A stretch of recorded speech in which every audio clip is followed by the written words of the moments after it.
And those scholars went on, and especially their grandchildren. And amazingly, when you look at the incidence of the success rate of his grandchildren, Yitzhak, Shmuel, and Yaakov all formed schools of their own, known collectively as the Tochi additions to and these schools literally encompass tens of rabbis from England all over Russia, who were involved in this activity, so in Ashkenaz. Rashi, for example, complete any leftover manuscripts that Rashi had not finished. So occasionally, certain tractates in where you don't have Rashi himself. Son Rashbam is also a commentator of Rashi's style and his similar genius. So in his own genetic heritage, that same genius of Torah and skills at expositing here, that certainly did not stop his grandchildren from pointedly disagreeing with his interpretations. So in writing, but nevertheless, saying that Rashi had it all wrong. Their grandfather had it all wrong, and they should read it differently. Great level of intellectual integrity. So we don't know much about his wife at all. His three daughters were apparently quite exceptionally learned. There are passing references to his daughters in various passages in his text. It appears that one of them may actually have acted as his personal secretary and even scribe. It's not clear if any of them made any halachic decisions on their own, but nevertheless, Rashi does express gratitude for their help with the transcribing of the documents, and to be able to do that with these very sensitive and difficult rabbinic texts tends to indicate that they must have been quite exceptional on their own. They are the subjects of three modern works of fiction, very successful and well-received works of fiction by Maggie Anton. This is book 3. Of Rashi's Daughters is the title of this series. She's also gone on to write a new series that's about the daughters of Chisda, another important rabbi. I regret to say I haven't read any of them, but I've heard from people that they are really quite entertaining. Now, there is a widespread legend that Rashi's daughters were still very widespread notion that has no roots in any text that lend any credence to it. This would not necessarily be, strictly speaking, not to be a forbidden activity, but highly uncharacteristic, particularly for the 11th century for women to wear film at the time. His grandson, Rabbeinu Tam, actually wrote of women that did perform this mitzvah, and he indicated that if they do, they should say the blessing on it. I included the reference there in case I'm reading. You can look up that over there and see that's what it says. But there's no source whatsoever that says that Rashi's daughters did this. Furthermore, there's another myth that there are several texts that have Rashi's name on them, but anyone familiar with his style, it's very clear that Rashi did not author them. This is a very common phenomenon in the Middle Ages where someone would write a book, and in order to garner a greater circulation for that book, they would put someone else's name on it, a famous person's name, on their own book. Nowadays, we do it the opposite. We write something that, we would take something that someone else wrote, and we put our own name on it. That's called plagiarism, but this is kind of a reverse plagiarism that was very common really up to the Middle Ages. So a lot of books that circulated in the Middle Ages, it's been attributed to everyone from King Solomon to Rashi that were actually not authored by the people who were to be the authors. So it's very unlikely that his daughters were the authors of those pseudo Rashi commentaries. Questions or arguments? Very quiet crowd now. Yes. That's I've seen it. It's in the next book series. Yeah, I haven't had the opportunity to read it yet. It should be in like the New York Post. That's so funny. Oh, there you go. This is wild because it actually gives us descriptions of the angels too. And so actually, so in Enoch it talks about it's amazing. It's 1,000 years old. Now that's so that you can probably click on the scribe tree that will show you all the documents from the actual declassified files. This is also in scanning document. This happened recently. This was like a couple months ago that this just kind of came all out. Right, but what year was this project? 1988. 5 December 1988. So scroll down. Well, again, you're assuming that it's true that they did. Allegedly. We know that Rabbeinu Tam would have said No. nothing. We just simply don't know what Rashi would have Go said. down. But, See here? yeah, but still, Okay, so scroll down Yeah. and then you'll see this. So this is like it's a highly so they're going politically through the charged history issue. of it, but you can scroll down. It's a fascinating Sak So you have halacha like the from different Rav things that are Moshe describing Weinstein, it, for and if you keep example, going, on the you'll question see of a what woman wearing a tallis, keep going. which is very common in non-Orthodox synagogues, highly uncommon in Orthodox synagogues for a woman to wear a tallis. But she asked Rav Moshe, she said, am I allowed to wear tzitzit and a talit gadol, like that? And Rav Moshe Sak was very interesting. This is a Sak that comes from the 1970s. He said, sure.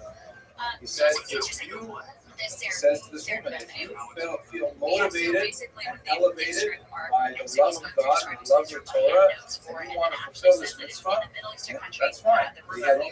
He had with a bracha, he had two stipulations. He said, one, it has to clearly look like a feminine garment, so you avoid, because now since it's so overwhelmingly a male article of clothing, specifically in the Orthodox world, for a woman to wear it, it could be like beged ish, right? Which is separate quarters. So it should have, I don't know, 8 on it or something like that, to indicate it's clearly female. And the second thing, he said much more seriously, he said that it's really important though that you're truly doing it for the love of Hashem and the love of the Torah. Because if you're doing it for a political purpose or to advance a political agenda, then it will be a travesty of the mitzvah itself. But the idea of wearing a talit itself, it's not actually. Again, I'm not a rabbi. Spoiler alert. I'm not a card-carrying member of the rabbinical establishment. I have no authority whatsoever to make any pronouncements at the level. And I'm a Guinness synagogue. I'm very happy to Rabbi Woods for allowing me the space to give these lectures. But I use the Maradas Rak to speak theoretically about yes, Mr. Wax. Earlier, everybody saw that movie 100 times. You know what it looks like. You know what the art looks like. So if I tell you, go draw me the art. Primarily, he was a successful businessman working with, in fact, I think I have a slide on that coming up next. A little bit. Primarily, he was a successful businessman, running his wine business and several other ventures, but his major energies went into his studies at this point. He was not like, some of the Sephardic greats who were like working 10 hours a day, on the business and then, 10 hours a day on Torah. He was working primarily in Torah and he had set up his business running along nicely without him or with minimal involvement in the text. And he really poured all of his energies into these phenomenal achievements in commentary on the Torah and the Talmud. Let me take a few minutes to talk about those two main commentaries because they are huge and extremely important. Okay, so the commentary on the Torah, he wrote it on the entire Torah. I'm talking about the Hebrew Bible. The first 5 books of Moses, which is extremely well studied, and all the way through Kings and Chronicles and so on. There are a few texts that it's believed he did not author them, but they were authored by his students based on his teachings. So it's possible that not every word in a few of the books, Job, for example, actually belong to Rashi, but there are texts, like for example, the Afon Opek, which is a new manuscript commentary that's called Talmid Shel Rashi, a student of Rashi, which reads very much in the style of Rashi himself, although we can't attribute to Rashi personally. So his ideas definitely percolated through the entire Hebrew Bible. What is the most wonderful and special thing about it that really puts it head and shoulders above all the other commentaries of his age is that his commentary essentially links the oral Torah to the written Torah. Speaking now primarily about the Chumash, the first 5 books of Moses, which is very difficult to learn without a good grasp of all the relevant midrashim that speak to the text. And what Rashi did was he took this massive body of information, the oral Torah, and he chose very carefully which sections to present to the reader, and then he put them right there on the same page for you to read. So in other words, the two-finger model is extremely important for Rashi because he allows the reader, for the first time really, to follow the written Torah with the interpretation of the oral Torah. There's a tremendous amount of humility in his scholarship because he personally steps back from it. You don't hear his voice very loudly in the text. He simply acts as a facilitator, presenting, anthologizing, carefully editing, and synthesizing this material, boiling it down, putting in very simple vocabulary so that he allows you to discover the richness of the oral Torah. It's a great act of great scholarly humility and erudition at the same time. His style in writing is anything but verbose. He loves the very short but clear declarative sentence.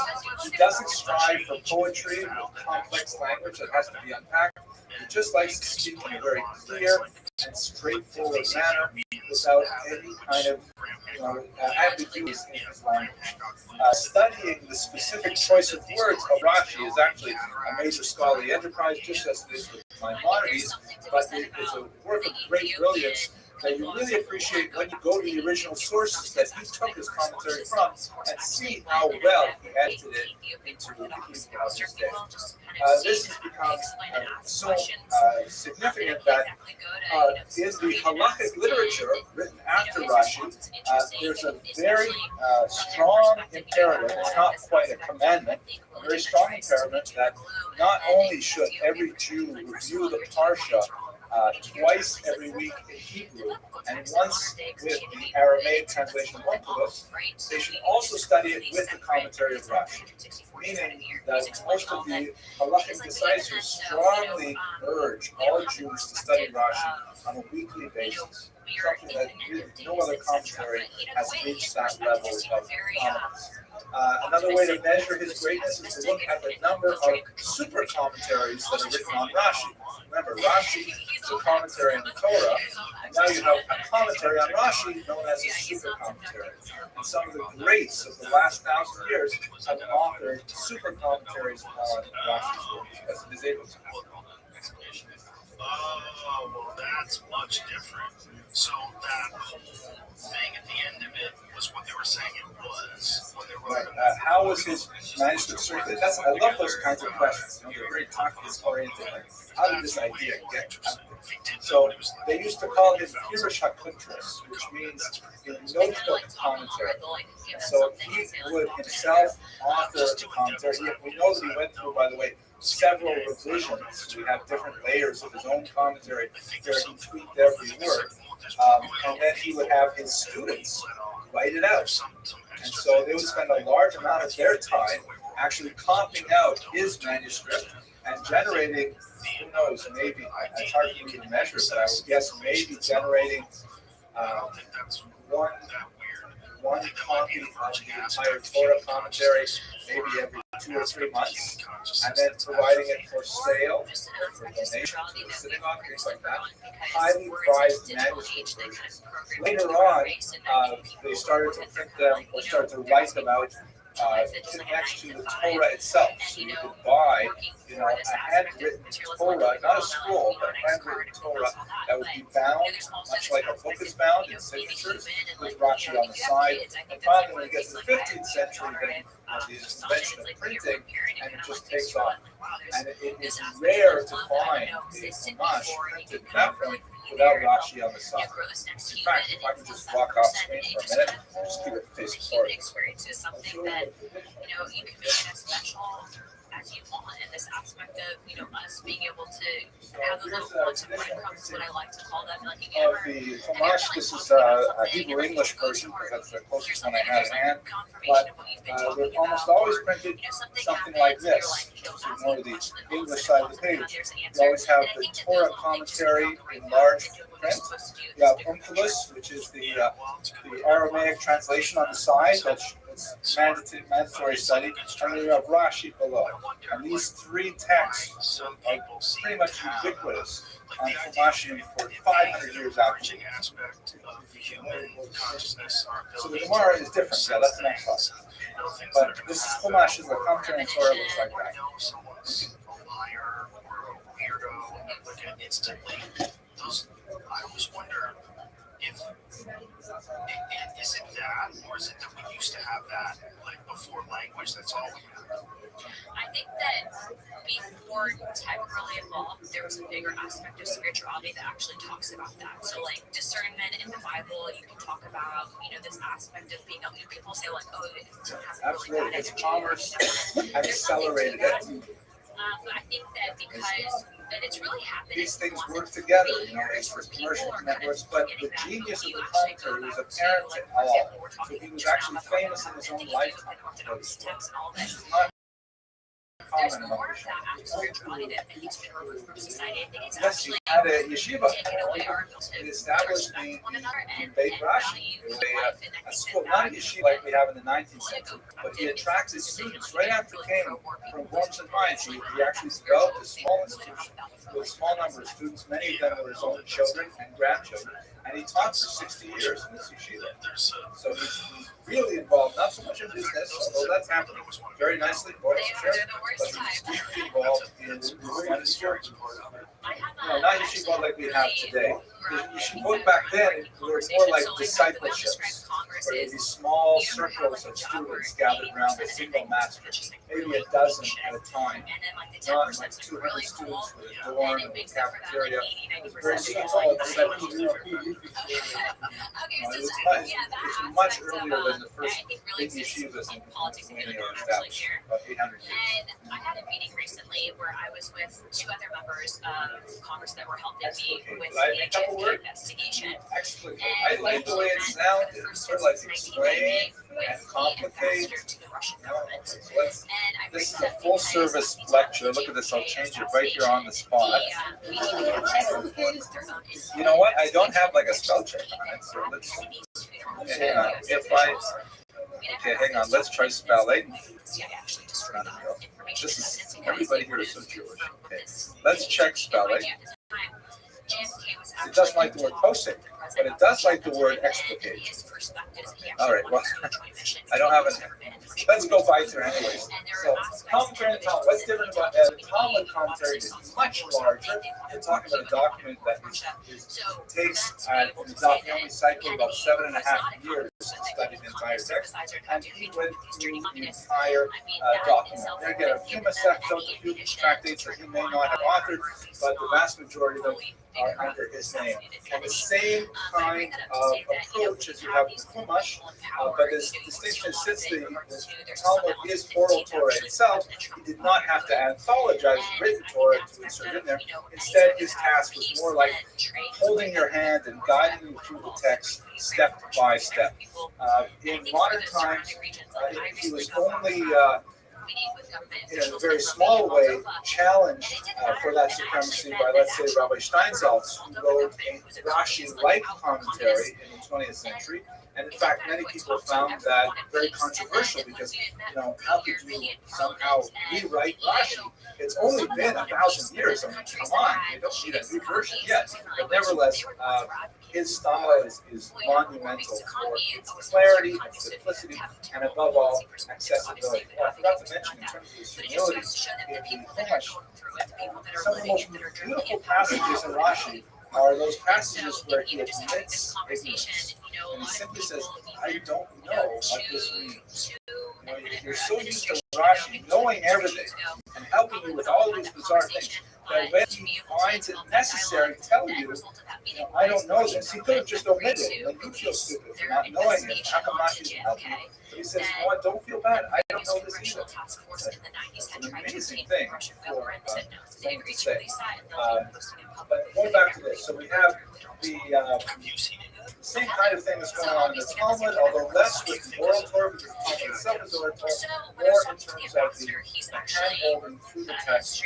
Again, exceptionally valuable commentary to help you work through the text itself. His final years, unfortunately, were periods of great tumult because as an older man, he had to deal with the devastation of the Crusades in Fireball and massive dislocation of Jews. It was something like, that was the center of Ashkenazi Jewry, and they were so devastated. He's essentially living in a far-off suburb. He's living way out of town, to use that New York expression. And here in New York, Lahavdil, would be devastated. It was a very difficult thing for all of Ashkenaz to bear. Besides the tremendous loss of life, there was the demographic displacement, the families broken up, wandering throughout the region. There was the very difficult theological question, halachic question, related to many Jews who chose to take their own life rather than submit to baptism by the crusading forces. And then later, they had to decide, they had to find their way back to the Jewish community, and many of the communities that they wanted to go back to were not so welcoming to Jews who had escaped the sword by choosing the cross. Rashi universally defended, however, those opinions that sought to bring those Jews back into the community, and he always took a very lenient position with regards to those Jews who converted to avoid death and wished to enjoy the community as a whole.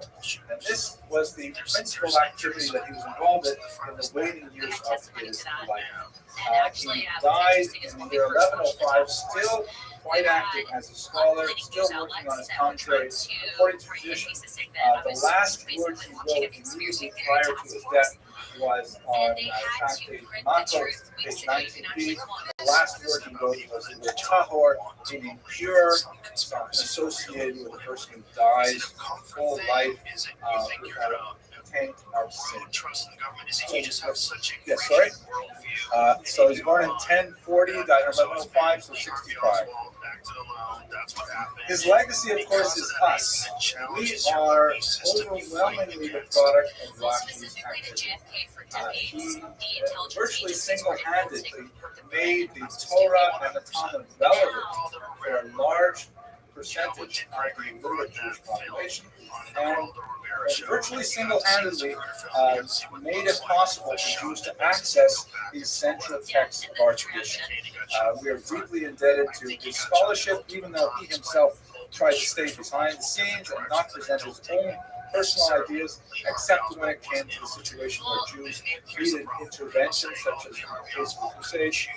And it was this humility combined with his erudition that allowed him to make such a lasting mark on the Jewish people and their intellectual heritage. Thank you, as always, for your attention and your support. All you have to do is take your rifle off of that ledge, drop it on the ground, and now that scope is off. You never drop your gun like that. If you do, you can knock your scope off. Well, there's multiple problems though, because the Warren Commission actually never even put into the report, right? So, like, if you're conducting my point is, that wasn't a far shot. It was like, So, gentlemen, why don't we get started? First, I have some really good news for you all. I'm really grateful that you've come on this auspicious night. It is, after all, Wednesday, and it's great to have you here. I'm really pleased because tonight, Zach DeWeiser gave me some new jokes. So I don't have to keep recycling these jokes over and over again. Just wait 3 weeks and I'll tell you them again. But this is, there's actually several good jokes here. And,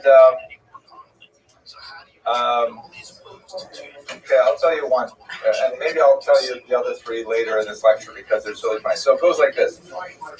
There's a very, very, well-respected rabbi who spends many years working for the benefit of the Jewish community where he lives, and he is well respected and honored by his colleagues and so on, and he goes up to heaven, but it's known that he's very, very particular about all the mitzvot. He's very careful to observe all the mitzvot. So he goes up and he sees that they've prepared a beautiful smorgasbord with all kinds of appetizers and all kinds of, delicious little, hot dogs and, I don't know, whatever, hot dogs, but all kinds of beautiful meat like this. And so he says, this is so wonderful. I've always imagined having something like this. And he goes up to one of the other rabbis eating there and he says, so who's the caterer? And he says, the caterer is Masharovsky. And he says, oh, Masharovsky, very nice. Who's the mashgiach? Who's supervising the food? He says, well, this is heaven. God himself is supervising. The Rebbe says, I think I'll stick with the fish. Okay, so that's, I have to work on the delivery there, but I think if I got a little chuckle, then there's potential for later. I hope you all had a chance to get the new flyer. It actually has not received complete approval yet. I hope that it's going to be okay, but it's a good draft at any rate. There are a couple of things that I'd like to draw to your attention. Ms. Abramson, would you please distribute, a couple of things that I should draw to your attention. There's at least one typo. We're apparently giving 2 lectures simultaneously on March 19th. I'm not sure how I'm going to do that in one room, get my evil twin brother, but I think it should be March 19th and March 26th. We will correct it appropriately. Note, very importantly, we're going to be starting at 8 p.m. next week. 8 p.m. promptly. There's been a lot of people who've asked for an earlier start time, and we'll be able to do that until March 12th, when, because of the time of Mincha Marav, it will interfere, so we're going to go back to 8:30 once the clocks have changed. The ancient period is not my personal research strength. Most of the work that I've done as a scholar, as a historian, has been in the early modern and the modern periods, basically from the 16th century onward. So now it should get better because I know a little bit more about what I'm talking about starting next week, and hopefully it'll be interesting. I've tried very hard to include a lot of people that you probably have never heard about, but they're very influential, or at least exemplary of important parts of Jewish history. For example, we're going to talk on January 22nd. I'm really looking forward to talking about Sarah Bas Tovim. Anyone here has heard of Sarah Bas Tovim? Ms. DeWeiser, you have. Excellent, of course, superior education. Sarah Bas Tovim was one of the most famous composers of women's tefillos, the so-called techinas of Eastern Europe. Beautiful prayers that were composed specifically for women and specifically addressed, women's life cycle issues, women's domestic issues, and they really provide a tremendous window into an aspect of Jewish culture that has received very little scholarly attention, with the exception of the great historian Chava Weissler, who's done an amazing job of rescuing these tefillos and presenting them to the scholarly and popular world. So I'm really looking forward to speaking about her.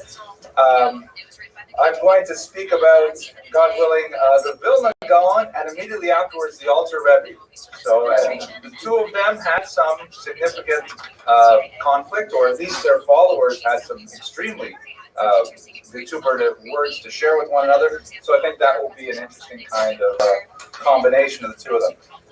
Towards the end of the period, we'll look at Heinrich Heine, who is perhaps one of the most famous Jews of the 19th century who converted to Christianity, as he put it, to get a ticket to European culture, because it's during that period of time it was very difficult to maintain one's Jewish identity and still participate in the wider society, get positions in universities, conduct orchestras, all kinds of things like this. So he is exemplary of that period.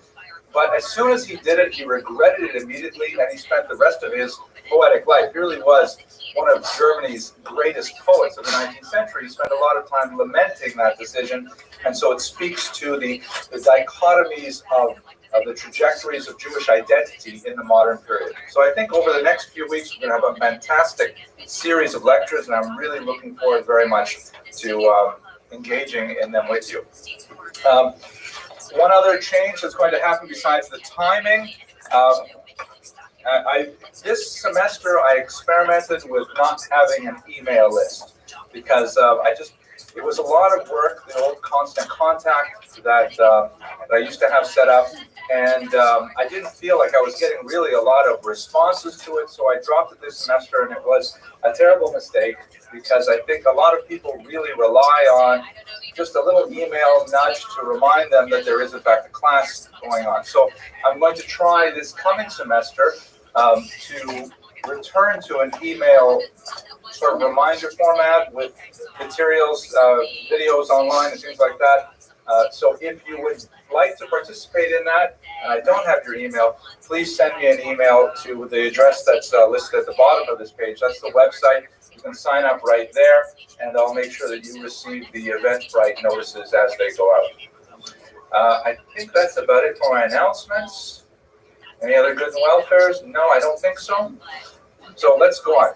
First of all, we're grateful as always that we come bring this particular semester. Oh, Ms. Abramson, the time. The time is 8.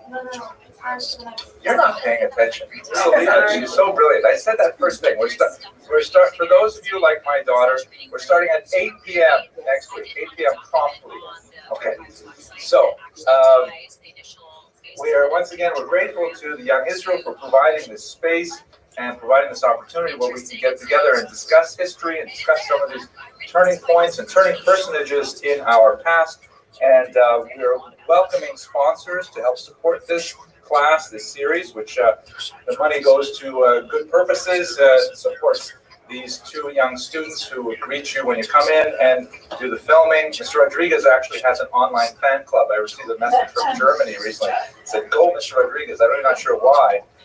Maybe it wasn't a compliment. Maybe it was like, "Go away," but he said, "Go, Mr. Rodriguez." So sponsorships are certainly welcome. We're asking for $200 per lecture so that you can defray the costs and just support the synagogue for all the good they do in this community. But I'm glad that you're all here because your presence is sponsorship more than enough, and gives me the kind of energy to do this week after week, and hopefully you enjoy it. Okay, so let us go directly, without any further ado, to our topic tonight, Nachmanides, one of the most important rabbinical minds of the High Middle Ages. He was a rabbi who originated in Spain, and towards the end of his life, when he was ready to sort of coast into a hoary old age and, essentially relaxed in his retirement and with his students surrounding him, he was thrust into an extremely contentious debate with the church, which ultimately exiled him to Israel. But he was certainly not content to simply disappear into history, and in fact, even in his old age, he landed in Israel and completely revitalized that community in Jerusalem, which, when he arrived, only had, believe it or not, 2 permanent Jewish residents within the boundaries of the city. He created the minyan in Jerusalem in the medieval period, which is an amazing achievement, and essentially created the foundations for what is Israel today in many ways. So we're going to look at the arc of his life, which begins as a kind of a figure attempting to create compromise between 2 warring schools of Jewish thought, that of Spain and that of France. He moved through some fascinating periods of intellectual development and created a huge corpus of rabbinic literature that is still being mined today for the wealth of intellectual riches for contemporary scholars. And then, as I mentioned, in his final years, after being driven out of Spain as a result of this very contentious debate with the church, he really achieved his greatest things when he was living in the land of Israel. So that's basically the figure that we're going to look at today. His name, Nachmanides, like Maimonides, means son of Nachman. The ides is a Latin suffix meaning son of, and he's known to followers of his thought in Hebrew in particular as the Ramban. There's an N at the end of his name for Rabbi Moshe ben Nachman, to distinguish him from Rabbi Moshe ben Maimon. It's not only the Ramban as opposed to the Rambam. The accent, if you want to be one of those sentient, go to the yeshiva and impress all your friends there. Rambam is pronounced with the emphasis on the first syllable, Ram, and Ramban is pronounced with the emphasis on the second syllable, Rambam and Ramban. That's also helpful because if you can't quite make out the N or the M difference, then it helps you hear the accent. So the Ramban was born in Girona in 1194 to a very illustrious family background. He was actually a first cousin of Rabbeinu Yonah of that city, who very important in the Maimonidean controversy. Ironically, the Ramban was intellectually a critic of Maimonides and did not hesitate to publish a series of rather blistering critiques on the Maimonidean code of Jewish law. But at the same time, when the crisis over Maimonidean writings in the 13th century erupted, he was a staunch defender of Maimonides against the attacks of his first cousin, Rabbeinu Yonah. The two of them were divided over that. But I'm jumping ahead of what I should do to talk about the life of the Ramban. We know that he headed up a yeshiva. We don't have a lot of information about the nature of that yeshiva, like what it looked like, how many students, what was the curriculum, and so on. But he has so many students who are reported in later rabbinic literature that there's no doubt whatsoever that this yeshiva existed. There is some evidence to indicate that he, like many rabbis of the era, earned a living outside of his rabbinic activity as a medical doctor. But unlike Maimonides, we do not have like an extensive literature of writing from the Ramban on various medical topics. But basically, he practiced much of his early life as a rabbinic leader, as a community leader, and as a teacher of Torah. And his Torah can be understood in several different avenues of Jewish thought. And in many ways, he was very creative, and actually was the originator of several key disciplines or sub-disciplines within Jewish thought. First of all, he was a halachist, meaning he spent a tremendous amount of energy. We have multiple works in which he writes or codifies Jewish law. We should understand where he is placed within the development of Jewish law. Maybe I'll pause and step back for a second to discuss. I literally stepped back when I said that. That was kind of funny. It was funny to me anyways, but like most of the things I say. The halakha, Jewish law, is an interesting kind of phenomenon. There's a big debate that's currently raging in Mosaic magazine, if you read the online magazine, about whether or not whether Jewish law is primarily statutory in nature or common in nature. And I'm not a legal expert, but what I understand that to mean is that statutory laws are basically like, this is exactly how you behave, and there's not much else to say about it. Whereas common law is sort of like taking a look at what people do and then developing that into legal precedents. And the two systems of law sort of communicate with each other. You'll have statements of this is how you behave, but then rabbis will say, well, we don't do it that way over here. We have a different custom. And so the statutory law will get a super commentary that says, well, that may be what the Sephardim do, but we Ashkenazim do something different. And then you'll get into a different part of the world where people will say, we don't believe actually in either of those. And so the statutory, we have Rick Moore, he knows about these things, right? So do you want to comment on, am I defining these roughly correctly? Difficult under in a legal analysis. Statutory usually has to do with things common laws developed in England, but it really doesn't assist right here. Okay, good. It's not helpful. So I'm going to stipulate for the court that I know nothing about these things.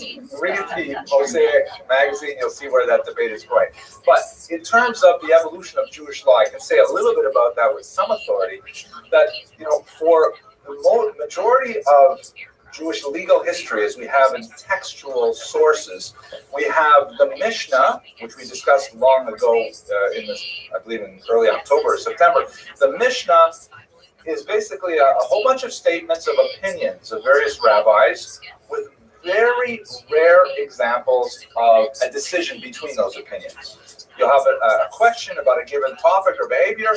Rabbi X will say one thing, Rabbi Y will say another thing, and maybe Rabbi Z will say a third thing, and then and if he's from Canada, you'll say Rabbi Z will say a third thing, and then they'll move on to the next topic without actually deciding.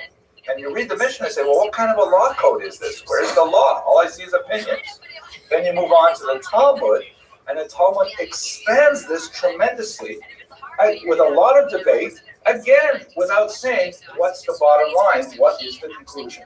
And this debate, and engaging this debate, is considered a religious act in Judaism. The study is itself a form of prayer, a form of intellectual development, a form of self-refinement, even if you don't get to the bottom line. In fact, many yeshivas never spend time getting to the bottom line. They spend time just following the debate.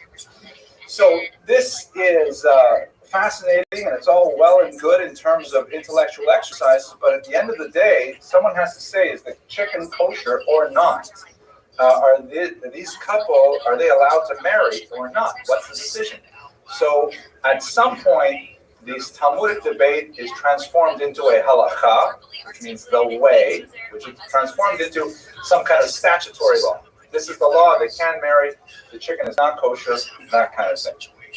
The way that these codes of laws were formed, right? The transference from the debate of the Talmud into a list of rules is something that took several hundred years to compile. And it began really in North Africa and in Spain about 100 years before the Ramban. And at that time, there were, in particular, the Alfasi, or the Rif as he's known. What he did was he essentially took the Talmud and he edited out all of the debate as much as possible that did not deal directly with halacha, and he left you with a much smaller version of the Talmud, which was designed to sort of refine your reading of it towards the law. He did not state the bottom line, this is the law, but he said, okay, just ignore all that other stuff and concentrate on the law. Ironically, this would be repeated in reverse by another scholar, Yosef ibn Chabib, who wrote the Ein Yaakov, in which he said, you know what, the Talmudic law is very interesting, but I love all that other stuff that you ignored. And so he created a separate Talmud called the Ein Yaakov, which is all the legendary material, the philosophical material, the recipes, the biographies, all stuff was in a separate book. Very fascinating reading. So this is not actual law code yet. And it took figures like Maimonides to say, all right, let's sort this all out and let's organize it by topics rather than by discussions. And we'll break everything up and we'll have no problem taking laws which are mentioned in one part of the Talmud and we'll gather it with something discussed in another part of the Talmud and create a logical code. The most famous of them was his Mishnah Torah, his repetition of Torah, as we discussed in this class several weeks ago. When he came out with this code, and there were a few contemporaries who were also coming out with similar things on a much smaller scale, naturally there was a tremendous amount of debate because all of a sudden, all of this discussion that was open-ended, that people could engage in. It was kind of like open source code for software. All of a sudden, it was being kind of like hammered into one particular form. It was like Microsoft or Apple. Linux was not on the scene then. People couldn't just go in and muck around with the code they wanted to. And so there's a tremendous amount of debate. And in this area, there were two major schools of thought about what to do with this process. Spain loved the direction that Maimonides had taken, the formation of legal codes, and they spent a tremendous amount of time reinforcing them and adhering to them, because Spain was very, orthocratic, very interested in saying, what is the law? Moving towards the law, even if it meant spending less time in the Talmud and more time in the codes. In France, on the other hand, they were very upset with this. And they felt that, you're ignoring the sources of the Talmud. And people, if they just go to the laws, they'll never know how we got there. They'll never, experience the thrill of debate. They'll never experience the mental purification process that goes through the back and forth.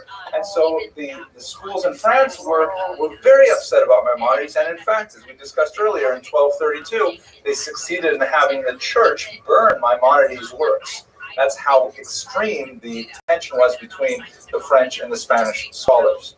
So what Nachmanides, or the Ramban, represents is he had a broad enough intellect that he could see the value of both schools. And he attempted, with moderate success, to create a synthesis. that engages in the study of Talmud for its own sake, but at the same time tries to arrive at a conclusion in the end. This school was ultimately developed much further by the Tosafists, who did this, who also realized that the pure study of the Talmud was of great value, but at the end of the day, we really have to understand how to behave, and so they also drove some of their argument, not quite as much as Nachmanides, towards the final conclusion.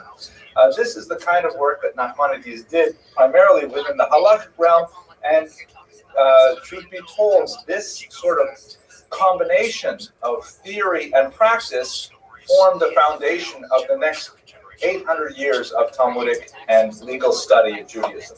So he's an extremely influential thinker in bringing together these two very different approaches to Torah. Yes, Danny. Did he write a book? How does this manifest itself? Oh, excellent. Well, he wrote actually several books.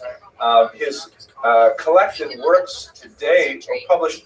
Well, they were, it wasn't until the 20th century that all of them were actually published. Many of them remained in inculabula or in manuscript versions of the 20th century. But the critical edition that circulates today is 4 very thick, double-column volumes on a whole host of topics.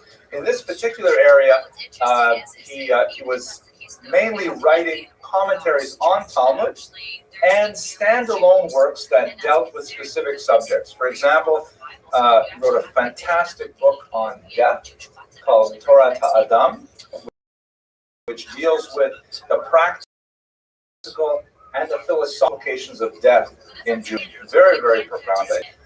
He wrote quite a bit of Kabbalistic commentaries scattered throughout his works, but only one actual solely standalone work of Kabbalah. And he wrote significant commentaries following the Talmudic tractates. So all of these things contribute towards his reputation as an original thinker. But the most famous, without doubt, if you have heard of the Ramban, probably 9 times out of 10 you've heard of him because of his brilliant commentary on the Torah, which occupies in that 4-volume set that I mentioned earlier. It's 2 full volumes of these dense little, double-column pages with little footnotes at the bottom. And certainly, his commentary earns pride of place only behind Rashi himself. Of all the commentaries that we preserve of the Torah, it's certainly Ramban. And in fact, that's, with the exception perhaps of the Aramaic translation of Onkelos, which is studied for other reasons, if one masters Rashi, the next logical step is Ramban. It has been very ably translated into English a couple of times, and there's a fairly new edition that I have a feeling Rick Moore is going to get out of the library right now that has met with tremendous popular appeal and a highly recommended school. The difference, the major creative difference of Nachmanides' commentary on the Torah is so obvious to us now that when I tell you, you'll kind of be saying like, Vosepis, I'm here to hear this is obvious, but in fact it was not obvious at the time. Rashi's commentary, the main purpose of Rashi's commentary is to bring together the written Torah with the oral Torah. In other words, here we are reading the written Torah, and there are a lot of opaque passages and a lot of difficult passages, and we have, thank you very much. These are just 2 of 4, I think. These are thank you, my lovely assistant, Rick Moore. Let's have thanks. Okay, this is the new translation published by Art Scroll. The translator is, I should see who translated it. Rabbi Yaakov Blinder, or Blinder. I'm not sure how it's either Blinder or Blinder. I apologize, Rabbi. But this is a very well received translation, and you can see it's got the Hebrew original and the Aramaic translation of Onkelos. It's got Rashi's commentary, which is often very relevant to the commentary of the Ramban himself, because the Ramban will often polemicize with Rashi. He'll often take issue with Rashi. But to discuss what is the point of the Ramban's commentary, Rashi's main point is he wants to show the unity of the written Torah and the oral Torah, because that's a very basic idea of Judaism, that we have these 2 Torahs, which are rather different in meaning, and Rashi brilliantly and concisely anthologizes the oral Torah and provides it as a running commentary to the written Torah. So you really get with Rashi sort of like the distilled wine of both of these Torahs. The Ramban isn't trying to do that at all. Rashi has achieved that, and here it is, 100 odd years later, and the Ramban says, well, let's ask some deeper questions. Let's synthesize this. Let us challenge the meaning of this. Like he will, for example, it's almost a taboo topic today. Some very big rabbis have gotten into a lot of trouble for psychologically analyzing great biblical figures. And he will, on occasion, take them to task. He'll say that, our forefather Abraham, for example, erred when he tried to pass Sarah off as his sister rather than his wife, which is a rather courageous thing to say. I would be scared to say it, except I'm quoting it today. So he really is much more of we would consider him a modern commentator because he's not just trying to hold our hand through the text. He's having essentially small essays on major themes in the Torah. So it's a brilliant, fascinating commentary which takes us into a much deeper philosophical analysis of the text than Rashi did. Rashi is essentially just trying to marry the written Torah to the oral Torah, so we get a holistic approach to it. The Ramban will say, I don't understand why this is so.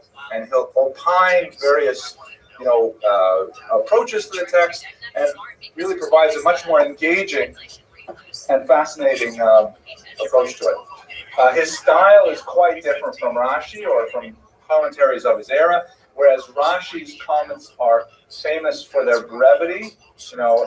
That they say in yeshiva, he used to say, beware of a long Rashi or a short Tosfos. Right? Because if Rashi spends a long time explaining something, it means that's a lot of difficulty. And Tosfos, on the other hand, is normally verbose, so if Tosfos is short, it's going to be a real hard nut to crack.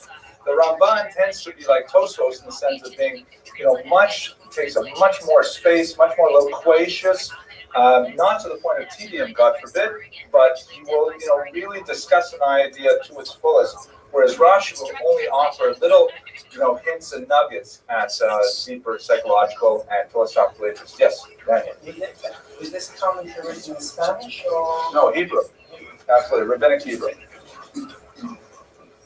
On a couple of occasions, the Ramban wrote in Aramaic, and I'm going to discuss those. It's kind of interesting, but there's also quite a bit of Kabbalistic references scattered throughout the text, which this is just around the time when Kabbalah is beginning to sort of emerge as a dominant trend, particularly in Spanish Jewish thought. And although the Ramban wrote very little that was explicitly dedicated to Kabbalah, there's no question that it influenced quite a bit of his writing. There are all kinds of passages here and there that are sort of mystical and opaque, and analysis of the Ramban's writings in Kabbalah really created a major engine of interest and activity for medieval Jews. Okay. As I mentioned a little earlier, when he got caught up in the Maimonidean controversy, which was not only over Maimonides' attempt to codify the law in the Mishnah Torah, it was also based in Maimonides' rationalist approach. Maimonides was the uber-rationalist of Jewish history, and even Nachmanides had difficulty with it at many times. Like, for example, when the what passage was it? I think it was when the angels appeared to Abraham. Oh, I've forgotten what passage it was on. The talking donkey, yes, that's one of the more difficult passages. I don't recall what the Rambam Maimonides writes on that, but one passage I remember offhand, but I don't think this is one that Nachmanides responded to. If you read the book of Samuel 1, Shmuel Aleph, chapter 28, there's a very difficult passage where Shaul, the king, worried about his fate in the war with the Philistines. There was going to be a big battle the next day. He went to the witch of Endor, and he had already banished the witches from Israel, but apparently this is one witch who had, escaped by being under the radar.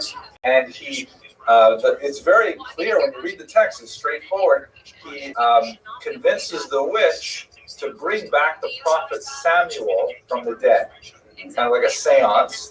And then, Samuel comes back. It's actually got a kind of a funny aspect to it. Saul says to him, oh, Samuel. And Samuel says, why are you bothering me to come all the way back from the land of the dead? Tomorrow you can talk to me in person. Meaning you're going to die. But so majority of biblical commentators take it at face value that, there's this witch and she has this power of bringing back the dead. There's a whole complication. You can see, but you can't hear. You can hear, can't see. But the Rambam, Maimonides, says not at all. It was smoke and mirrors. This was all charade that was designed. She took advantage of Shaul's, distraught mental state, and this is just the way she made her living. There's no such thing as bringing people back from the dead to talk and things like that. But the majority of commentators disagree with Maimonides, and they feel he's being excessively rationalist. So one of the major critiques of Maimonides is that he was overly influenced by Aristotelian philosophy. And even though Nachmanides was a Kabbalist, and the mystics tend to be quite divorced from the rationalists, even though he himself was a Kabbalist, he felt constrained to defend Maimonides and his way of thinking. Nevertheless, his attempt to find a pshara, a compromise between the rationalists and the Kabbalists was unsuccessful. He was able to bring about an intellectual compromise between France and Spain, perhaps in the way we study Talmud, but he could not diffuse the debate over Maimonides, and sadly, the latter's works were destroyed in fire. Now, so moving on towards one of the more dramatic periods in Nachmanides' life is the disputation of 1263. Was it only last week we talked about Nicholas Dolan? It was last week, right? So one of the 13th century was overall not a good time for Jews in Europe. It was a period when the church was ascendant, temporal powers were losing their authority, and in general. What's new? Oh my God. What happened? Oh my God. What do you think is going to happen? You're gonna lose your fucking kid's future gambling on bullshit? No, I'll put money out this time. Okay, I'll believe it when I see it. Well, okay, motherfucker.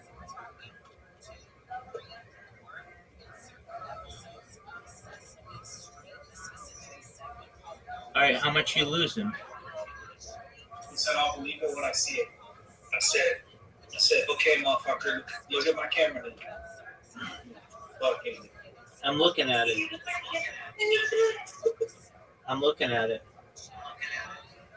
Okay, last we spoke, you were down $3,000 on one of the sites. You couldn't even count on the other side. So overall, that money is still lost. You know where this came from? You pick up night shift as a hooker? No, it's just from work, you fuckhead. Oh, okay, so you're working to just shred it. No, this is for rent. All right. Are you gonna gamble? A little. Why don't you play Grand Theft Auto at the casino there? Bro, but I'm gonna go live if you want to come watch it.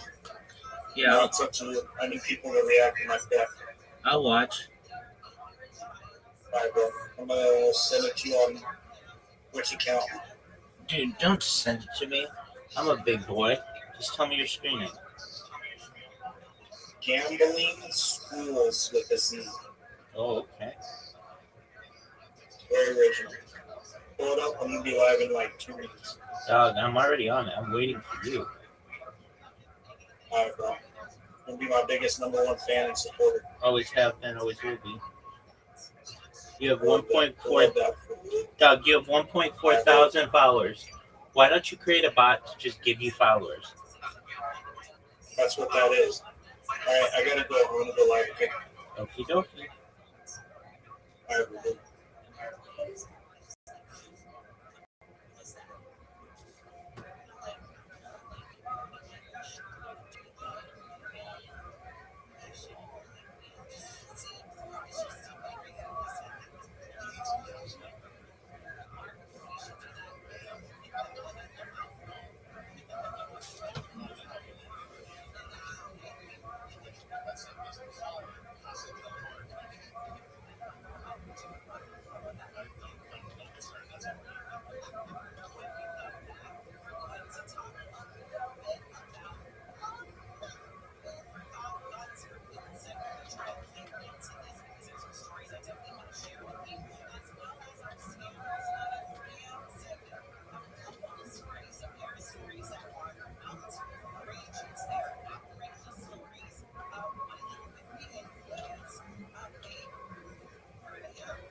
Yo, Zoot, how are you?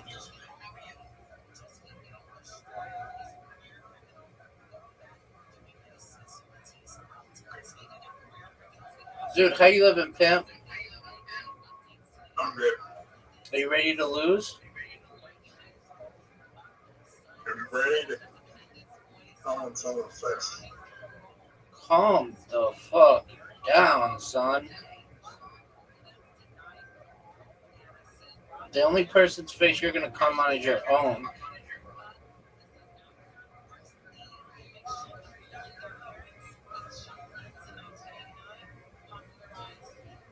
Dog, you know you've never beaten me in this game. I want you to try. You need to focus. How was your day, pimp? You have an invitation. Should you choose to accept it, you'd be a G. Should you choose? Are you going to do what you always do? Is come in here and say that your phone's on 2% and then leave? Yep, it's on 26%. Oh, okay. We'll charge it. 26% lost at least 40 minutes. Dog, just charge your phone. Hey, Rabbi. Yo, pimp.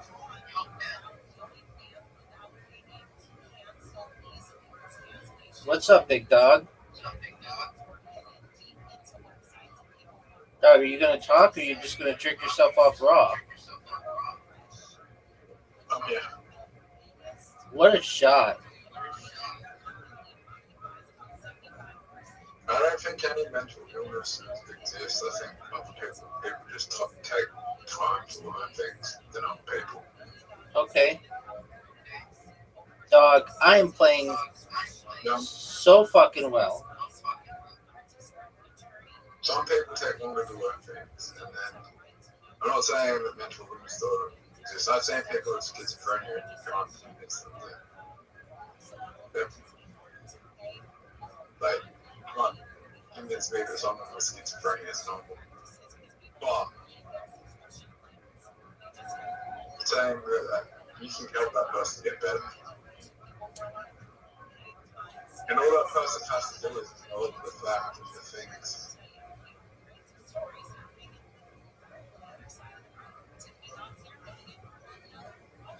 So, do you feel as if you live in your own mental health padded room? Yeah. Yeah, they're trying to tell me how all these things, and it's just like, are you trying to make money off me, or are you actually telling me that I have these things? Right. I've never known anyone to talk about mental health as much as you do. Like, not even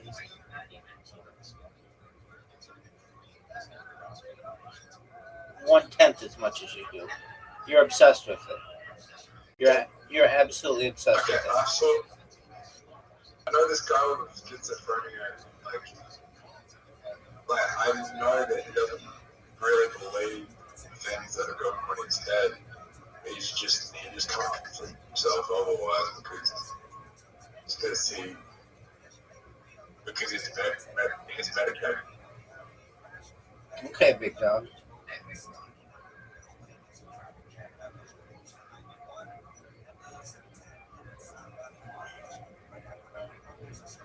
So why don't you think you've ever beaten me at this game? Is it that you're bad at the angles?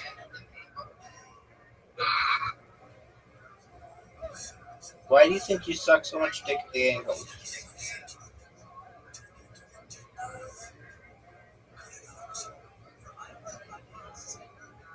Dog, are you seeing this performance?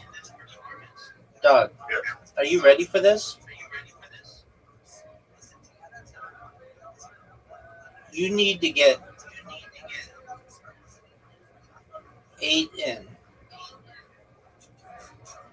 No way that goes in. No way that goes in, son. So Rabbi, this guy, he will sit there he will sit there, you'll have a conversation with him, be normal, and then halfway through your conversation, he'll just start like speaking like mumbling, speaking like in a really squeaky voice, and start laughing in a different language. And he'll be like, "Yeah, I'm talking to my friends," but in this like different language they're talking. All right, Doug, that shit's wild. How'd you meet this person? At a Seychelles lounge. What's a Sisha lounge? Here we go. Did you smoke hookah today? No. How many days clean are you smoking hookah?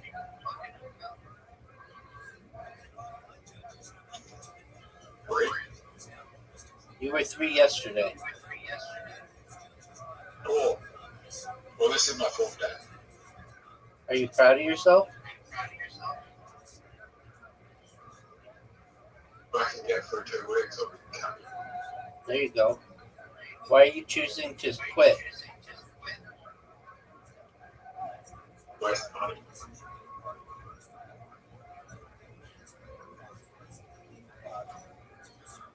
Do you do it inside or outside?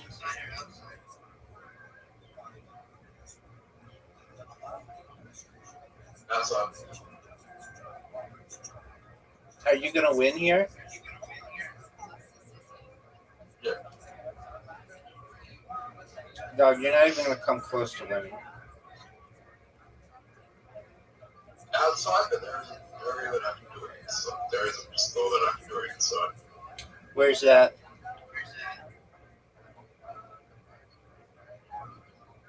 I don't want to talk about it because then I'll start thinking about it. Okay, that's fair. How's your girl? Is she still number 10? Yep.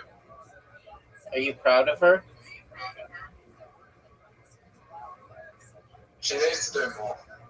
She needs to put in more effort. She needs to think of a way to up the publicity and get it and hand that to the media. Dude, Otherwise, people are just going to forget about it. she'll never be forgotten, dog. You don't think she'll ever be forgotten?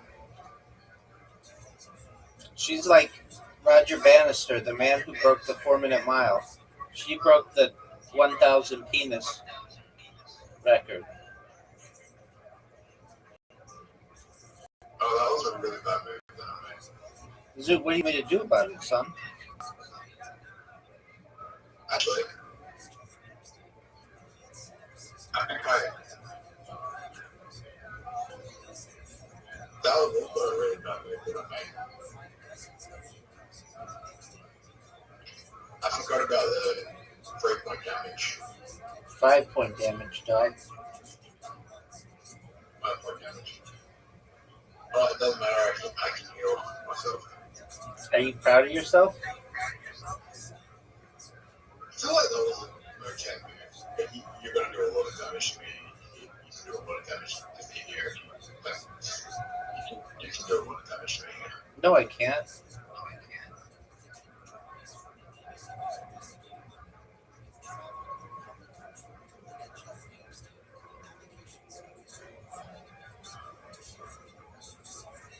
Oh, extra move. Plus a heal. Dog. That was fortunate. What are your thoughts on this? Son, you are down by 25 points. What are you going to do?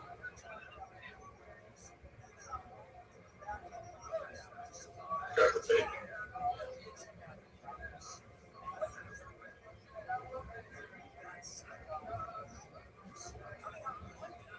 Dog, I don't have any good moves.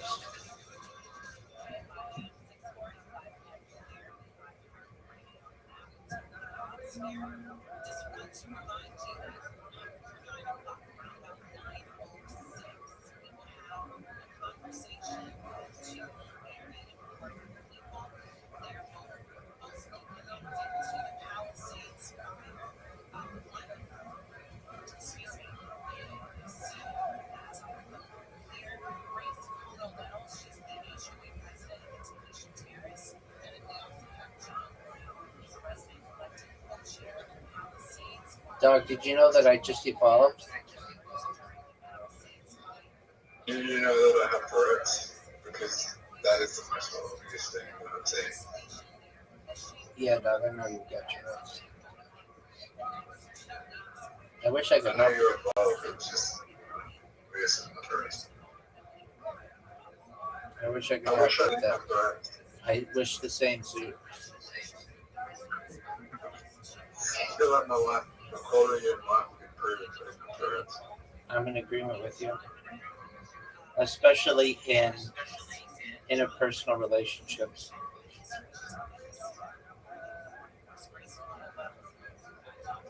Oh, fuck, I don't know if I can have a girlfriend with Tourette's I have. I mean, haven't you already?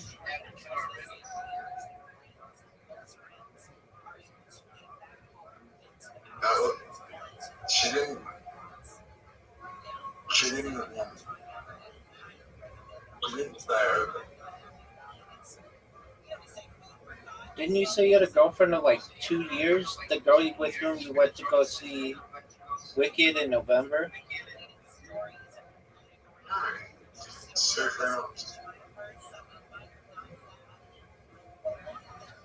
I thought it was longer than that, son. No, two or 3 months. Did you munch your box?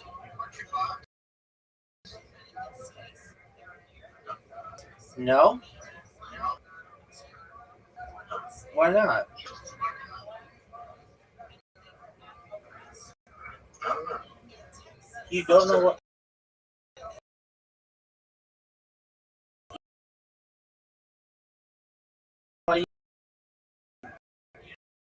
One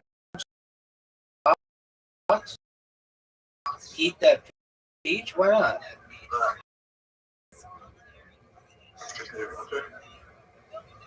Okay, that's respectable.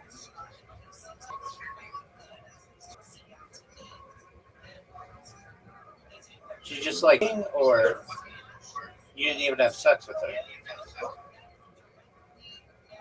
I think she had some trauma. Oh, so you guys didn't even have sex? Oh. Well, then was she really your girlfriend?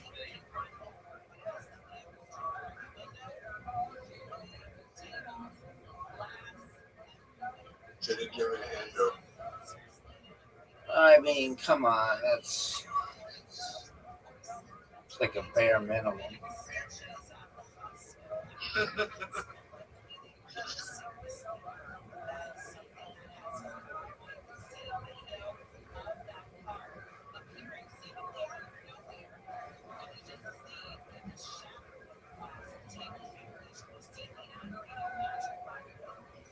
I don't want to go.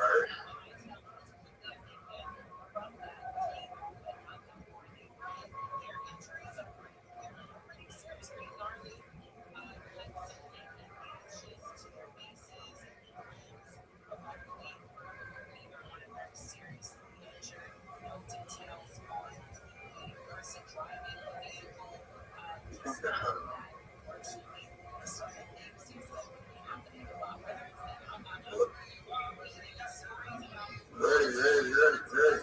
Zoot, slap yourself. Zoot, slap yourself. That was a bad one. Zoot, slap yourself. That was a bad one. Yeah, you ready for the greatest movie you've ever seen? Yes, sir.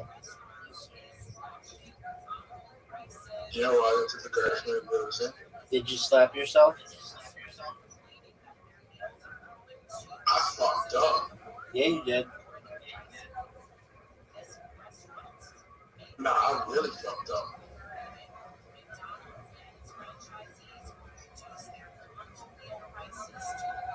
Or did I?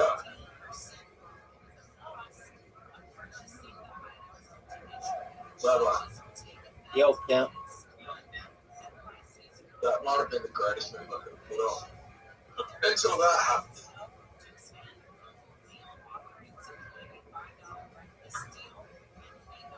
Bye-bye. Yo, pimp. I was playing so well.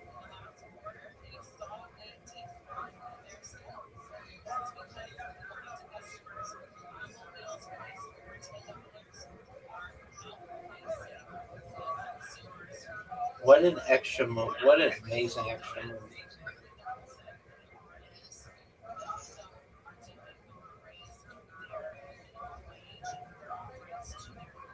You're up, Pimp. Did you know that?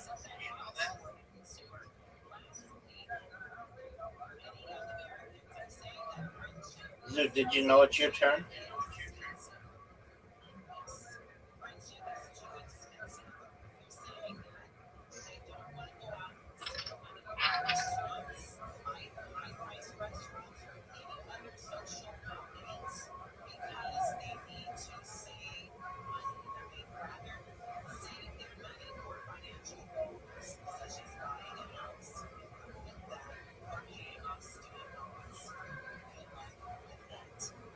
Zoot, are you gonna go? Or are you gonna jerk yourself off raw?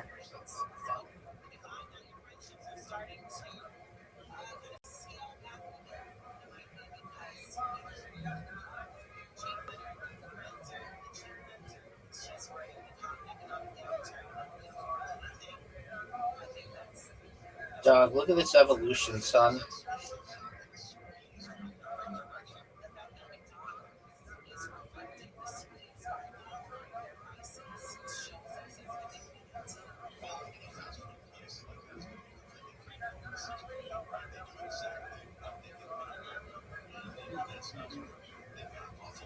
Zoot, what are you gonna do?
Zoot, are you proud of that move?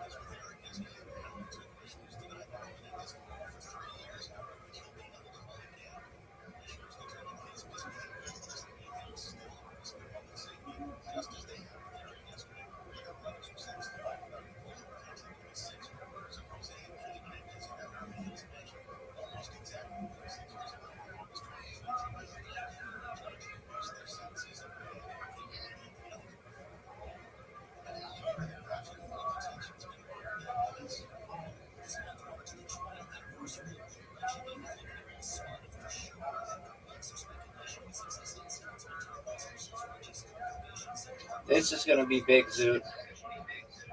You're done. It's over for you, baby. This was fun.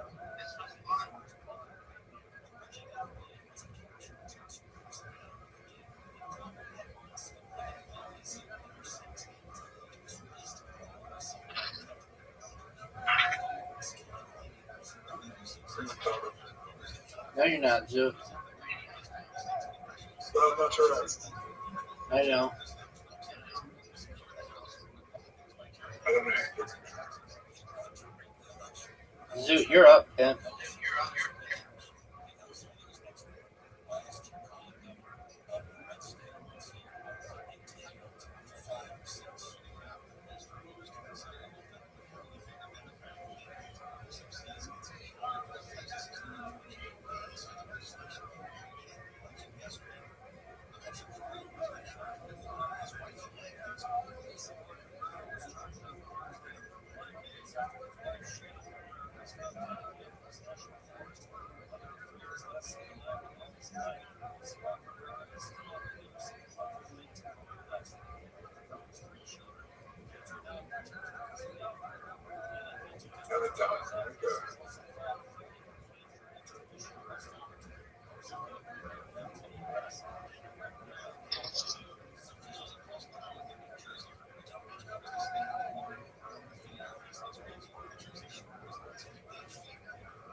So you have a chance at winning.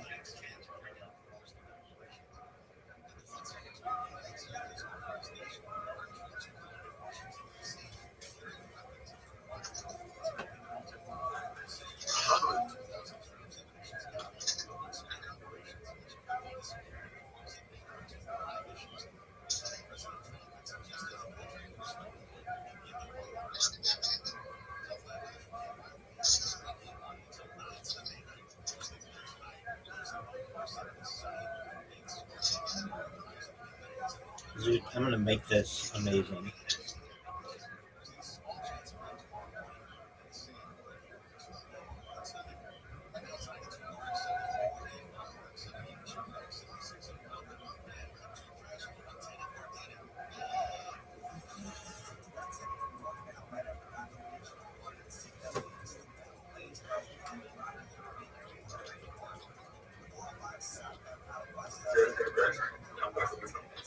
Dude, you're done.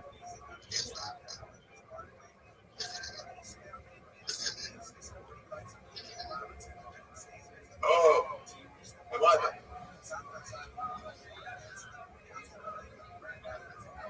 Yeah, dog, you're done. Oh, wait. Brother, What's up, pimp? I can bring you a show. But you didn't. 150, 650.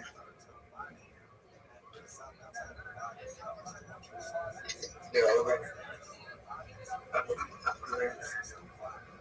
Let's go. Do you want to go again, son? We'll win.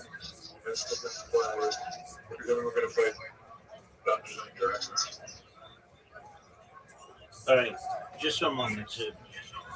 Just one moment. Big dog. Big dog.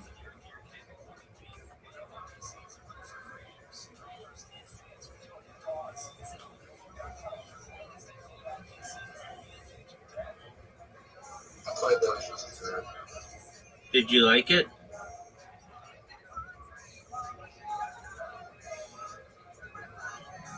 Zoo, did you like it? Why not?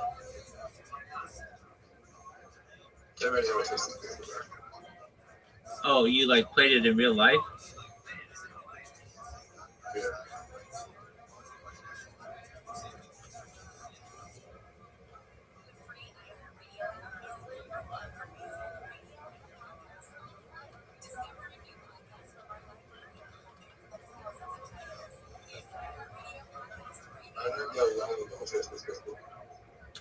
Why is that?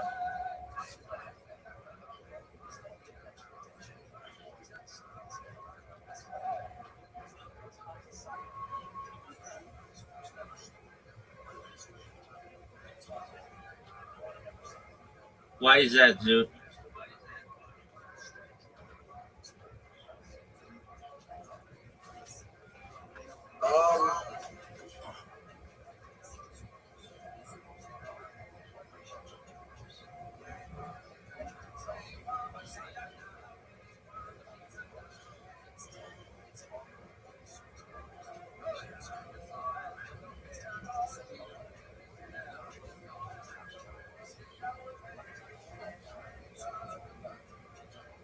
Because I have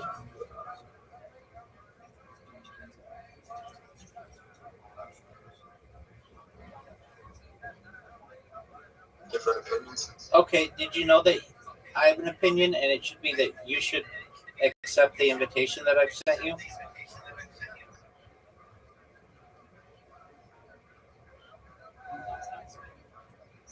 Zoot.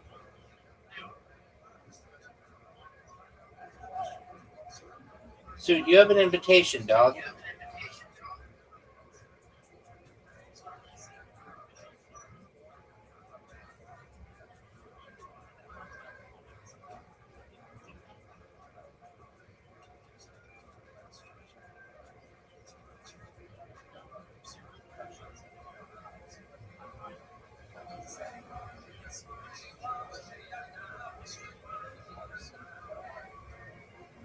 Zoot, you just lost. It's over, son.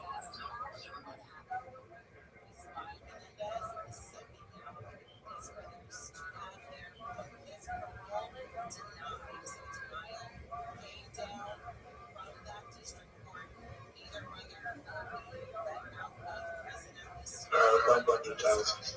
No, we're not. We're playing one color first. Then we'll play bunch of times.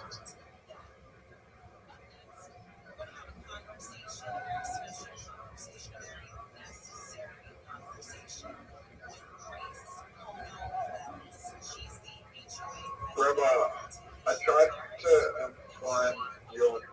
I tried to find where you talk to chopsticks and sticks on the stream, and I couldn't find it. I didn't talk to her on stream. I never said I did. I said She wasn't streaming when you talked to her? I don't know. We DM'd each other. Oh, DM'd each other. You didn't message. You didn't do a voice back. No. Does she want to do a voice chat? I don't know why. What did she say? Quit spamming Kick and creating clips on everybody. And so I told her how she can stop it. And did she listen? She said she shouldn't have to do what I said to do.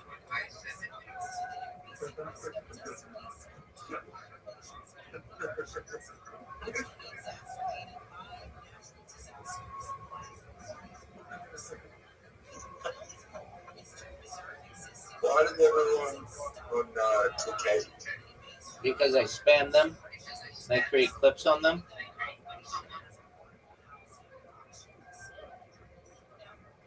Why do you do that? Self-promotion. I thought you were banned up here. I am. Oh, banned from States. Word, dog. You just got a new account? They know who I am, though, so they ban me if they see me.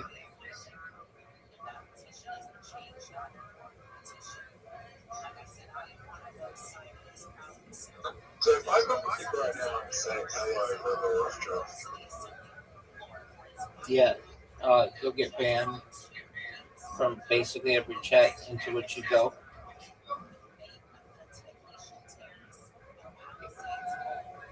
you think that's a good thing or a bad thing? It's alright. What's that?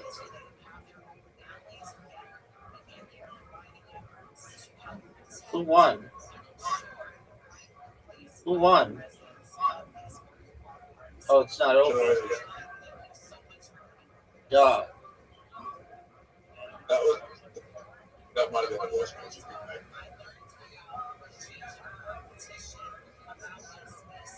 It was the only thing I could do. But you just lost it. Dude, you did really well, dude.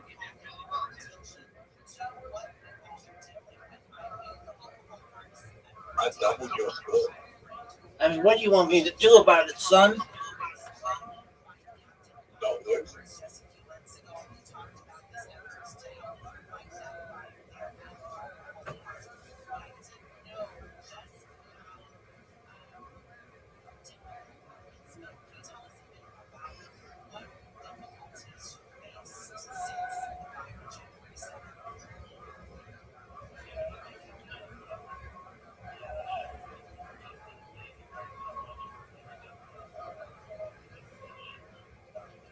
What are your thoughts on this move?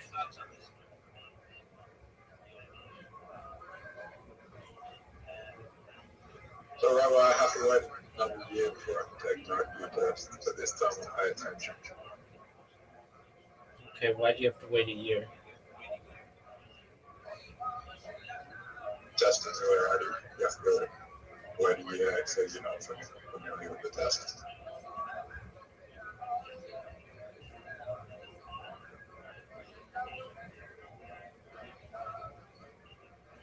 This is kind of bullshit. You just look up the fucking test online before you go for it. Anyway, so it's that's familiarity. Doesn't really matter.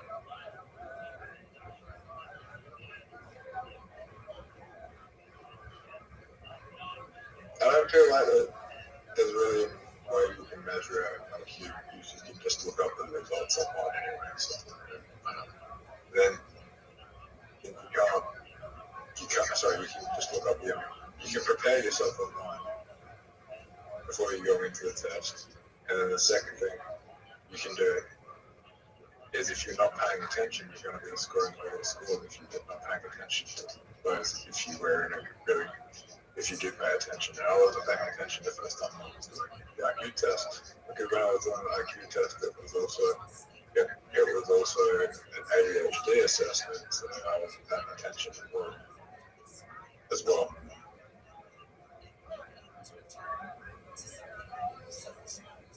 I wanted to know if I had ADHD more than I wanted to like, do an IQ test. Dude, you just fucked me. You basically guaranteed yourself a win.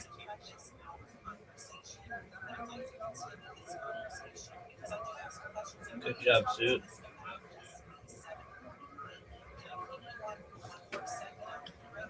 Are you proud of how you just played? Yeah, that's why I don't tell. That game requires reading and it sucks. No, let's play.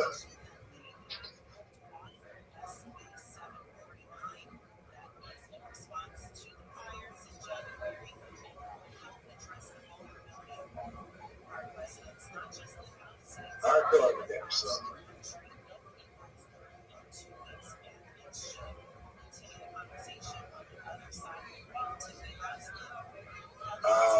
What are we doing? Drums of War. Jump to board.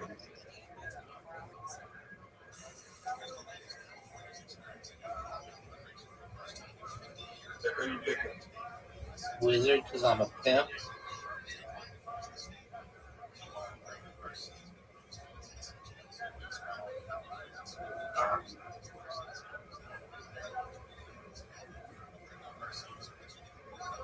We need someone picking.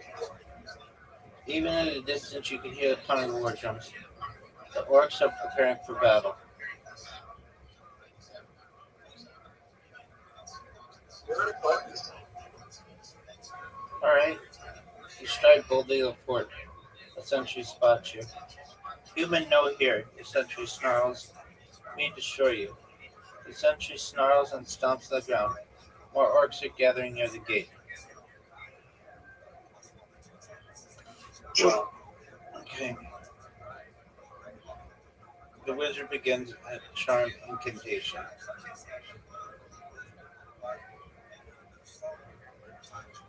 The sentry blinks in confusion as the other orcs erupt in laughter. The sentry snarls. The sentry circles your party, and the orcs behind him cheer. What do you want to do? I'm gonna do lightning bolt.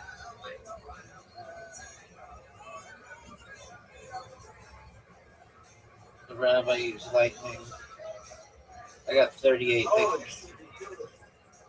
Yes, because I'm a pimp. The gathered orcs roar as their sentry fall. Warrior Pathology. Want talk? Must pass test.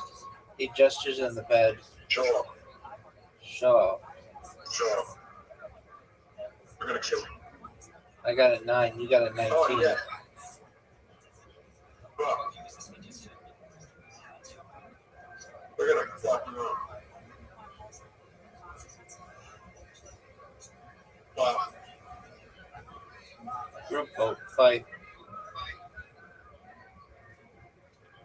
You challenge orc warriors party with the orc charges in. Shocking grasp. Oh, Zoom fuck. missed the attack. I think you must have. No, I didn't. Oh, fuck. Oh, fuck. You're really dead. Baby, I'm good. I'm gonna use paralyze on this motherfucker. You're right, I am nearly dead.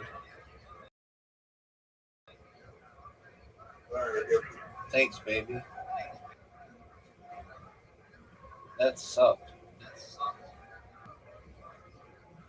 no, you're done. Alright, what do you want me to do about it? Not done. I mean, I tried. Oh, fuck. That's not good. Zoot, are you done? God.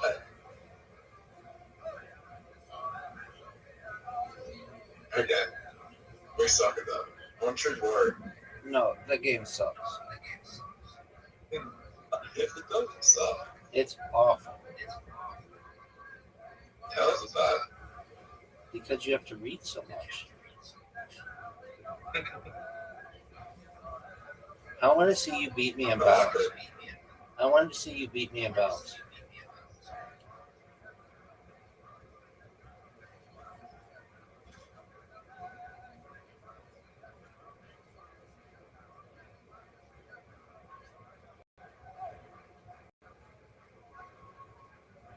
So, where are you? Why are you so far behind?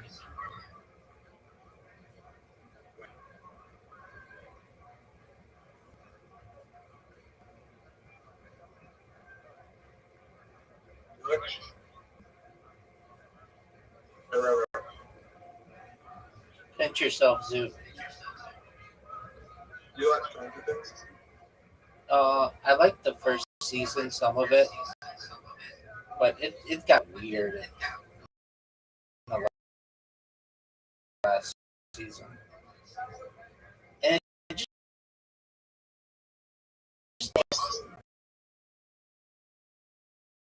so long that like the kids are already grown. I don't. That show took way too long, dude. Millie Bobby Brown just adopted a child yesterday. And she like plays it.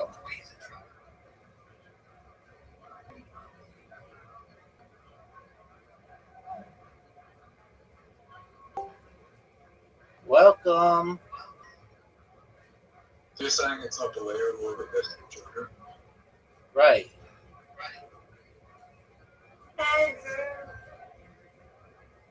Yeah, okay, which is correct. So, We're gonna play bowling. Zoot, are you ready for bowling?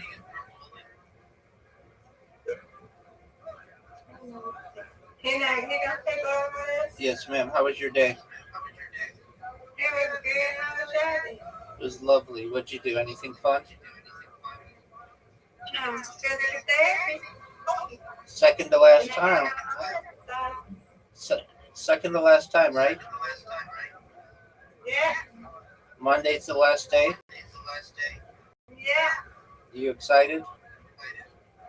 Yeah. Excellent. There is a character in Stranger Things that's meant to be 17, that's like 31 now. Yeah, exactly. That's what I'm saying. Miss Aquarius, have you ever seen Stranger Things? No, I heard of it. Maybe it's 18. The show, maybe way too old to be playing that character.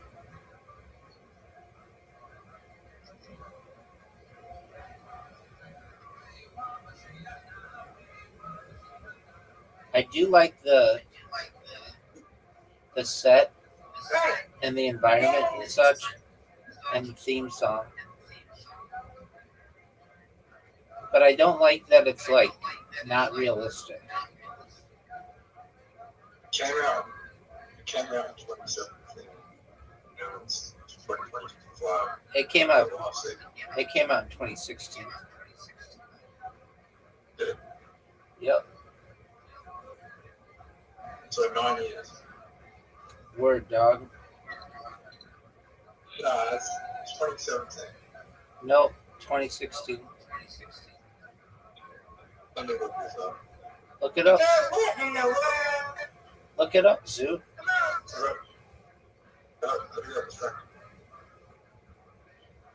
Look it up, Zoo. Look at that.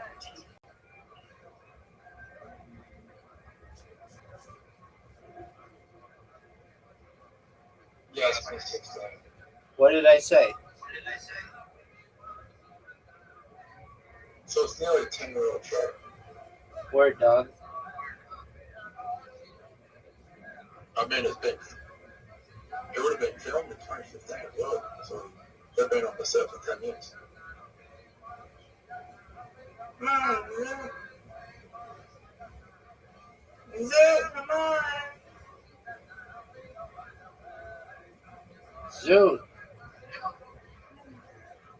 Zoo, come on. We asked nothing of you except to just go.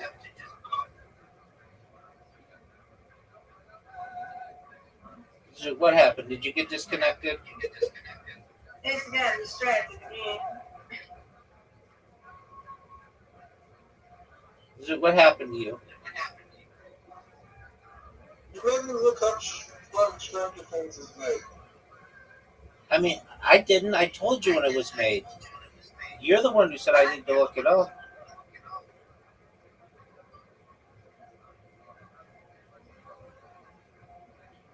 Yeah, 9 years. 9 years ago, Stranger Things was made. All right.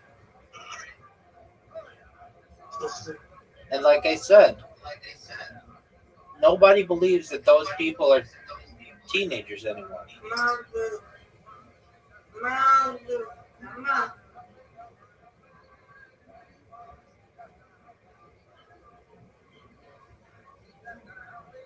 There you go. Good spare. Good spare.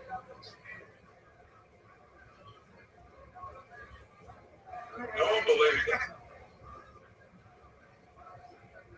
Now this is a tough shot.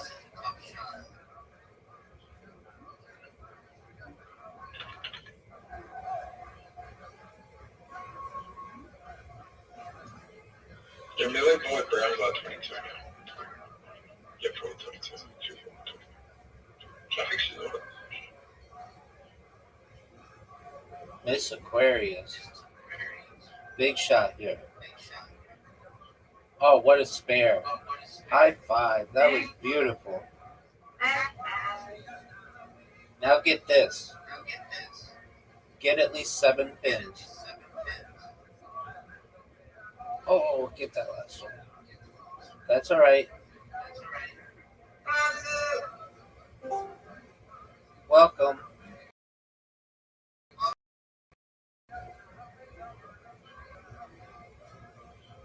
Nice spare. Are you ready for the greatest thing you ever seen? Yes. That was awful. Say it. Oh, no. I need this. And I got it. All I need is 1 pin. Come on, you got this, listen. I'll take it.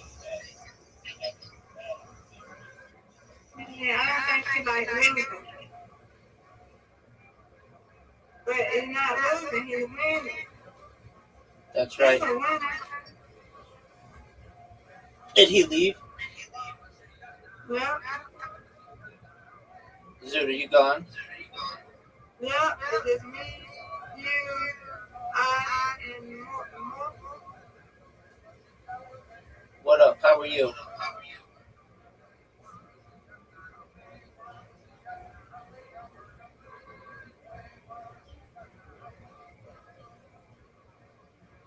Get it, Miss Aquarius. Ooh, there you go. That's the best way to start. Thank you. Come on, try. I tried. Get this.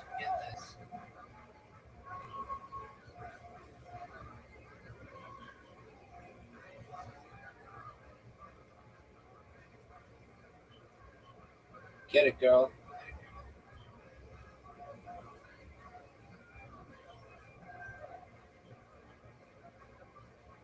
Get it. Nice spare. Yeah. No doubt. Get it. Not what we wanted. Get this. Wow. Oh, that was a wonderful spare. Thank you. Thank you, ma'am. I'll take it.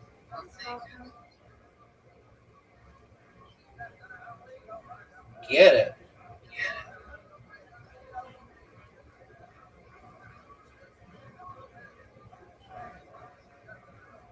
You can get this.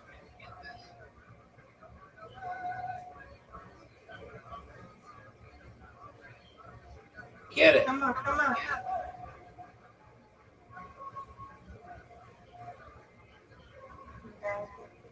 Get it. This Aquarius big lead. Hmm. And you got a spare? No one's touching you, girl.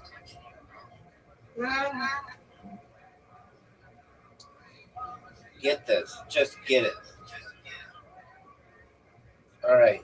I need. Come on, Rabbi. Gotta get this. Gotta get something. Yes, ma'am. I'll get a spare here. No doubt. God. Oh, no. I'm shocked. Shocked, I tell you. Oh, man. All right, get it. Nice. Get the split. Get the two on the left. Get these two on the left. Oh, we almost got it. All right, here we go. Come on, Rabbi. You got this. Let's go. I had to get it. Yes. Good job. If I get 3 in a row, Get it. oh no. That's the only way I could have caught you. Get that one. No. You win, I win, I win, you win. We both That's won. right. Undefeated in bowling, undefeated in friendship. Yay. Good job, Miss Aquarius. All right, going on you. Good night. Good night, sweet dreams. Tomorrow. God willing.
Yo, how are you?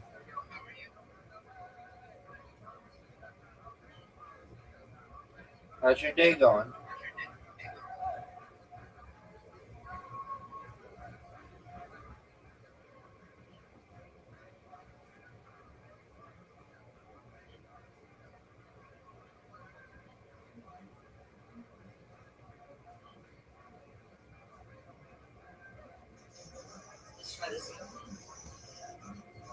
Hey, how are you? Rabbi, can you hear me? Yes, ma'am. How are you? Can you hear me? I can hear me.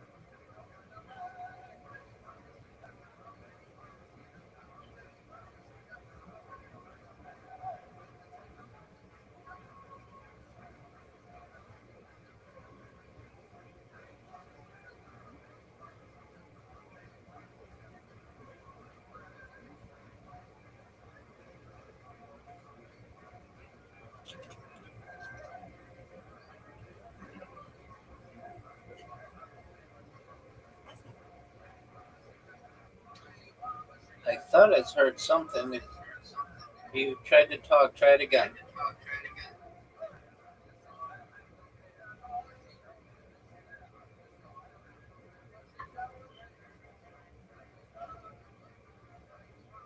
System. Oh, there we go. You just go away. Okay, fantastic.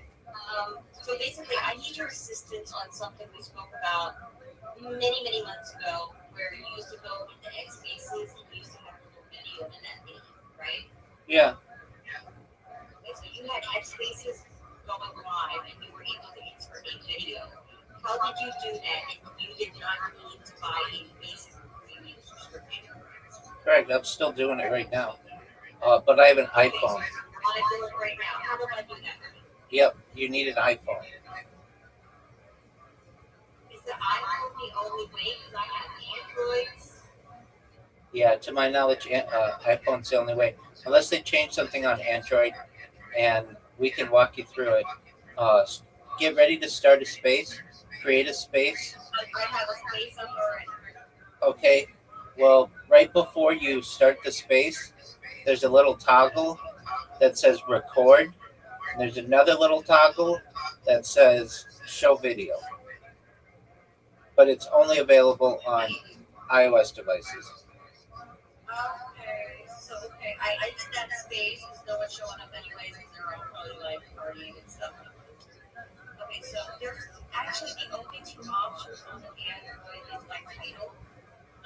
Of course, like who I want to let in. The title, add topics, record space, and allow incognito.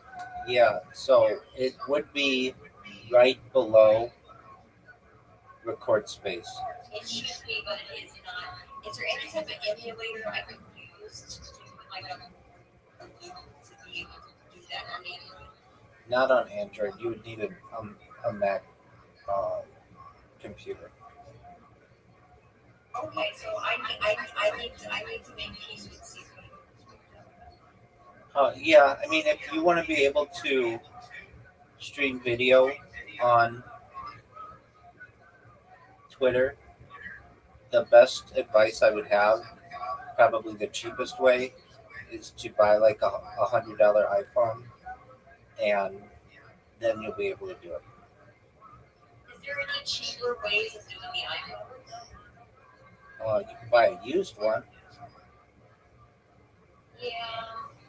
You don't know about any like free deals or anything? Like people who are just giving away iPhones. Yeah, like is there any type of like free iPhone things, or do I need to go talk to the Hindus? I don't know if you need. Usually when they find they know that like the free stuff. Yeah, I don't know anybody that knows about free iPhones. If you're on, Okay, I if need you're to make peace with the Scorpion. man, the guy needs to phone has spaces all the time. If you receive benefits in the United States, there's a way that they can give you a free iPhone. Still do the Lifeline program? Yeah.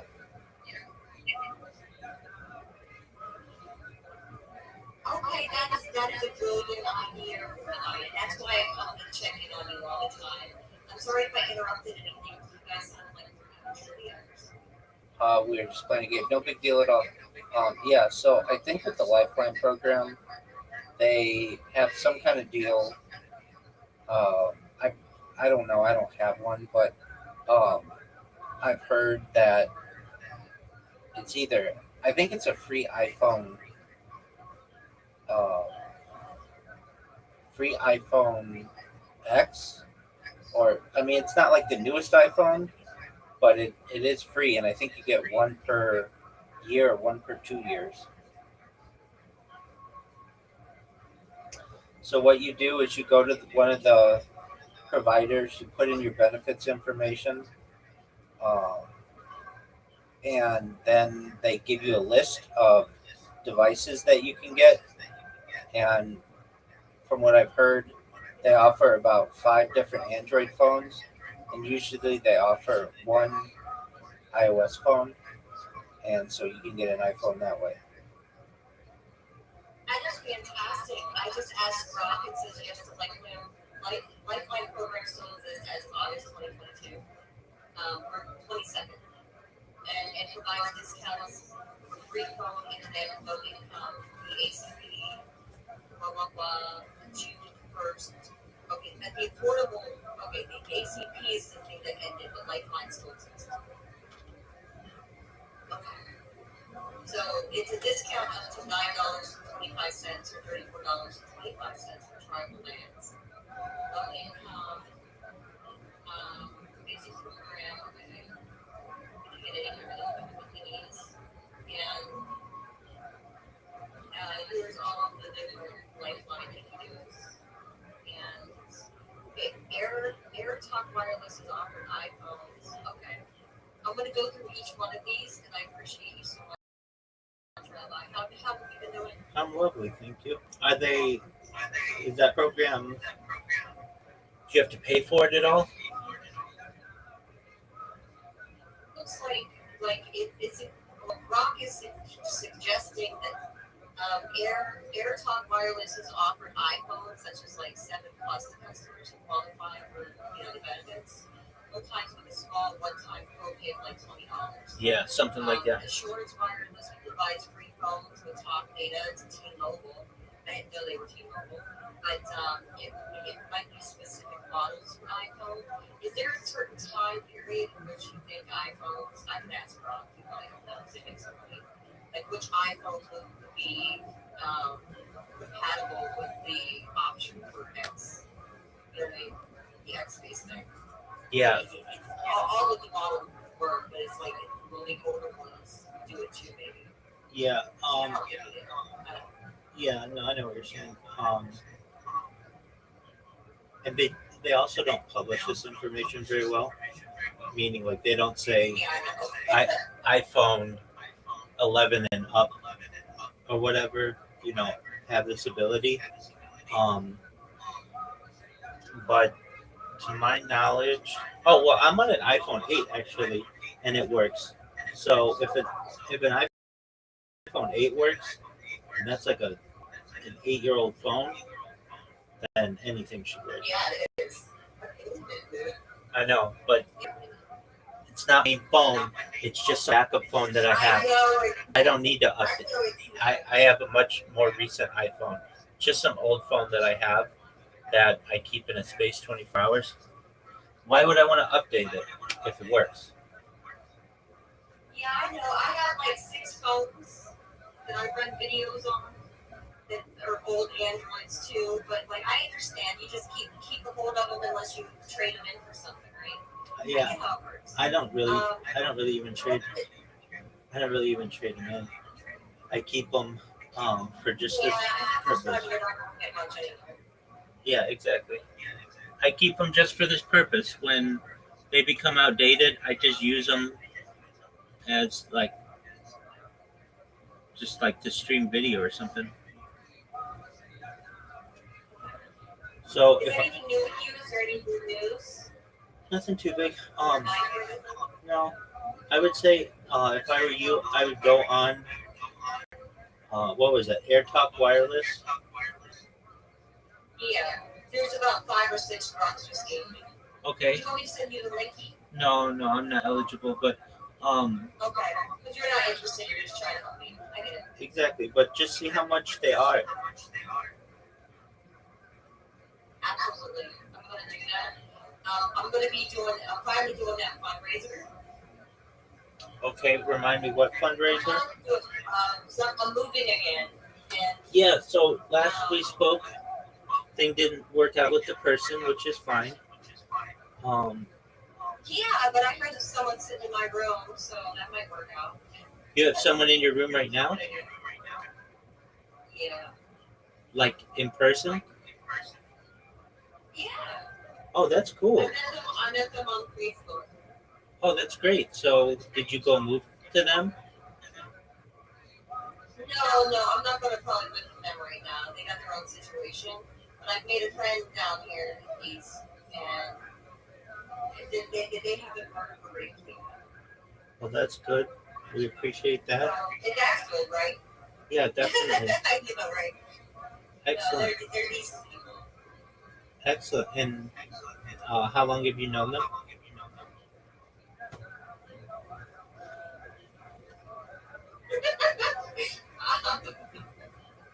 How long have we known each other?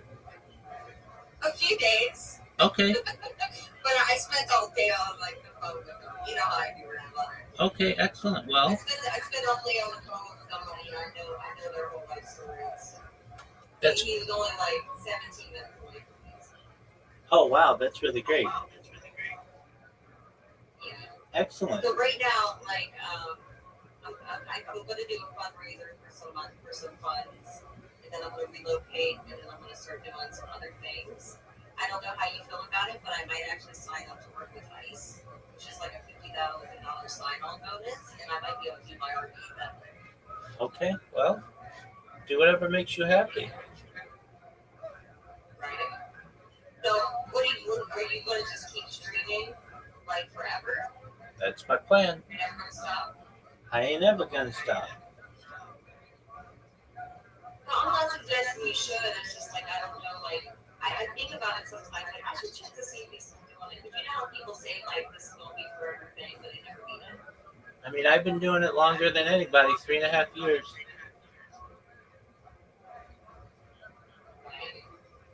And So have you found a wife yet? I'm not looking for a wife. Yeah, that's right. Because you're gonna be able to have any woman in the world, right? I mean, ideally, once I go viral, yeah, I'll be able to get any chick who wants to be famous. Absolutely. So I do come in here and poke around a little bit, and I want to see how long it takes to go viral, and if I can help that mission.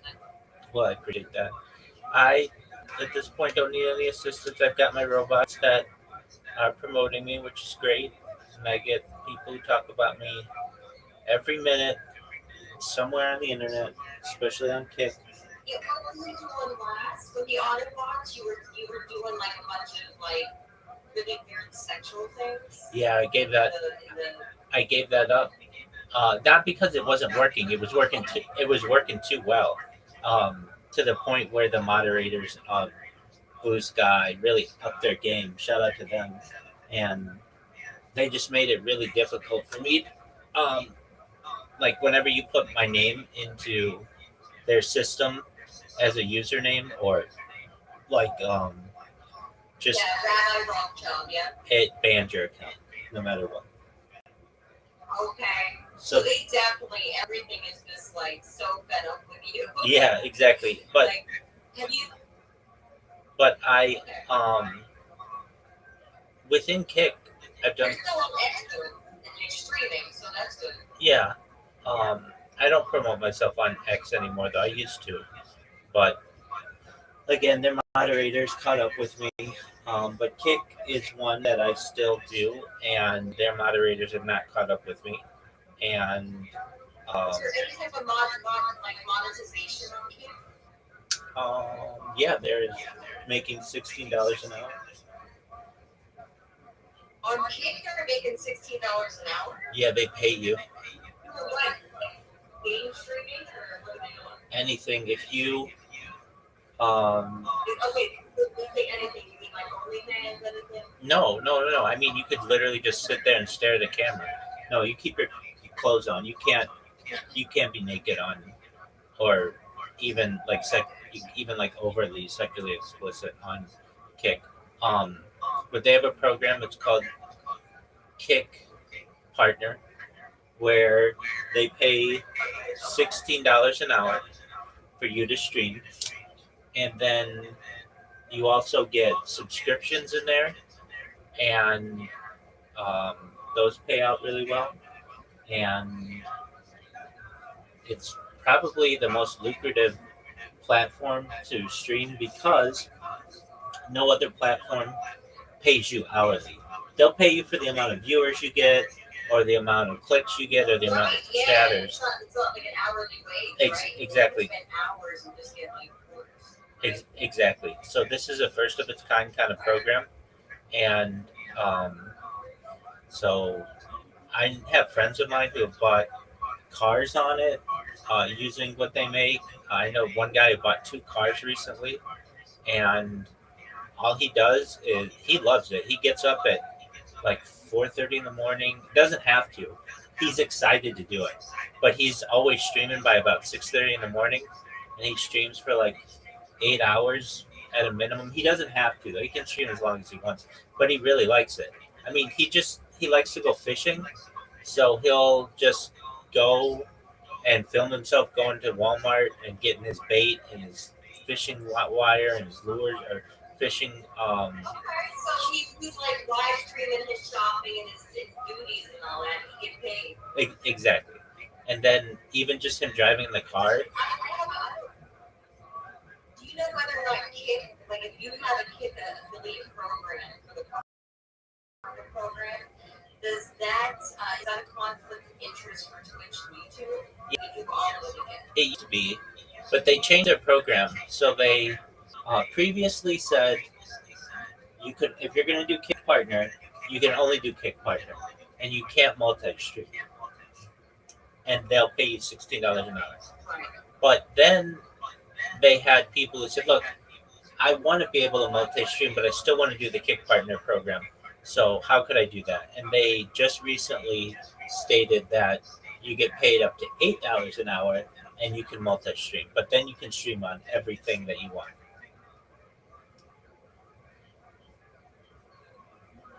So if you do Kick alone, it's up to $16 an hour, and if you stream on Twitch and Kick and YouTube and Rumble and all the other ones, then it's up to $8 an hour. There are some qualifications that you have to do. It's not just like you go there and they start paying you immediately, which is different than some of them. Like Rumble starts paying you immediately. Not a lot, but you'll get a few cents every few streams or so, and if you do it enough, But they only put you through Stripe. What's Stripe? Wasn't Stripe thing in Russia? Robot blocking. Okay, what happened to you, Retrograde? I put my kid to bed. Oh, okay. I'll check you out when I have a moment. Thanks for letting me know. Hi. Okay. No, he's not being rude. He's doing a live stream, so he was just telling me that he was doing that. He's got You're helping multiple people do lunches and stuff. word. So with the Rumble program, they pay right from the get-go. It's not a lot of money though, unless you have a lot of people watching you. Then it can be a lot. And the thing that I really like about Rumble is their content or their videos are saved indefinitely, meaning like it's like YouTube, as opposed to Twitch or Kick, which d- don't save longer than 30 days. And that means you can make money on the videos that you published from years ago. And so all that income combined. Okay, so it's retroactive. Um, it, yeah, I would say you could call it that. I mean, it's basically, Okay, that's Rumble. yeah, it's Rumble. Isn't there a lot of toxicity on Kick and Rumble? Is it like a cesspool? I mean, it's What's whatever that you, mean? it, it's what, yeah, I'm on everything. It's whatever you want it to be. Yeah, I know. I can tell you this: Kick and Twitch are basically exactly the same. And so the people who say that Kick is accessible, I feel, are just a lot of what happens. I mean, Amazon owns the Washington Post, and it has a lot of media influence, and it owns Twitch, and so they don't want a competitor. So they say that it's a cesspool, and then they force their affiliates to say that it's a cesspool, and then people think it's a cesspool. It's not. It's the biggest knock. It's the same. It's exactly the same people. It's literally like they have their Twitch going, they have their Kick going, and they just manage two different chats. It's like the same people. It's not like, oh, Kick is, you know, naked people and people hurting other people. No, it's the same people who are on Twitch. In fact, Kick, because they have some deep pockets, a lot of times poaches the people from Twitch to be on there. So they get, like, once somebody's a big Twitch streamer, they poach them. Do you know who Mr. Beast is?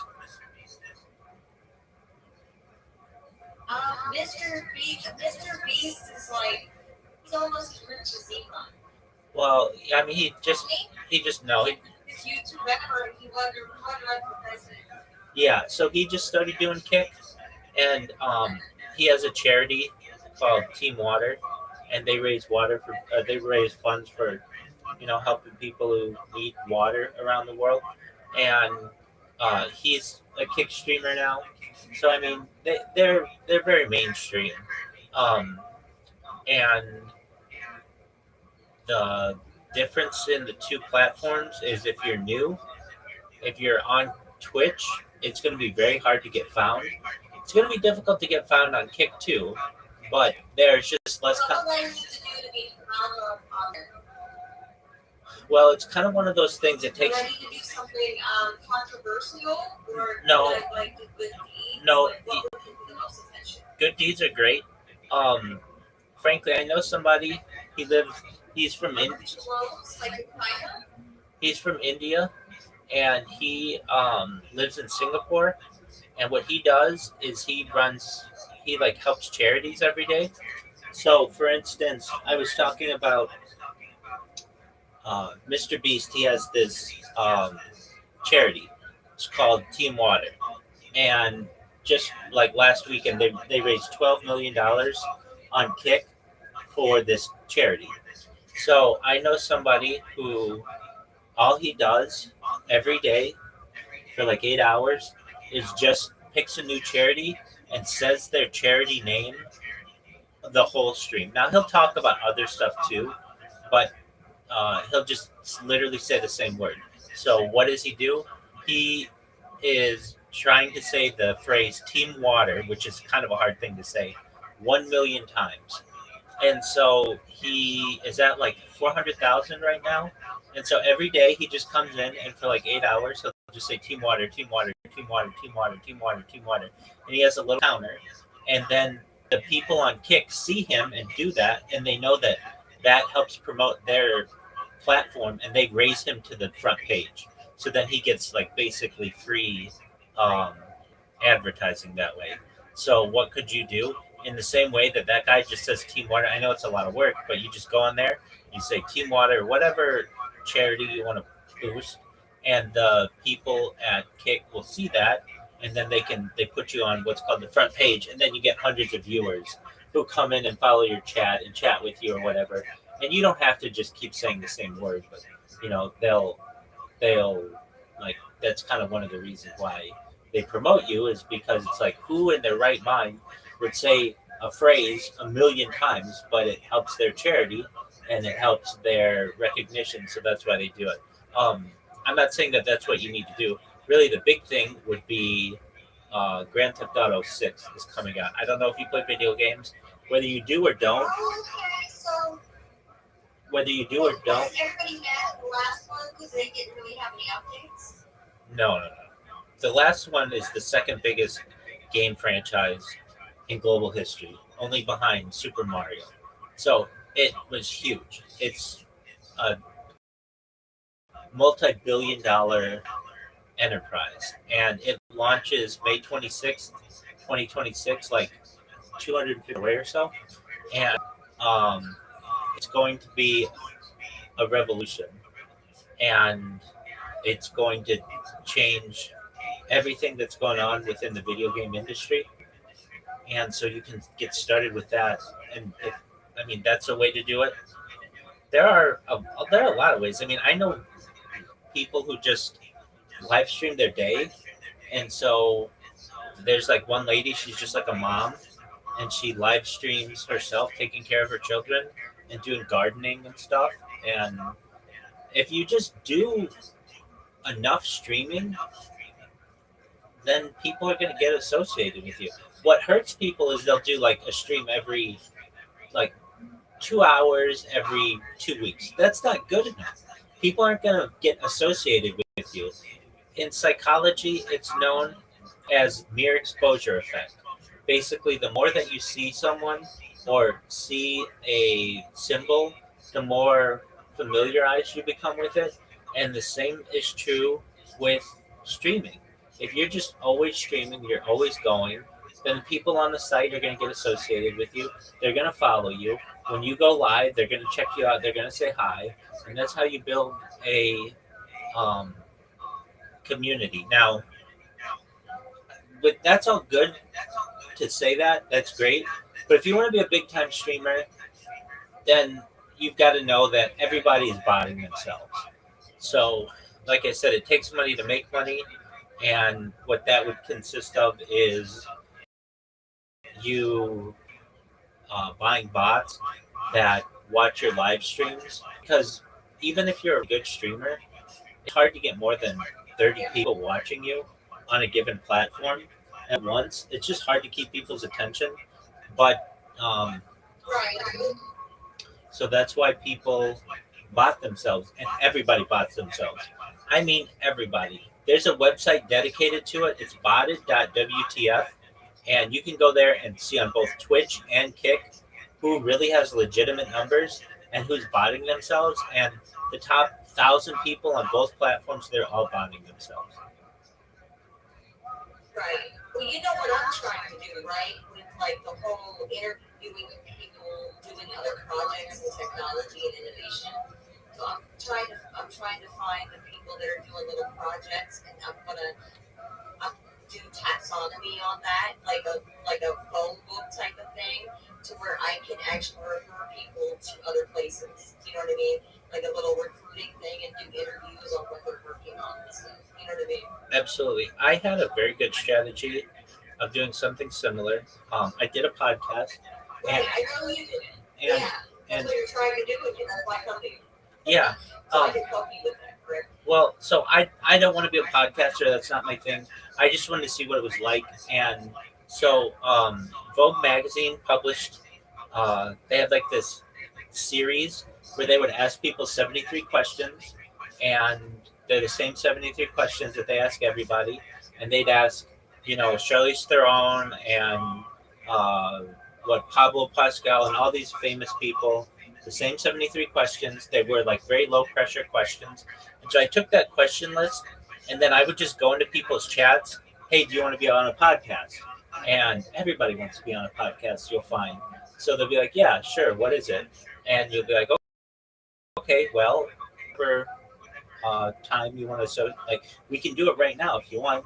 And you'll get a Discord call with them, and you just ask them the question. I mean, that's what I did. Now, in your case, where you would want to build this taxonomy thing, then you could do the same. Right, yeah. You could just say, hey, do you want to be on my podcast? They'll be like, what's your podcast?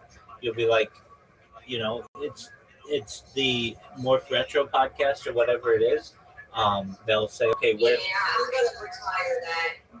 okay, If that's fine. It's expensive, I'm retired. Okay, whatever your podcast is, whatever the name is, Yeah. and they'll see that it's a legitimate podcast. The thing with podcasting that's really nice is it's a very nice system where if you, at least with like Spotify, none of this costs money. You just create a Spotify account for creator, and then you're able to distribute it, and it distributes everywhere. So it'll distribute on Spotify, on iHeartMedia, on Amazon, basically wherever podcasts are, Apple Music. So you don't have to do like individual podcasts or individual uploads. It just does it across the board for you. And I found it to be very easy to literally just go into someone's chat as a random stranger, like, do you want to be on a podcast? And like 50% of the time, which is a very high rate, the people would be like, yeah, I'll do it because they want the free promotion. So you can do that. Now, I've known people other ways, and I've actually been on podcasts this way. When I first started, I wanted to be on a podcast, but like I had just started my stream. I'd only been streaming like a year, and I wanted to um, get interviewed about it. So I went on an app called Fiverr, and for like $5, you'll anywhere from like $5 to $25, you can pay to be on podcasts as well. And those have been some of the best investments I've made. I find people find out about me from these podcasts that I did from years ago because they're saved and they're on big podcast channels. So what would I do if I were in your shoes? I would be like those kind of podcasters. I would say, hey, if you want to be on my podcast, we can do a free one. That's fine. But you could also charge people to be on your podcast, and people will happily pay for it. And that means you're going to bring in, 25, 50, $100 a podcast. It's just like 20 to 30 minutes of your day. It's not a lot. And then the only thing that you have to do is just have their podcast stored on your channel, which is another way to do it, and you can make money that way.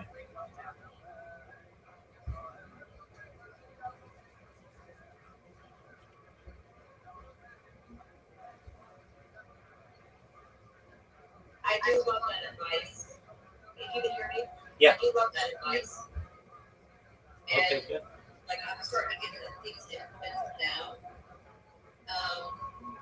And because I have a little bit more time and I have my computer board, which I didn't even update you on that, but like I went back to Spaces for a while and I got sucked into a little bit of like personalized drama.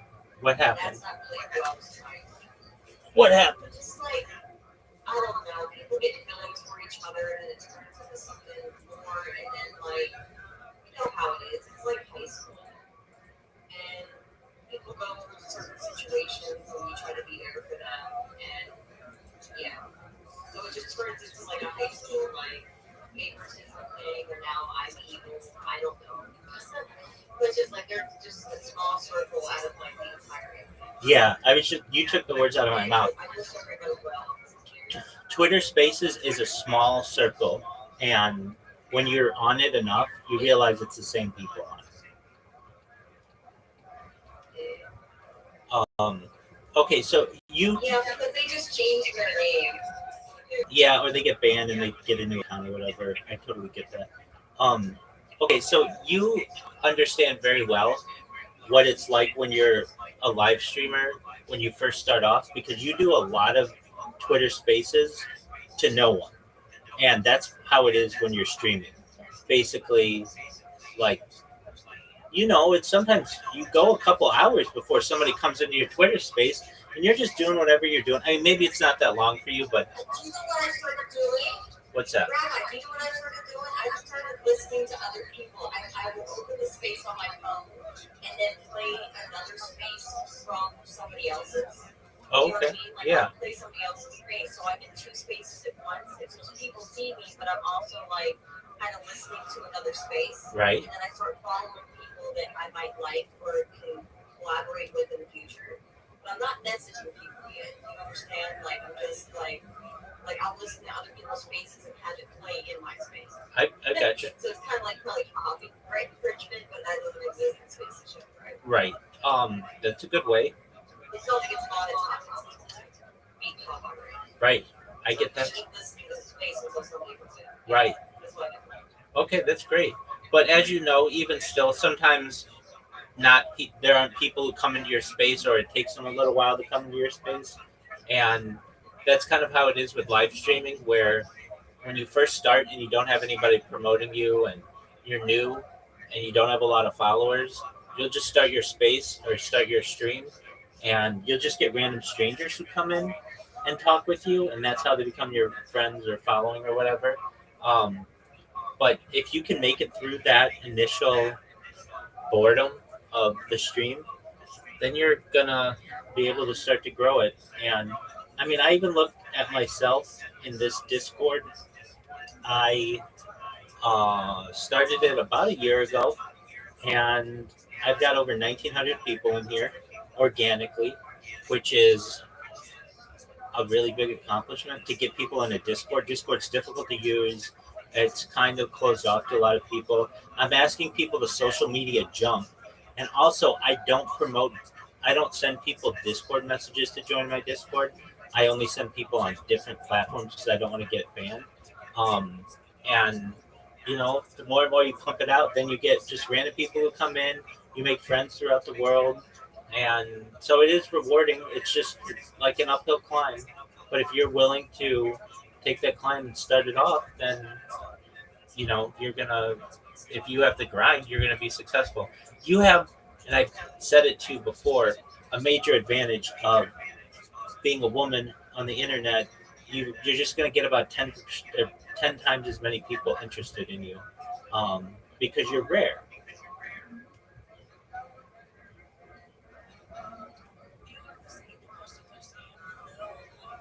I mean, I'm kind of rare, but at the same time, there's other females popping up trying to do similar things. And I don't think they understand what I was able to try to do. You know what I mean? So, there's a lot more girls hosts that are popping up in spaces that are addressing AI.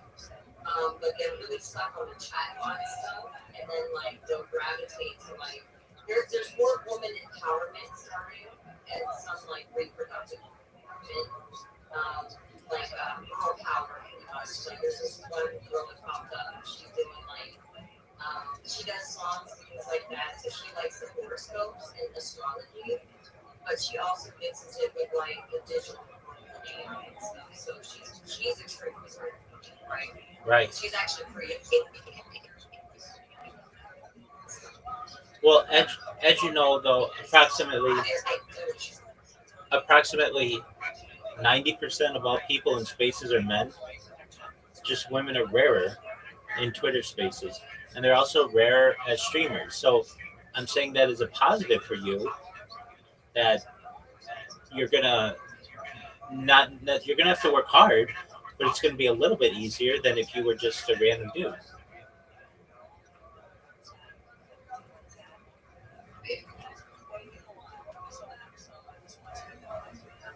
Yeah. I do think there's a lot of gamer problems. The longest time I pretended to be a boy in all these spaces. And I kind of wish I would have still pretended to be a boy. Because after I did the girl thing, all the conversations changed to relationships and everything else that I didn't really care about. But it was good because now we can start talking about AIs and self-sorting and self-love. Kind of like artificial intelligence. So I just kind of sorted it back into the stuff anyway. Have you seen what China's doing with the artificial world with the robot? Yep, they should be rolling that out next year. Yeah, it's pretty amazing. Yeah, I think it's 2028 was their deadline, but they'll probably have it by like early 22nd. You know what I mean? How they work. Absolutely. It's only $13,000. You help me get rich. I'm trying to tell you how to do it. I know you are. And I'm going to start following your instructions because, like, you're well off now, right? You got your budget in order. Yeah, I mean, I'm able to live within a budget and take care of my daily needs. Can I travel the world yet? No, but I'm able to take care of that which I need. But when you start traveling, you're gonna live stream, right? So Starlink is gonna be your go-to, right? Yeah, hopefully it'll be something even better than that by then. Or Maybe they can sponsor it. well, Starlink has its benefits, but it also has drawbacks. One of the major ones is you can't use it inside. So I would want something that I could use and not have to like set something up every time I go inside. So I'd work on that. But ideally, I would use something like RV mobile. They have mobile for like RVs and stuff where you don't have to take it off the RV at all. It's like there's fixed and then there's remote. no, I understand that. I understand that. But if I go inside an airport, I need to have internet. So I mean, I would I'd work out the mobile. Oh, you have to switch between Wi-Fi and stuff. Yeah, So exactly. you think like coverage in the airport. Okay, I understand this. It's a service network. Yeah, I mean, hopefully it will be improved by then. And there are people who do it. You do know you can like mark off an RV as like a business expense if you're using it for an that way. I mean, I would assume that you could.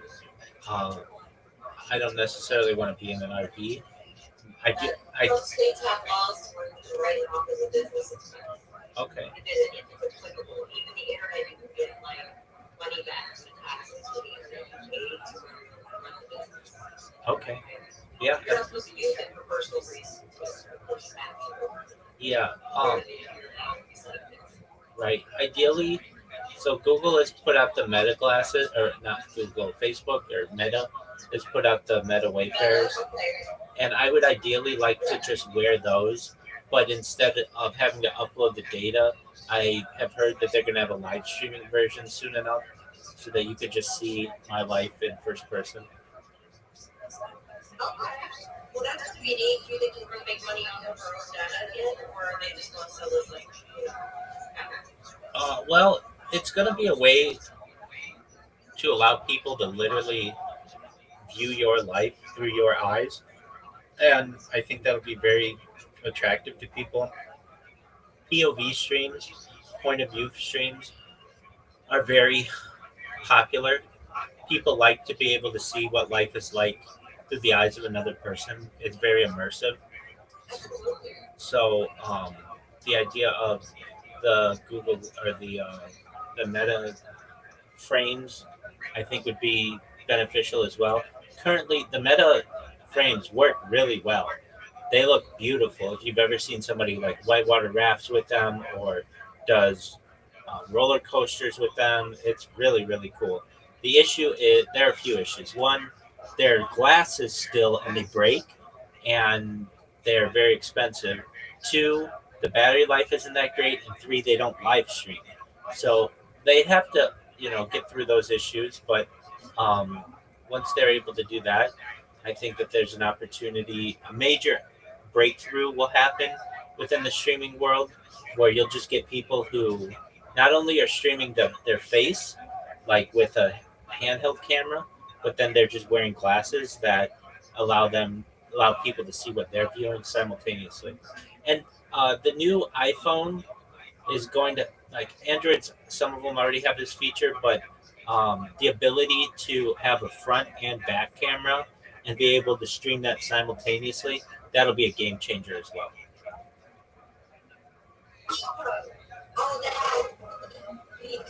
So, well, like the ghost that on your head, you can maybe also get the stars in the sky with different stars. Exactly. So, Like if you're like on a bike or something, you can put like the cam on the helmet, and you can also keep track of the skies and make sure you go closing from it. well, yeah, definitely. It's really great to get people, like, to get your own reaction to things. So let's say you're watching fireworks or something. Yeah, it's cool to get the fireworks, but you want to get the person's face as well as they react to them, or to a sporting event. Yeah, it's cool to get whatever's happening on the field, but it's great to see your own face, or for viewers to be able to see your face and how you react to it. So there are already some Androids that do I that. make some funny faces. Yeah, well, and they're not being captured, or generally not, unless you're I know it's all the waste, all this facial expression, man. exactly. Say we use like 32 muscles, like smile Exactly. So at least that'll be changed, and that takes a lot more RAM for a phone to be able to manage that. But I do think the new announcement, the next iPhone, there are rumors because Apple's very quiet about what it releases before they actually have their official announcement. But rumor has it that it's going to have the front and back simultaneous streaming capability, and that's going to change the game too. Yeah. Siri is um like Apple is really getting into the hard. I used to hate Siri, but I no longer hate them, and I think they're necessary force right now for the paywall issues that we have. Yeah, I think So paywall. I think Siri's pretty garbage in terms of AI. Um, I think there's a clear leader, ChatGPT, but ChatGPT has regressed some with ChatGPT plus one. Yeah, so the way that ChatGPT is going to dominate, the way that ChatGPT is going to dominate is in the browser with a browser. They're rumored to be launching a browser, and that browser is going to, I think, beat Google and Chrome's market share. What's happening in the EU is the EU is saying to Google, you have a monopoly on advertising and you have a monopoly on browsers. Basically, the Chrome browser is used by like 75% of all people in Europe, something like that. And you dominate online advertising. You own about 80% of the share or so. It fluctuates. And they're saying that you can't have both. You can either have your advertising revenue or you can have your browser, one or the other. And they're going to drop the browser if that's the case because their advertising revenue is where they make their money. And so that's going to leave a major hole in the market for an emerging competitor. And right now you have Firefox, Opera, Brave that are just really not, they're great browsers, but they're not where they need to be in comparison to being a competitor with Chrome. But OpenAI has said that they are going to launch a browser. And with all of the data that they have, I can see that overtaking Chrome and then eventually allowing them to dominate the data field.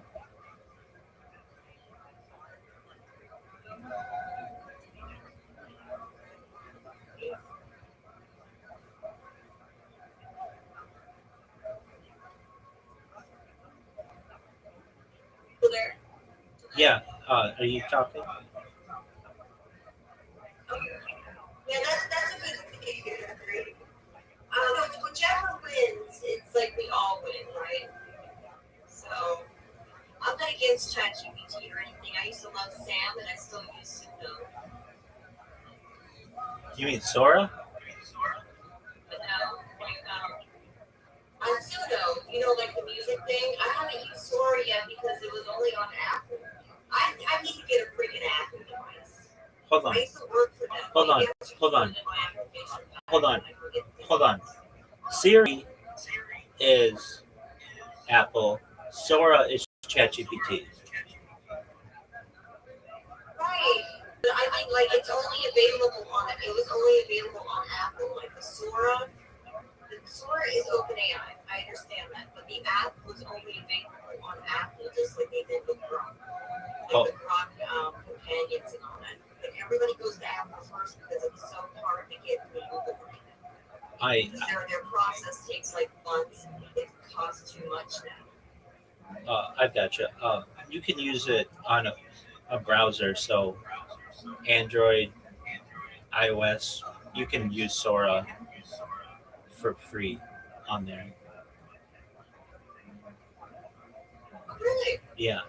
So it's actually a browser now. Okay. ChatGPT. It never used to be. No, Like a year ago? No, ChatGPT launched November 30th, 2022. I was using it that month.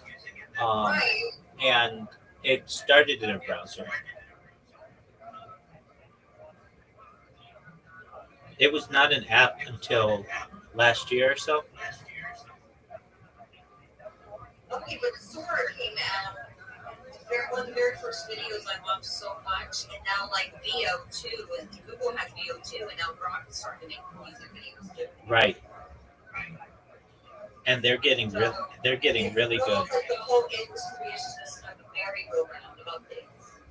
Right, and it's eventually going to have a major effect on Hollywood and on the music industry, just in media in general. Absolutely, there's like the private citizen collaborators, and they're really trying to have people pay for their stuff. And then we're going to get the video games, and then we're going to get to the live streaming, which is all the audio stuff. There you go. We're going to do live stream or great. There you go. And that's going to be like, because you're already ahead of all of us. 100%. 100%. Absolutely. So, Rabbi, it's been fantastic. I now have a list of things that I must go implement. Absolutely. Implement those, and I will be back to update you. Feel free to like ping me or anything else. Absolutely. The best news that you told me is that you made a friend. So shout out to you, shout out to him, and keep me updated with everything, okay? Thank you Excellent. so much. Take care. Bye.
puedes hablar con cualquier persona en hablar español o no sabe, pero puedes aprender el idioma es mucho mejor. Por lo tanto, tengo que ir a cenar. Voy a ver a ti mismo para darle las gracias. Usted es super cool. Muy bien, gracias.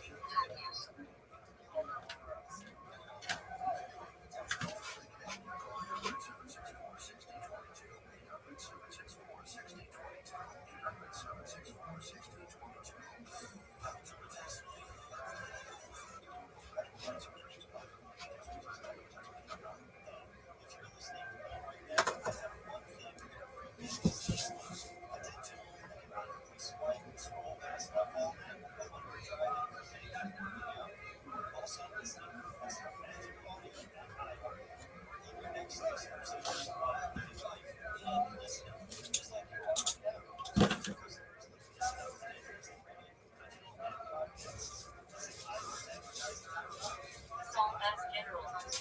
P. to David S. Live. Killed by host. Nothing survey from SS to Earth S15. C4. CN 2048. 2080. God is my health. Remain is nothing. Next match. Nothing David. Abigail double S to 175. 270. 3. SCPG. My father destroyed people. Live peacemaker. Becomes David S. Live. Abigail no 3. 35. Escape. 15. Etc. Areas. My father is my people. Several persons. Esther. That's 6. No 10. No 3. And 2,448 1,330. My father is my people. Karen Benson. 9 Restream fire. And 1 PDX 14. RC 913. 911 BT. Is my father people. Team Optica. Fort with the real. Maybe not R1. 2 set. 1 KPS. 10 CBT. The father is great people. 3 for David. Later he goes to Solomon. Abiel 1 set 9. 1. 14. 51. 11 CBT. God is my father people. Ancestor of Saul Jonathan. Abby for Johnny 17. Judge 6. Late 2nd millennium BG. My father has helped me. Sidian S. Abby's eyes. Abigail David S. Sister 1 CH Arkin. 16. 17. 10 CBG. My father has told me. Mother of Amanda. Abishag 1 AGS 1. 2. 10 THC. BG. Possibly father of wandering people. She semi-dependent to King David. Abishag 1. 270. 10 THC. BG. My father is Jesse, father of the Misty. David S. W. British warrior. Absalom Abishalom said 13. 18. 10 CBG. Father of peacekeeper. David Exum. Rebels. Guys in war. Abishua X 6. 1 CHR 6. Exodus era. My father is salvation. Priestly lineage 7 kindness. Communal 2 set 3. 4. 10 CBG. My father is Newly. One of David X wives. Something in John Johnny 7. 1 CHR 2. 7. CLA 13 CBG. Troubler Hebrew. Snowman spoil. Defeat that high. A fashion where it's the Chashburn investor. RC 486. 465 BG.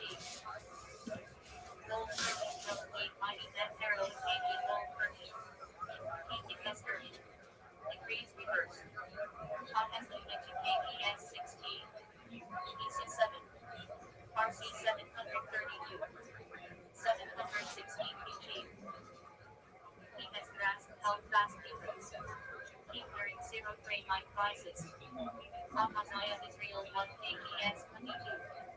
2 KPS 1. RC 853. 850 BG. SC's Hebrew. King of Israel. Son of Ahab. Amaziah 22 KPS 8. 9. 2 CH 22. RC 842. 841 BG. SC's Hebrew. King of Judah. Slain by Jehu. 8 1 KPS 16. 22. RC 874. 853 BG. Possibly unmovement 19. King of Israel. Baal Go. Elijah X9. Aaron Macron X. And 2,365. 2,488. 1,396. 1,273 BG. Mighty exalted latitude. Some suggest Egyptian. First by grace. Moses S. brother. Adding in 1 KGS 11. 14. 10 CBG. Is my brother.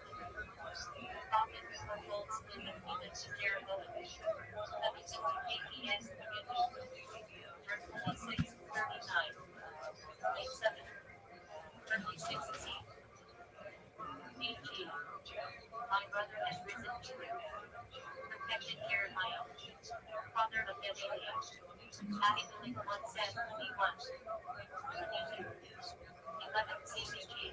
General, during this kind of triumphalist ecclesiastical period, Jews fared poorly as the church attempted to highly regulate their behavior and to segregate them to certain segments of society.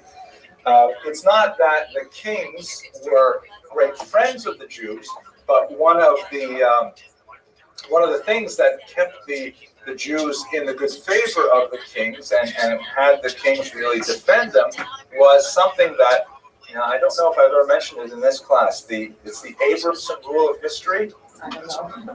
How about Ms. Abramson? What is the Abramson rule of history, Ms. Abramson? Money, absolutely. Thank you so much. That's the one takeaway message I hope my undergraduates get. It's amazing how long I've repeated over and over again.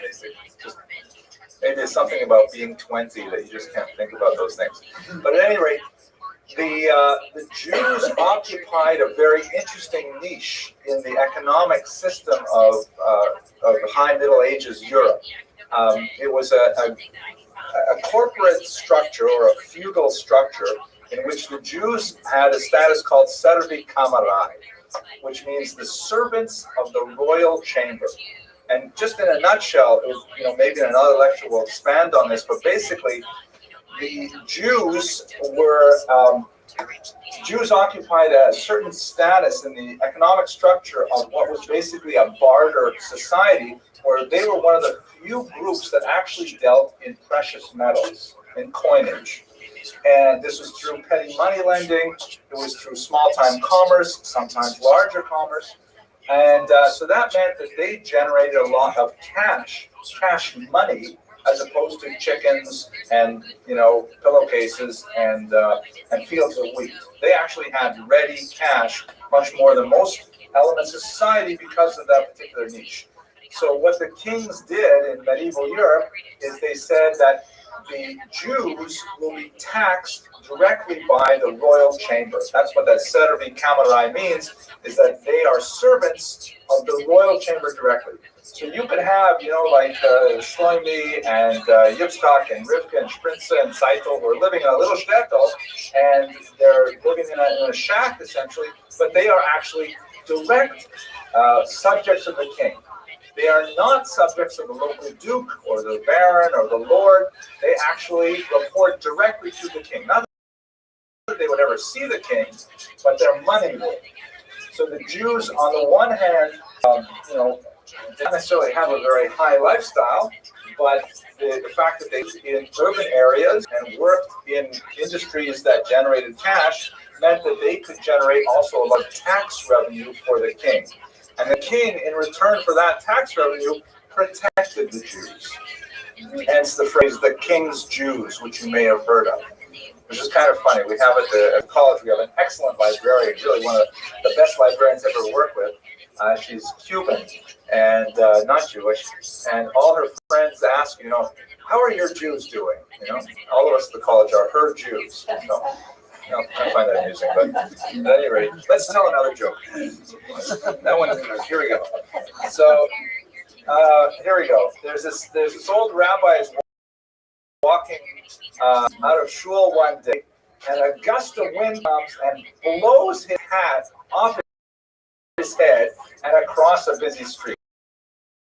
So the elder rabbi, he can't quite, cross the street. A man who sees something, and so he goes out and he gets the hat and he returns it to the rabbi. So when the rabbi says, "Bless you, my son."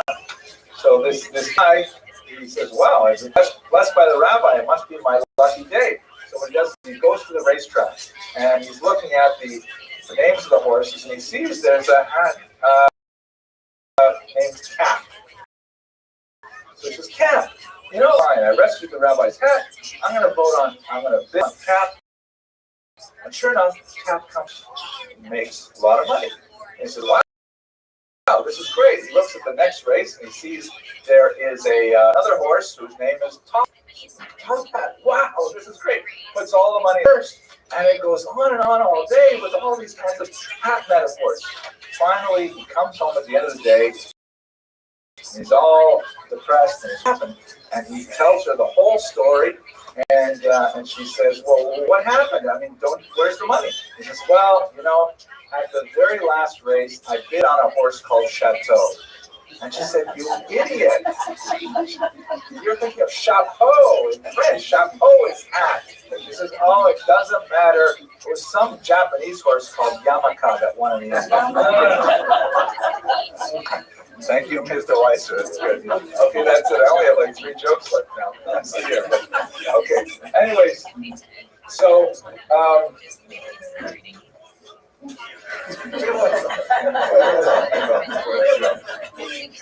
Sermon Cameron, right. So you've got this period in the 13th century. The church is ascendant. The church is not benefiting from these tax resources. And so as they get more...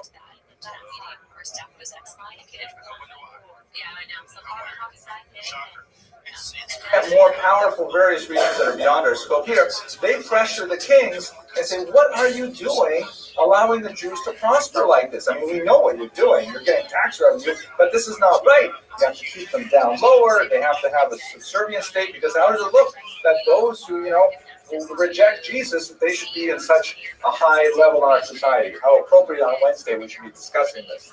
And so what happens is, as the kings lose kind of power and traction vis-a-vis the church, the Jews tend to do poorly. This is a phenomenon that stretches through much of the 13th century in particular.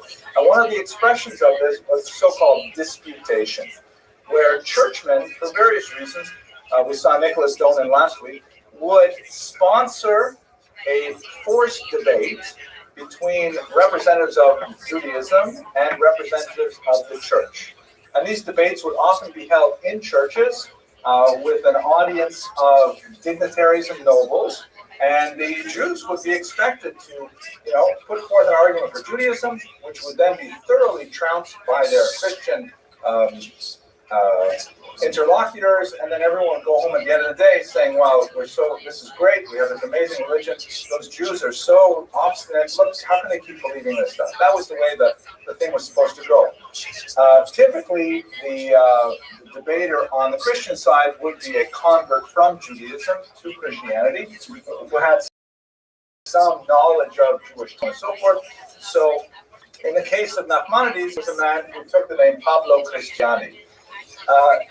To his dismay, however, when they called for this disputation, they demanded the leader of the Jewish community to represent Judaism, and it was none other than Nachmanides, who was really the kind of mind that only comes along once every 1,000 years, debating against some Shlamazel, and it was a rout. It was a terrible rout, and it was extremely embarrassing for the church.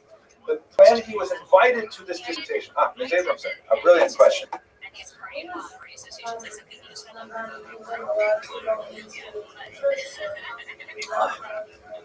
Excellent question. What my brilliant daughter is alluding to is a halakha that is.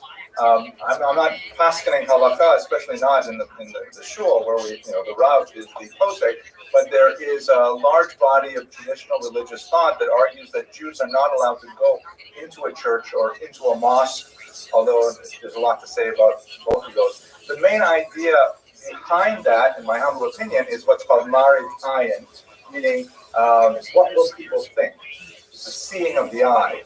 It's not appropriate for a Jew like you, let's say, for example, dressed like this, wearing a tie, to walk into a church. That's a joke. I meant this. Because then people say, "Oh, look at that! What's going on with Noel Abramson? He's going to a church."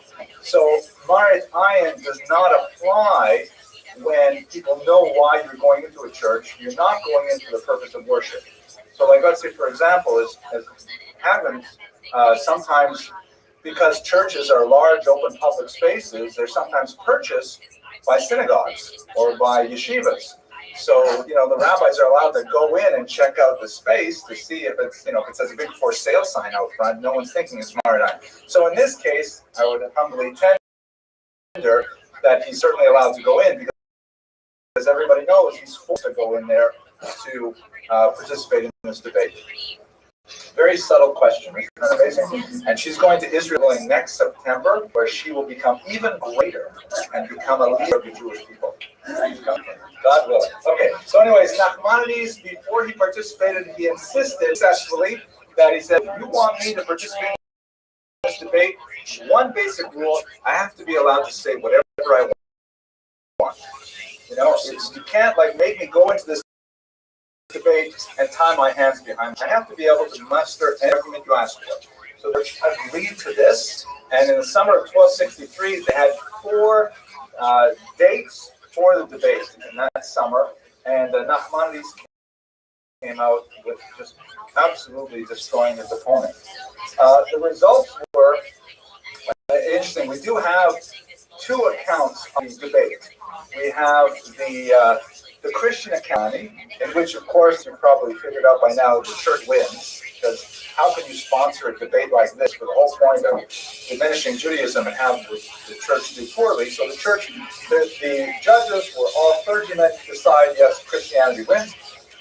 But we also have Maimonides' account, which has become a classic of medieval literature. It's called the Sefer HaVikuach, the book of the debate, which is about 25 pages long in Hebrew, and it's published in the collected edition.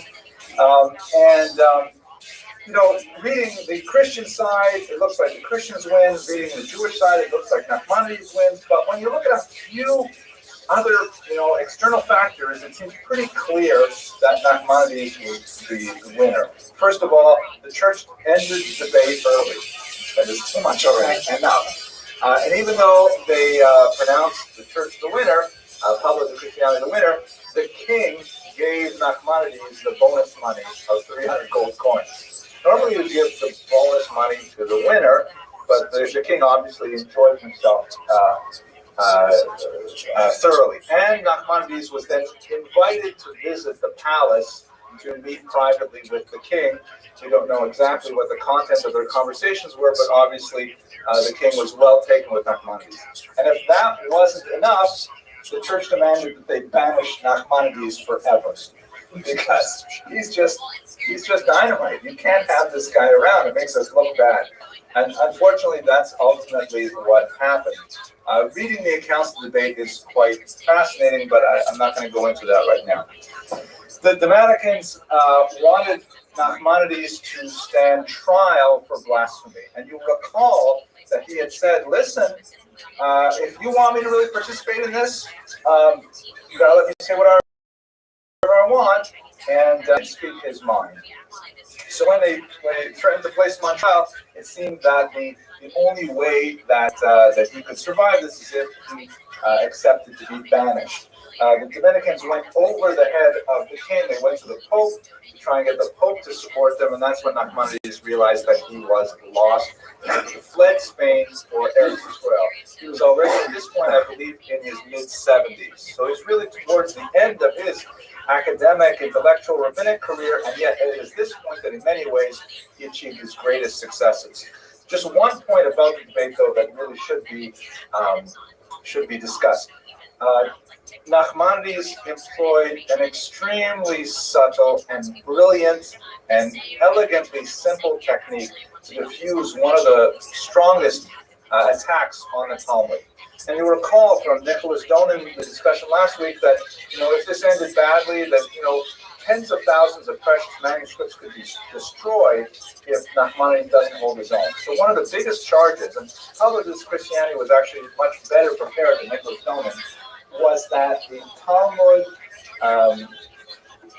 Talmud blasphemes Jesus, and specifically says some terrible things about Jesus' personage, about his parentage, about his character, all kinds of things that, according to the internal rules of this debate, were unforgivable sins. And Nachmanides' defense was very simple. He said, "That Jesus? Oh, no, that's not the Jesus that you guys worship. That's another guy named Jesus." And he consistently maintained that, it's not an uncommon name, Yoshua, right? Joshua. He consistently maintained that because we do have a character named Yoshua that had a rabbi named Rabbi Yoshua ben Prachia. His teacher was also named Yeshua ben Prachia, and the timing doesn't work. The Jesus of the Talmud could easily be an entirely different person. It's unlikely. Chances are, when the Talmud says negative things about Jesus, they mean the Christian Jesus. Once again, since it's Wednesday, it's totally appropriate for us to be discussing this. But Nachmanides, whenever public Christianity came out with a criticism, said, "Look at what it says over here about Jesus," says, "That's a totally different Jesus. That's not talking about your Jesus at all." And so the Christianity he was defenseless against that argument because it could not be said to be blasphemous if it wasn't speaking about the same person at all. And so, Yiddish Akov, absolutely. He completely deflected the worst criticisms, and the debate had to, ground to a halt whenever the Christianity really thought he had the best arguments to marshal against the Talmud. At this time, most likely, he wrote the Ramban, a very, very beautiful and moving letter, which is worth actually quoting a little bit. I wonder if we have it in a prayer book. Very powerful. But Aliza, didn't we study this when we were? I studied with my eldest daughter, Rafaela, before her bat mitzvah. We studied in depth the Ramban for this particular letter for about 6 weeks. Here it is, page 994. You all just open up your prayer books, page 994. Please rise.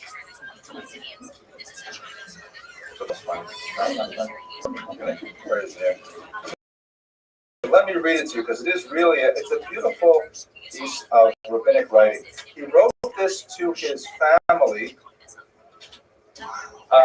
when he was forced to leave. A letter to his son about how he wants him to behave for the rest of his life.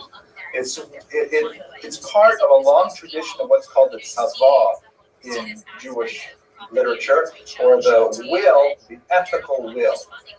It's a document written not saying who gets my stocks and who gets the cars and who gets the house. It's a document that says, this is how I want you to lead your life. As it happens, my wife and I have a custom that we write one of these every year for Yom Kippur and give it to each of our children individually because, you never know what can happen in that year. All right, read a little bit of this to you, okay? In English.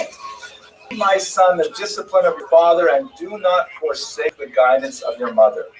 Accustom yourself to speak gently to all people at all times. This will protect you from anger, a most serious character flaw which causes one to sin.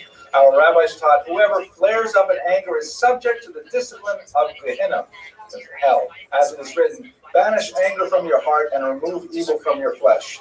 The evil mentioned here refers to Gehenna, as it is written, and the wicked are destined for the day of evil. Once you have distanced yourself from anger, the quality of humility will enter your hearts. This sterling quality is the finest of all admirable traits, as Scripture writes, on the heels of humility comes the fear of Hashem. Through humility, the fear of God will intensify in your heart, for you will always be aware from where you have come and to where you are destined to go. You will realize that in life you are as frail as the maggot or the worm, all the more so in death.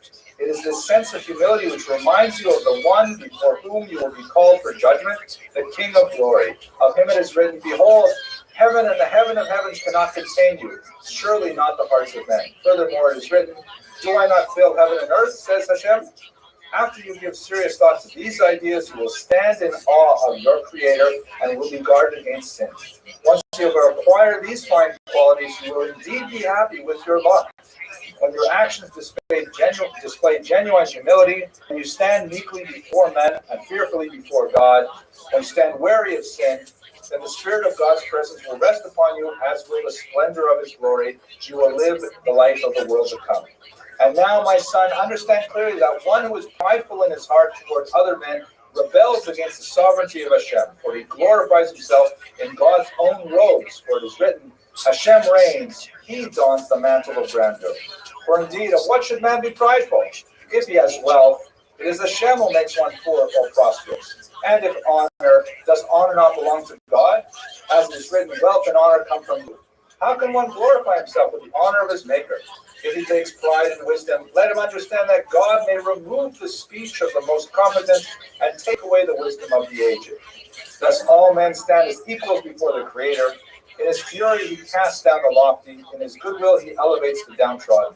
Therefore humble yourself, for Hashem will lift you up. Thus I shall explain to you how you may accustom yourself to the quality of humility, to walk with it always. Let your words be spoken gently, let your head be bowed. Cast your eyes downward and your heart heavenward. And when speaking, do not stare at your listener. Let all men seem greater than you in your eyes. If another is wiser or wealthier than yourself, you must show him respect. And if he is poor and you are richer or wiser than he, consider that he may be more righteous than yourself. If he sins, it is the result of error, while your transgression is deliberate. In all your words, actions, and thoughts, at all times, imagine in your heart that you are standing in the presence of the Holy One, blessed be He, and that His presence rests upon you. Indeed, the glory of Hashem fills the universe. Speak with reverence and awe like a servant who stands in the presence of his master. Act with restraint in the company of others. If one should call out to you, do not answer with a loud voice, but respond gently, in low tones, as one who stands before his mentor. Take care to always study Torah diligently so you'll be able to fulfill its commands. When you rise from study, ponder carefully what you have learned. See what there is in it, which you can put into practice. Review your actions every morning and evening, and in this way live all your days in repentance. Cast external matters from your mind when you stand to pray. Carefully prepare your heart in the presence of the Holy One. Purify your thoughts and ponder your words before you utter them. Almost done. Conduct yourself in these ways in all your endeavors for as long as you may live. In this way you will surely avoid transgression. Your words, actions, and thoughts will be flawless. Your prayer will be pure and clear, sincere and pleasing to God. Blessed is he, as is written, when you prepare their heart to concentrate, you are attentive to their prayers. Read this letter once a week, he concludes, and neglect none of this. Fulfill it, and in so doing, walk with it forever in the ways of Hashem. May you be blessed, so that you may succeed in your ways and merit the world to come that lies hidden for the righteous. Every day that you shall read this letter, Hashem shall answer heart's desires. Amen. Selah. So that's why it's printed in the print book, because many people do have the custom of reading it every single day. Others have the custom of reading every week. Others have been reading it whenever they give a lecture on Nachmanides. But it's a beautiful, behavior. You get a sense of his personality through that. Even though he's a man very well published, a man capable of aggressive debate, not fearful of power, and enduring great, punishment. Nevertheless, the letter is all about being humble. So I don't know. I think his last, but that's about all I know. That was a joke. Israel, not money. Okay, we'll take that out of the internet. But let's go on. He arrived in Israel in the year 1260. Found very few Jews in Jerusalem. In fact, he writes there were only permanent residents in the holy city, 2 permanent Jewish residents. That when they wanted to make a minyan for Shabbos, they actually in Jews living in the surrounding countryside. Israel at that time had been devastated by that had made their way into it, and Nachmanides, as an older gentleman, came to this devastated Jewish community, and rather than simply giving up and saying, "Oy vey is here," he started to build. The very first thing is he established a synagogue, and he made sure that there was a permanent minyan in Jerusalem again. Got the building himself, and it still is in place today in Jerusalem. His legacy is, and of course, around Nachmanides, around his great scholars. You can imagine the Havdil. This is the Einstein of Torah. Even that is a very vague kind of comparison. This is one of the greatest minds coming to this. Even though it's Jerusalem, it was a rural backwater of Judaism, and just by the force of his personality and his intellect, creating a community around it and planting the seeds for a much larger community to come. So when we think about the legacy of Nachmanides, we can reflect on the tremendous literary achievements, his great work as a synthesizer of the Spanish and French approaches to Torah, his incredibly powerful and enduring Torah commentary, and towards the end of his life, the brilliant way he handled the disputation, followed by the reconstruction, his greatest achievement, of the Jewish community in Jerusalem. So with that, I'm going to formally conclude, and I thank you very much for your attention. Please recall next week we'll be at 8 p.m. sharp. And thank you once again.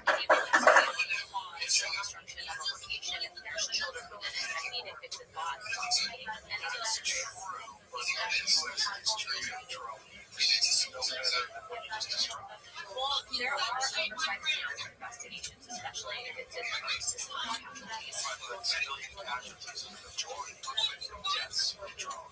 say, based on people that I've talked with. Hello, everyone. Thank you for coming. I appreciate your presence here. Tonight's going to be a difficult lecture, I have to say, as I read a lot to prepare for tonight's class, but I feel so close to Rebbe Akiva. His thought has influenced so much of my own Weltanschauung that I realized as I get close to the time where I just begin speaking that it's hard for me to separate out, what is the history of Rebbe Akiva, what is his biography, and what is really what I have absorbed into my own self-image of how it is to live life as a Jew. I'm going to split this lecture really into 2 thematic segments. On the one hand, for those of you, particularly those of you who are watching this on the web, you may have very little sense of who Rebbe Akiva really was. And so therefore, about half of this lecture is going to be devoted to his biography and his teachings, which are difficult to analyze because they're so deeply entrenched in Tannaitic literature. And also, I find it difficult to, as I mentioned earlier, to really separate out what's Rebbe Akiva's actual life story and my own vision of what is Judaism. So that's one half of it. There'll be about half of our material is going to be focused on Rebbe Akiva's life and his teachings. The other half, which ironically will probably be of most benefit for those of you who already know Rebbe Akiva's teachings very well, will speak about the life and times in which he lived, because he lived in extremely consequential and complex times in Jewish history. We're speaking about the 1st century and the first part of the 2nd century, in which the temple was destroyed, Jewish sectarianism flourished and eventually expressed itself in many major movements, and ultimately the Jews were exiled after 2 unsuccessful wars with the Roman Empire. So we're going to split the time half and half. Half will be on Rebbe Akiva's life and teachings, half will be on the broader scope of affairs in Israel during Rebbe Akiva's lifetime. And I hope that by approaching the lecture in this way, we'll be able to, if not satisfy everyone, at least we'll dissatisfy everyone in equal measure. I will. Thank you for laughing. I appreciate that. The other thing I should mention in terms of good and welfare, next week is our final lecture before Passover. Passover. We are scheduled to begin lecturing again shortly after the Passover holiday, but after next week, which is going to be on Mar Zutra, not as well known a rabbinic figure, but it will give us opportunity to speak about the land of Israel during the early Muslim period. After that, we'll take a break for the month of April, May. Please keep an eye on your email for updates and for the video recordings, or at least visit the website. You'll see the lectures listed there. Second good and welfare thing, this lecture is by an anonymous donor, and Mr. R.E. Lung, who has dedicated his support of our students in honor, quote, in honor of all those who choose to teach. A very appropriate quote, I think. For those of you here or on the web, just a reminder that why we do this is in order to raise funds for our students so that we can generate. We've raised about $1,000 this semester alone. Very pleased with that. This is the website for online donations, or see me afterwards if you like. Okay, so let's go to our sources, and we'll discuss where exactly do we derive information about the life of Rabbi Akiva. His life is virtually synonymous with Tannaitic literature, meaning that Rabbi Akiva is almost one and the same with all the sources we have for first century Judaism. His name and his teachings suffuse virtually every text that is Jewish that comes out of this period. Rabbi, could I ask you on your way in, Rabbi, can I ask you to shut the door there so we don't get the noise from the outside? Thank you. From a historiographic level, this presents a problem because we don't have any text from outside the bubble of Judaism to tell us about the life of Rabbi Akiva, but that is something we simply have to deal with. Let me just give you a sense of what those texts are and how they relate to Rabbi Akiva.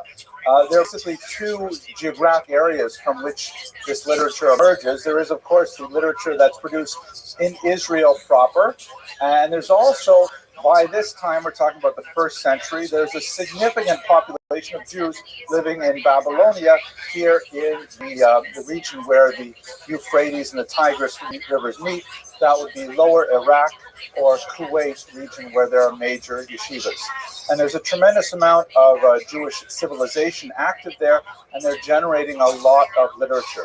In terms of the dates when they're composed, largely the Israeli documents are much earlier, of course, because the Jews are not exiled from this region in large numbers until the end of the first century, although the Babylonian diaspora did exist quite a bit earlier, really from the 6th century before the Common Era. There is a Jewish presence in Babylon. But the documents relating to Rabbi Akiva's life come primarily from Israel. These are the earlier documents. Then they are later generated in Babylon, often in much greater detail, which is in itself problematic as well. Because if you want to look at the earlier documents, and they tend to be very sparse in nature and very Spartan, if I can use a Roman or a Greek metaphor here, how is it that there's more detail in the Babylonian documents, which were written hundreds of years later? One could argue that there's a certain amount of embellishment going on, or one could argue that there's more reconstruction of oral traditions. Chances are both are happening at the same time. But I would just underline one basic caveat when we're dealing with these sources. Unlike people like Josephus, who was also a source for this period, who are at least trying to be historians. It's true, the concept of modern critical history is not developed in any sophisticated form at all, but the rabbis who compose Tannaitic literature are generally not trying to preserve history.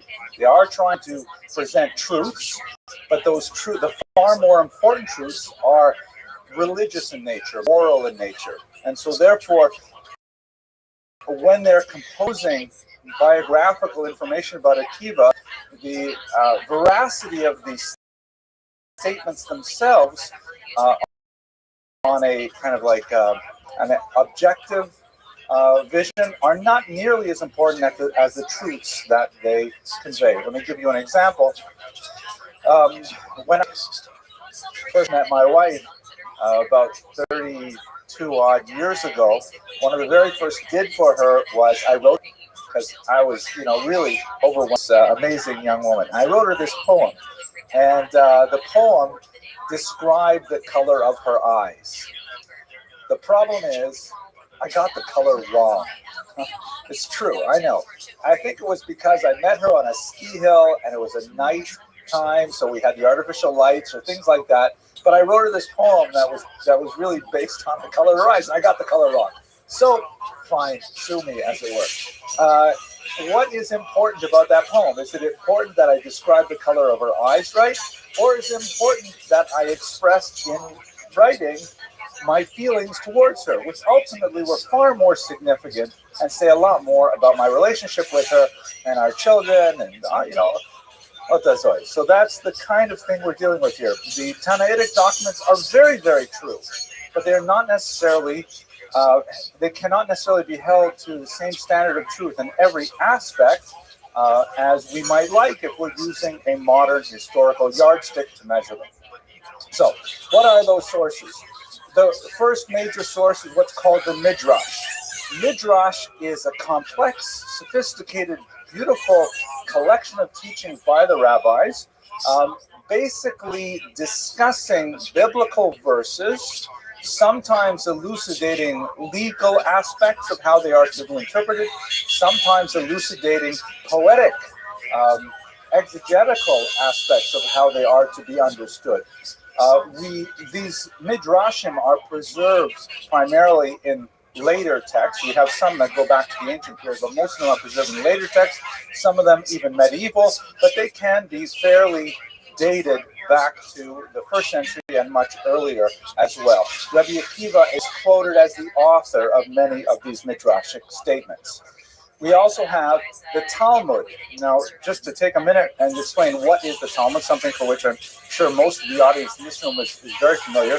But basically, the Talmud is an extended discussion of a legal body of work called the Mishnah, which I forgot to even put on this chart. Oh my gosh, I can't believe I forgot the Mishnah.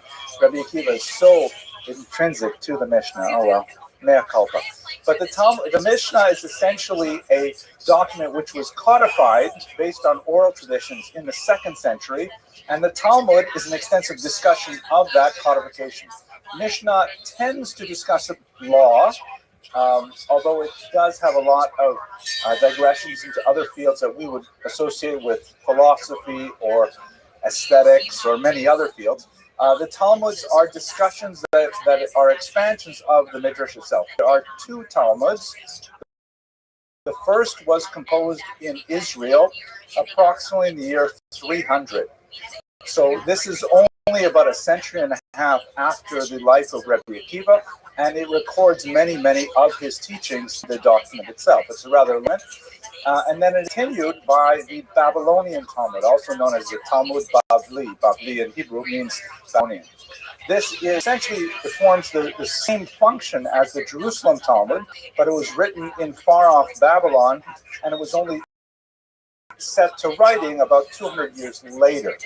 In Jewish culture, the Babylonian Talmud is generally considered the much more authoritative, and is studied far more than the Jerusalem Talmud, but given the dates of their composition, the Jerusalem Talmud is often the more authoritative source for the examination of historical issues that went on in Israel at the period that we're discussing. Taken together, Rashim, the Mishnah, which I didn't have a picture, the Talmuds are basically the whole of Tannaitic and also Amoritic literature. These are 2 basic periods of Jewish thought. And Rabbi Akiva is suffused throughout these massive documents. His teachings inform them at virtually every turn. From the non-religious side, we also have the scholarship of Josephus, shown here in a rather imaginative 19th century rendition. Josephus was incredibly popular among Christian readers because he describes the events of the 1st century, which are of course central to the development of Christianity. And in the popular 19th century editions, they often portrayed him as they thought a Jew of the 1st century must have dressed, which is completely wrong. The turbans, the jewels in the hair, I mean, he looks sort of like an Ottoman Arab pasha or something, but nevertheless, this is perhaps the most iconic image of Josephus that we will see. And finally, we have other documentation. We have numismatic evidence, coinage, things like that. They're especially associated with the Bar Kokhba period, which is towards the end of Rabbi Akiva's life. So these are all taken together, the sources that we can bring to bear to understand the life and times of Rabbi Akiva. Let us immerse ourselves for a few minutes in the various political and religious ideologies of Jews in the first century, because this is a period of phenomenal Jewish sectarianism. By sectarianism, I'm referring to competing ideologies for the definition of the true Judaism, quote unquote, true Judaism. Perhaps, and we've gone over these very briefly in other classes. I don't want to belabor the point, but you have the Sadducees, who are primarily associated with the temple rituals. They are very closely aligned to the Romans, who by now have established Israel as a direct protectorate. It's no longer a Hashmonite independent nation of any form. They had some heterodox views, such as a denial of life after death, a questioning of the role of the oral Torah. Those Tannaitic documents that we just went through would not be considered very significant to the Sadduceans, and so on. In Hebrew, they're known as the Tzdukim. And then you have their opponents, in many ways, the so-called Hirushim, or separators, from the word Lifrosh in Hebrew, to separate, to set up. These are learned Jews who largely felt that they could not win any conflict with their Sadducean opponents. They would not succeed in trying to wrest political power. They would not be able to take over the temple cult. And so what they did was they essentially retreated to the hinterland. They were active in the large cities, but they're much more known for their activity in the rural areas. They generally garnered the loyalty of the rural population. Huge urban-rural split, you'll recall from previous lectures, when it came to Greek values.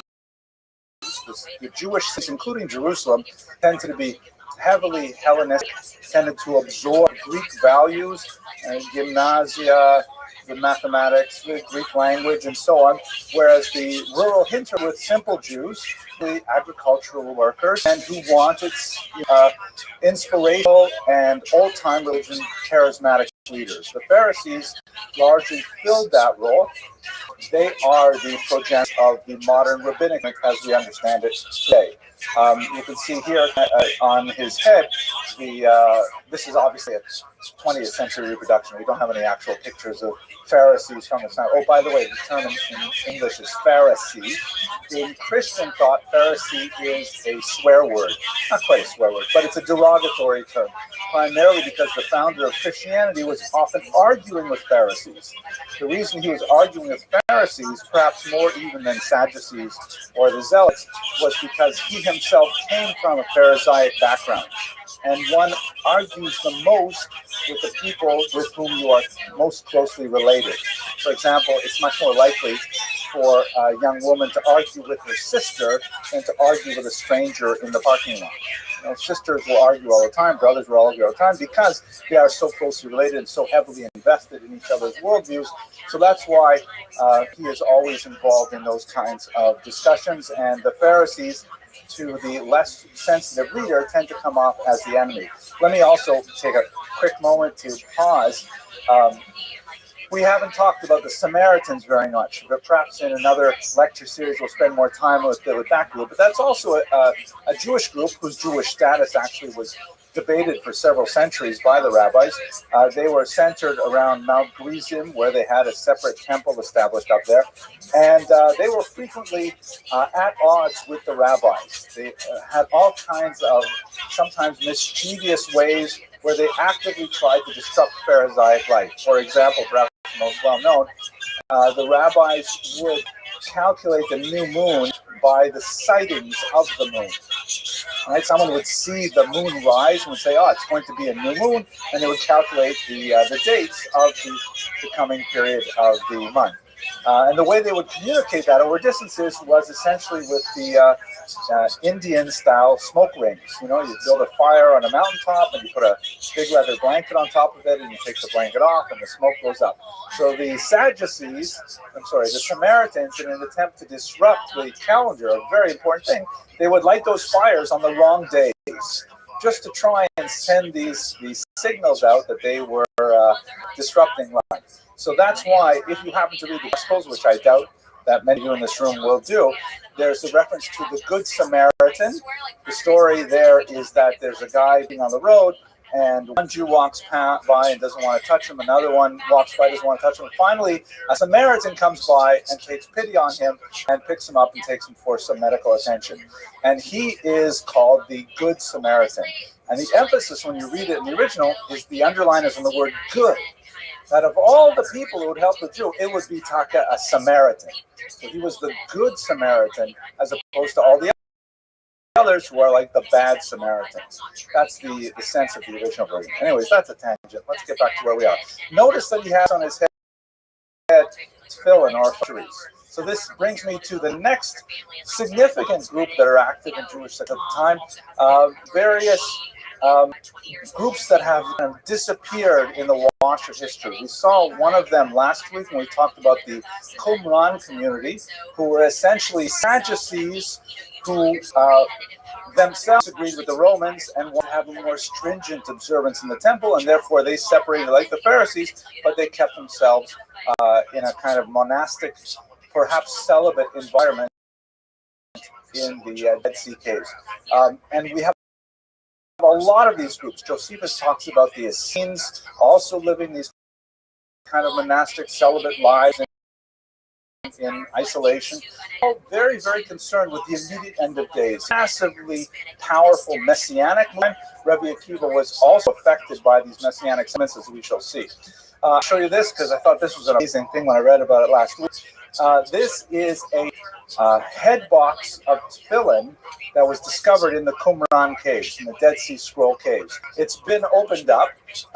Obviously, it's heavily worn. It would normally be, like when it was new, it would be black, and of course, it would be folded over and sewn up, so you would get that square look that goes on the head. But this was an amazing opportunity to solve a major medieval dispute over the 4 sections of the Torah that are written on parchment and deposited in the 4 slots. So there are 4 different passages from the Torah, and Rashi indicates which verses should go in which of these boxes, but his grandson, Rabbeinu Tam, disagreed and said they should be in a slightly different order. So particularly pious individuals, particularly those associated with the Chabad movement, will wear 2 sets of tefillin. They'll wear 1 set, which according to Rashi's opinion, and then afterwards they will take them off and they will put on a 2nd set, which are identical, except that the sections are in a different order. So they'll wear 2 pairs of tefillin. There's also a 3rd pair as well. So when they found these tefillin, and they were able to open up, they thought, finally, we will know who's right. Is it Rashi or Rabbeinu Tam? Because we'll be able to examine these and see what they wore in Qumran 2,000 years ago. And guess what they found? It conformed to neither of them. The parchments were actually in a 3rd configuration, not like Rashi and not like Rabbeinu Tam. So we are left with the controversy to this day. Not that that would necessarily be definitive, but it's kind of, so this is emblematic of another large group of people or groups of people who are all quite active in Israel at this time when Rabbi Akiva is enjoying his formative years. Finally, one last group, the Zealots, especially a group called the Sicarii, the bladed ones, the assassins, who were known for their opposition to Rome, and a rebellious movement that was very popular, as one would think, among the youth. It did have expression in the urban centers like in Jerusalem, and they engaged in widespread assassination, not only of Roman officials, but also of Jews who capitulated to Rome. They were very, very feared, and they fomented a considerable amount of unrest in Israel as a whole. So these are like, we think we have it bad with Democrats and Republicans.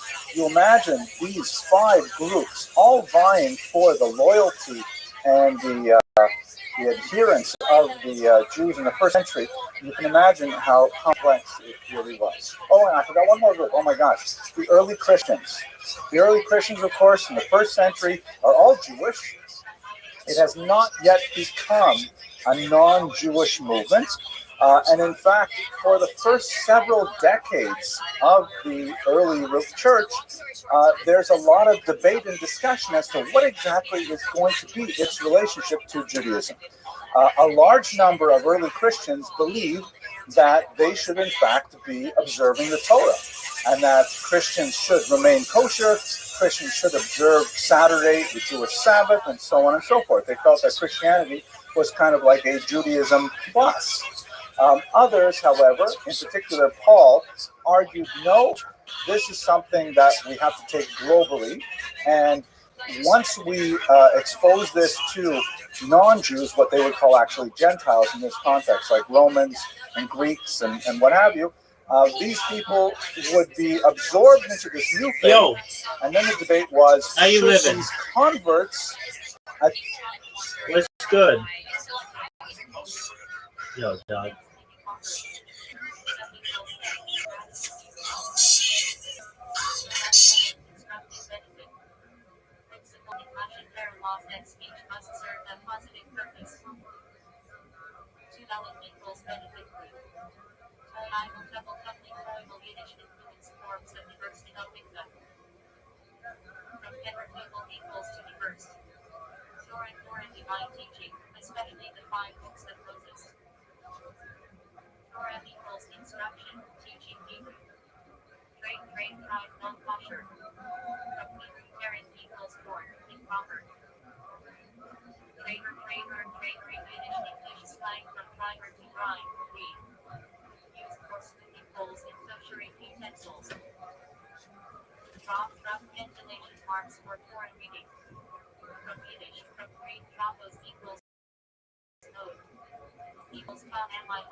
adopt Jewish customs and laws.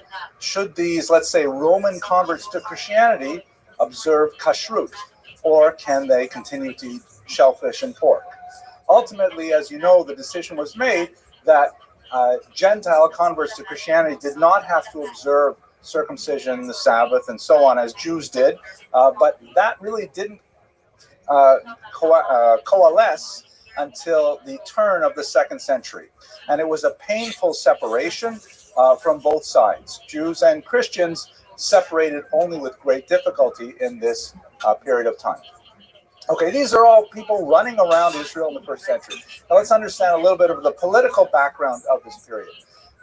The Herodian dynasty gave way to a series of debacles in Israel that mirrored the imperial situation in Rome as well. Herod, the last great king of Israel, in the sense of his control over a large scope of territory, would not be replicated in his children and grandchildren. The region known as Israel was divided into several rulers. Judea was set apart from most of the other ones. And in Rome, there was an increasing encroachment on Jewish independence in these regions. The Emperor Caligula, shown here, known in particular for his cruel and wanton sadistic tastes, was especially incensed with the idea that the Jews would not worship an idol. And shortly before his death, he actually began a campaign with the plans to install an idol in the temple, the shades of Antiochus Epiphanes, who we spoke of earlier. His death in 41 was a relief for the Jews, but it did not turn out to be a very long-lived one. Nero, a much more sensitive individual and disturbed individual, had more patience for the Jews, but he also found it very difficult to deal with the zealots and their constant harassment of Roman officials and the ongoing refusal of Jews to participate in the civic religion of Rome, with things like observance of national holidays and worship of idols and so on. So he eventually sent Vespasian, shown here, to subdue the rebels in Israel, particularly in the northern part in the Galilee. But before Vespasian could make the final blow and take over Jerusalem, he was recalled to Rome, which was at this point in a state of tremendous disarray as a result of civil war and Nero's own death. And so he left behind his son Titus, also pronounced Titus, who was left to deliver the final hammer blow by destroying Jerusalem, burning the temple, and ultimately exiling the Jews of Israel. Here are the last battles. These battles, by the way, began the first Roman-Jewish war began sometime around the year 66 or 67. There's some debate among historians as to when to date it. And the last major battle was the stronghold at Masada that we've seen earlier. Herod, on the other side of this rock, established his one of his hideouts there. His palace is on that side.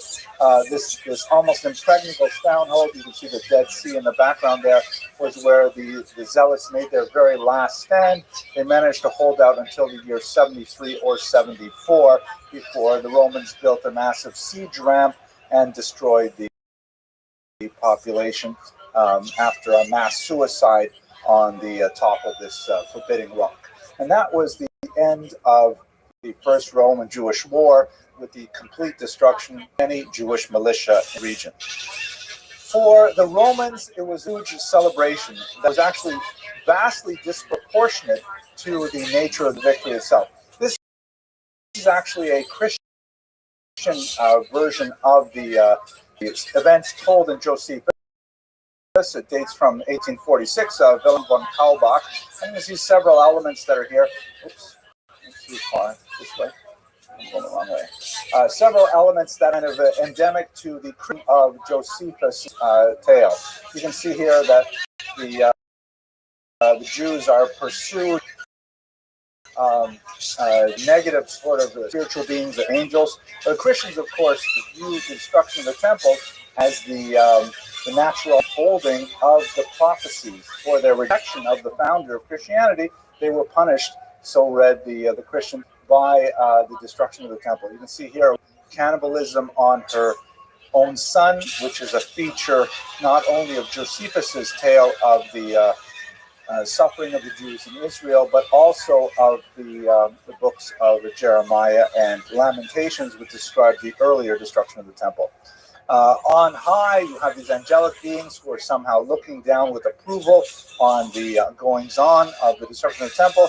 The early Christians, shown here, are rescued and make their way out of Jerusalem And the Romans are kind of like not really involved in any of this. They're stuck off to the side, whereas all of the understanding of the unfolding of the destruction of Jerusalem, at least from this reading, is entirely divine in nature.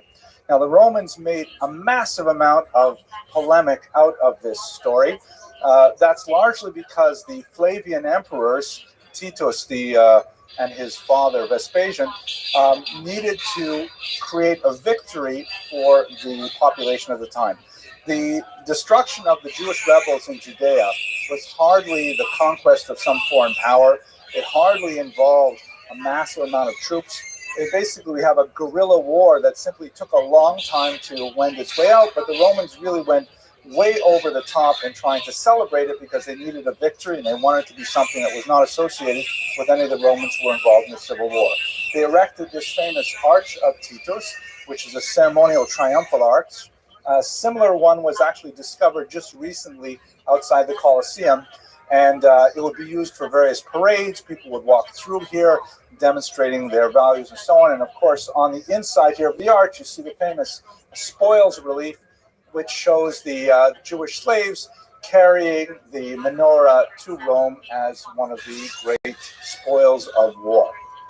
The last thing on this topic, and then we move to Rabbi Akiva's life in particular, I found this fascinating. I was recently reading a book on the war over Sunday, and in the ancient world, there were very few ways to convey propaganda as we understand it today. One of them was the creation of ceremonial arches, monumental architecture, things like that, which were great, but only for the place where they existed, and you could like run parades through them from time to time.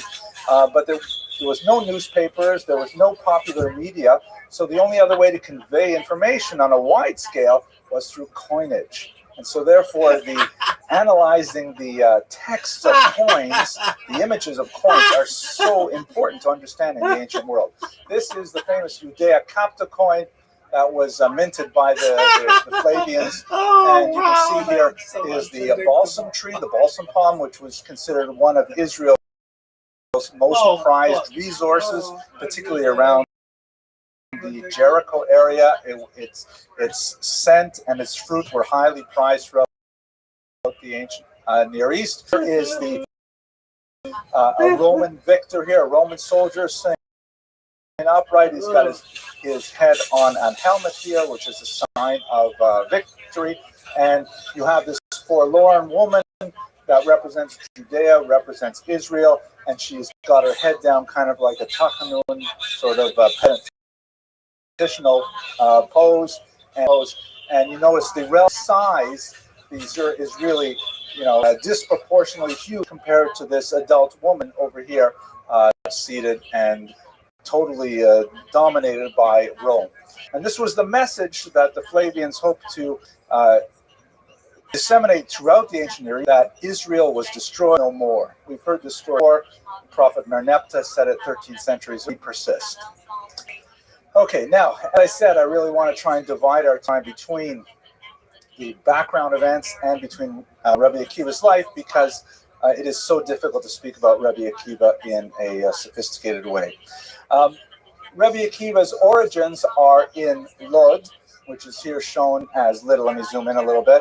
Here is Lydda, here, not too far from Jerusalem itself and the Qumran caves that we've looked at in the past. He was also very closely associated with Yavne over here, which is where the rabbinic scholars decamped after the destruction of the political life in Jerusalem. Essentially, what happened was a great rabbi, Rabbi Yochanan ben Zakkai, one of the many teachers of Rabbi Akiva, or one of the influences on Rabbi Akiva, I should say, he essentially surrendered to the Romans and said, all I want is Yavne and its scholars. Give me one place where I can safely house my Pharisaic colleagues, the Perushim, the rabbis, and we will, in this one little town, this not really important town of Yavne, we will establish an intellectual beachhead where Judaism will thrive, survive, and eventually flourish. Ultimately, Vespasian was prepared to allow that, and that is really the genesis of Judaism as we understand it today. So Rabbi Akiva grew up in Lydda, And for the first third of his life, according to the Talmud, he lived 120 years, which is divided into 3 sections of 40 years each. That number, 120, is contradicted by other passages in the Tannaitic literature, so one may perhaps understand that number literally. We do have many figures in biblical and rabbinic tradition who lived that long.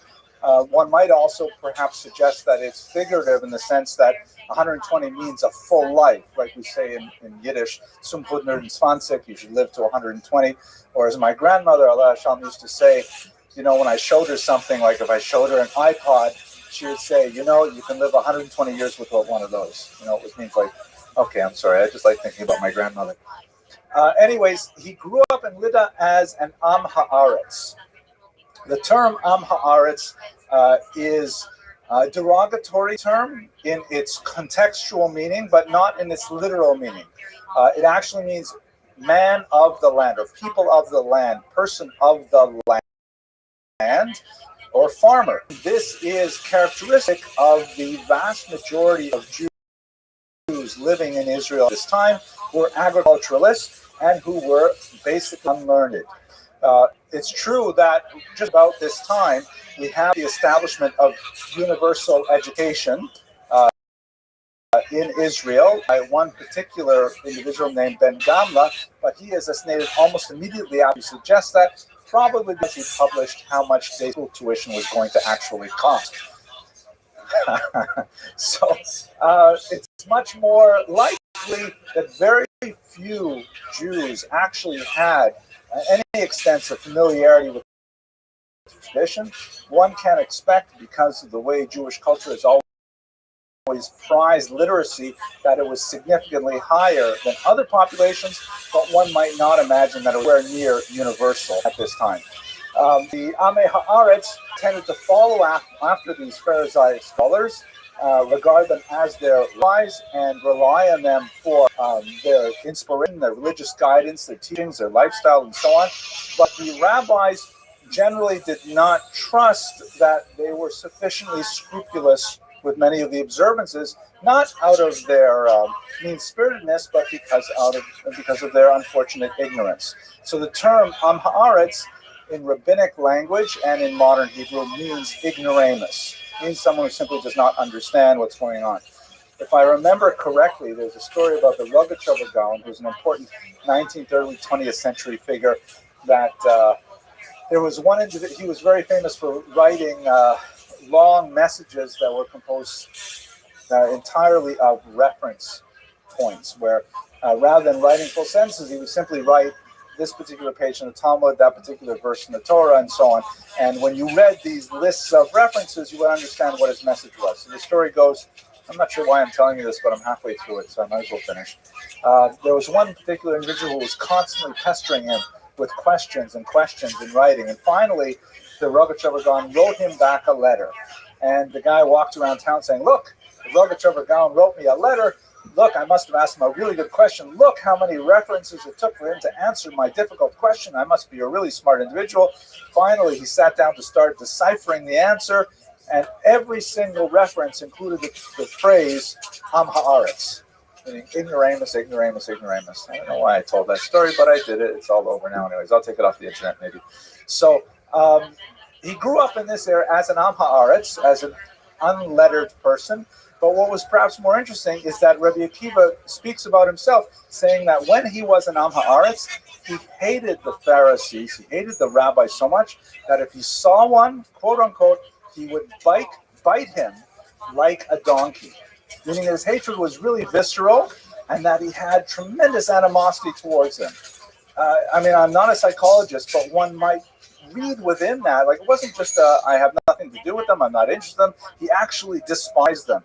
And he ended up, of course, becoming the greatest of the Pharisees himself. So perhaps one can only assume that it was an internal kind of, aspirational jealousy that was expressed initially as hatred and was eventually expressed as admiration and emulation. The turning point in his life was his wife, Rachel. And there are several versions of the story about his connection with Rachel, but several features are are mentioned throughout. The first is she was the daughter of a very wealthy landowner named Kalba Savua. He was definitely one of the most treasured men in all of Israel. And to imagine Akiva being a poor, unlettered shepherd to marry his daughter Rachel was simply out of the question. So according to some versions, this story occurred before they were married. Other versions, it was actually after they were married. But I like the one where it's before they're married, actually, that Akiva says to her, I'd really like to marry you. And she says, no way, Jose, I'm not going to marry you because you are completely unlettered. You are an Am Haaretz. I know how you feel about Am Haaretz, but there's no way I'm going to marry one. If you go and learn, if you go and study Torah, then in fact we can reconsider.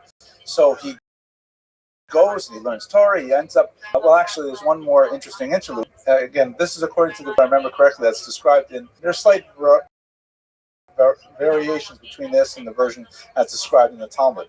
But he's rather depressed. How is he possibly going to learn all that with all those rabbis, which he really didn't want to do? But he goes and he sits by a hole. And there is a well there that is hewn out of the rock, a hole that goes right into the ground. Another version has it that it's a rope that is hanging into a well, but let's go with the waterfall version. And he thinks to himself, how is it possible that this hole up here, right here in the rock, so that the water can fall into it? And then he says, it must be that the water dripping on this rock for so many years eventually hollowed out this hole.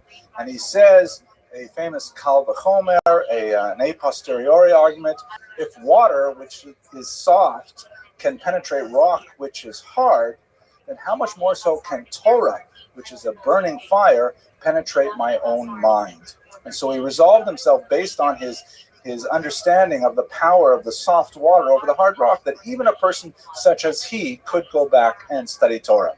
So Avot Rabbi Natan describes an absolutely hilarious kind of situation where at the age of 40, he goes back to first grade and he sits down with all the other children in the school and begins learning the Aleph Beit. He begins learning the very basic fundamentals of literacy. This is, by the way, for those of you who have children of the right age or grandchildren of the right age, this are excellent bedtime stories. I use them over and over again because just the imagination of a 40-year-old sitting in those tiny little kindergarten chairs trying to remember the Aleph Beit is a very appealing image. But he mastered his studies quite quickly, and within a very short period of time, he excelled to such a degree that he became Rabbi Akiva.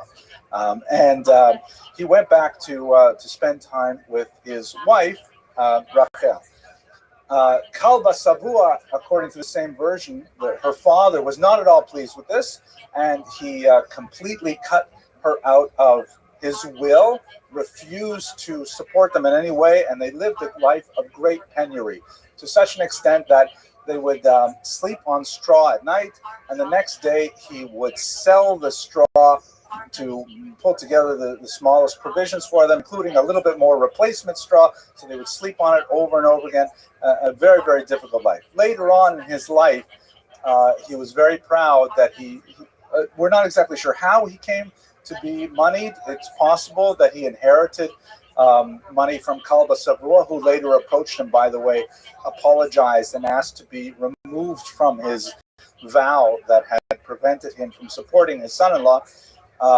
And it could that he made his money elsewhere, but he became very wealthy, and he bought his wife, Rachel, a golden tiara called a city of gold, which is an ancient sort of representation of Jerusalem that was worn on the forehead, described in the Mishnaic documents. At any rate, this is the story of Akiva's rise to brilliance. I will mention one other episode here because I don't want to forget in the context of his wife Rachel. In his life, he may have attained point. The stories are sometimes overlapping, but he went off to study for a period of 24 years, two groups of 12 years. He went off to study in Shiva. And when he returned, Everyone was so excited. The great sage Akiva is coming to town. His wife Rachel went out to meet him, and there were others who wanted to push her out of the way because, after all, she was still, according to this version of the story, a very poor and unimportant woman. And here was the great sage Rabbi Akiva, and Rabbi Akiva stopped them all and brought a very important phrase. He said, if I remember correctly, Shalacham, Shali, Shali, Shalach. What is yours? The things, the Torah that you students, according to this version, 20 of them, all the Torah you have learned, Shalachem, Shali, is from me. My Torah that I have taught you. The Shali and everything that I have learned, Shalach, is from her, from Rachel. Very powerful testament to his gratitude to his wife Rachel. His major influences at the time, each of these rabbis that I listed here, and it's not a complete list, is worthy of easily many hours of discussion of things, but he was influenced in so many ways by each one of them. Maybe I'll just pick out one of them because it occurs to mind. Rabbi Nachum Ish Gamzu, that's how he's known popularly. Nachum, the man who said Gamzu, which means this also, because he was famous for saying, this also is for the best. Gamzu Latova, or Gamzo Latova. It probably was the name of an actual place Gamzu, and or Gamzo, and the story behind his name is kind of appended later. But Nachum Ish Gamzu has a whole cycle of stories about how he accepted difficulties and always saying this too is for the best, and ultimately it always worked out for him because of his steadfast faith in God. Rabbi Akiva also experienced one of these stories. For example, at one point he was traveling late at night. If I remember the story correctly, he had a donkey, a rooster, and a candle with him. If I remember the story correctly, someone will perhaps correct me if I missed it. And he went to stay at a particular town, and they said, we have no place for you. You'll have to go sleep in the woods. So he went to sleep in the woods, and in the middle of the night, let's see if I get this right, a wild cat came and attacked the donkey, killing it. And then some other wild animal came and killed the rooster. And then shortly afterwards, the wind came and blew out his coals of fire, so he had no flame whatsoever. He's left in the dark. And he's feeling pretty sad for himself. The next day, he goes back into the town to get some breakfast, and he sees the town was sacked by bandits. And then he realizes to himself, oh my gosh, if I had had the donkey, it would have made noise and would have attracted the attention of the bandits. If I had had the rooster, it would have crowed, and that would have attracted them. If I had even the candle burning, the fire, then they would have seen me, and I would have been attacked. So all of this is an example of Nachum Ish Gamzu's teaching. This is also for the best. The way Rabbi Akiva formulated it in Aramaic is Kol da'avad Rahmana l'tav avad. Whatever God does is for the best. And this is kind of a theme that pervades Rabbi Akiva's teachings. We could go through many of these rabbis, but we definitely have to stay on schedule. His spiritual leadership was unparalleled. He was elected by the rabbis to represent Judean Jewry to Rome in the 90s, and he actually journeyed to Rome, where he encountered many officials there to plead for of the Jews living in the region, and he also encountered many adherents of other faiths, often having dialogue and debate with them while he was in Rome. He so throughout in these halachic discussions, in his Jewish legal discussions, he's almost always a strong advocate for the poor. He, whenever there is dispute, he tends to side on that position that most benefit those who are less well advantaged. For example, in the calculation of the peah, the corner of the field that has to be left behind for the poor, so that when a field harvested, a certain amount is left. Akiva always invariably rely on those measures which would benefit the poor. Also, the forgotten sheaves. Another example of his leadership. This is a mnemonic device to remember what I'm going to say. This is a picture by the amazing Flash 90, a photographer in Israel who takes fantastic pictures of religious Jews in many different contexts, of Jews dancing at Meron, which is a city in northern Israel that is associated with the life of the great Arizal, very important Kabbalist of the 16th century. And the reason why I'm thinking of it here is because this celebration takes place on Lag BaOmer, which is a pause in the period of the calendar when Jews worldwide mourn the death of Rebbe Akiva's students. It's actually an amazing thing when you think about it. There are very few dates in the calendar, the Jewish calendar, which are associated with a particular rabbinic figure. I can't think of any other. I think the latest would be the Hanukkah celebration, but that's it, really. This is the only one afterwards. If I can think of something else, perhaps or if you can think of something, tell me. Basically, the story is, as I mentioned earlier, he raised up 24,000 students. That's the number that Talmud describes. And then they all died except for 5 of them. And from the remaining 5, he went back and he essentially developed rabbinic Judaism through them. The reason for their deaths is somewhat complicated and difficult to understand. There's a passage in the Talmud that refers to the death as a plague that seemed to unusually affect the students of Rebbe Akiva. Another passage says that they died because they did not sufficiently honor each other, that they did not, call each other rabbi. They tended to be a little bit too casual with each other and a little bit too disrespectful of one another. At any rate, as a result of this horrible event, which occurred throughout the summer, some scholars, by the way, might associate it with the Bar Kokhba revolt that we'll discuss next. The Jews observe a period of some 7 weeks of semi-mourning. It includes, no weddings are held at that time. There are different ways to calculate exactly when it's observed, but it in its largest size is 7 weeks. There is one day in which there's a pause, Lag BaOmer, the 33rd day of counting the Omer, which overlaps with a biblical commandment, when there's kind of like a big party as a result. And this is taken from that. That's my mnemonic device. Last thing, Rebbe Akiva was also a noted Kabbalist. The term itself, Kabbalah, is a little bit, what's the right word, anachronistic for the Talmud, which does not use the word in that context, but he was a great mystic. Perhaps the most fascinating passage is a rather intriguing passage that occurs in the tractate Chagiga of the Babylonian Talmud, in which Rebbe Akiva says to 3 other scholars that will go into the orchard, the Pardes, which is understood as a meditation on the deepest secrets of the Jewish religion.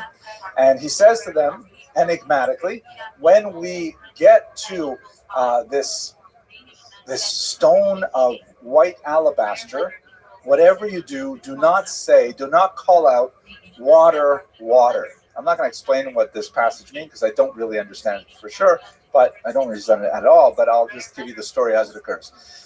Then the 4 of them go in there, perhaps serially, perhaps in parallel. One of them dies. Ben Zomat dies. Another, Ben Azai, goes mad. A third, Elisha ben Abuya, known as Acher, becomes an apostate, and only Rabbi Akiva exits whole. Only Rabbi Akiva can somehow assimilate the encounter with this deep mystical truth alone. And whatever happened in that so-called orchard is a mystery that the Jewish mystics have been exploring for the last 2,000 odd years. So that gives you a scope of his intellectual oeuvre. Now, if we go to the last years of his life, they were dominated by an upheaval known as the Second Roman Jewish War that occurred in the early part of the 2nd century and was led by a man named Bar Kokhba, known popularly by that spelling, son of a star. His name was probably Kosiva, but and some of the rabbis derogatorily refer to him this way because it sounds like the word kazav, which means to lie, the son of a lie.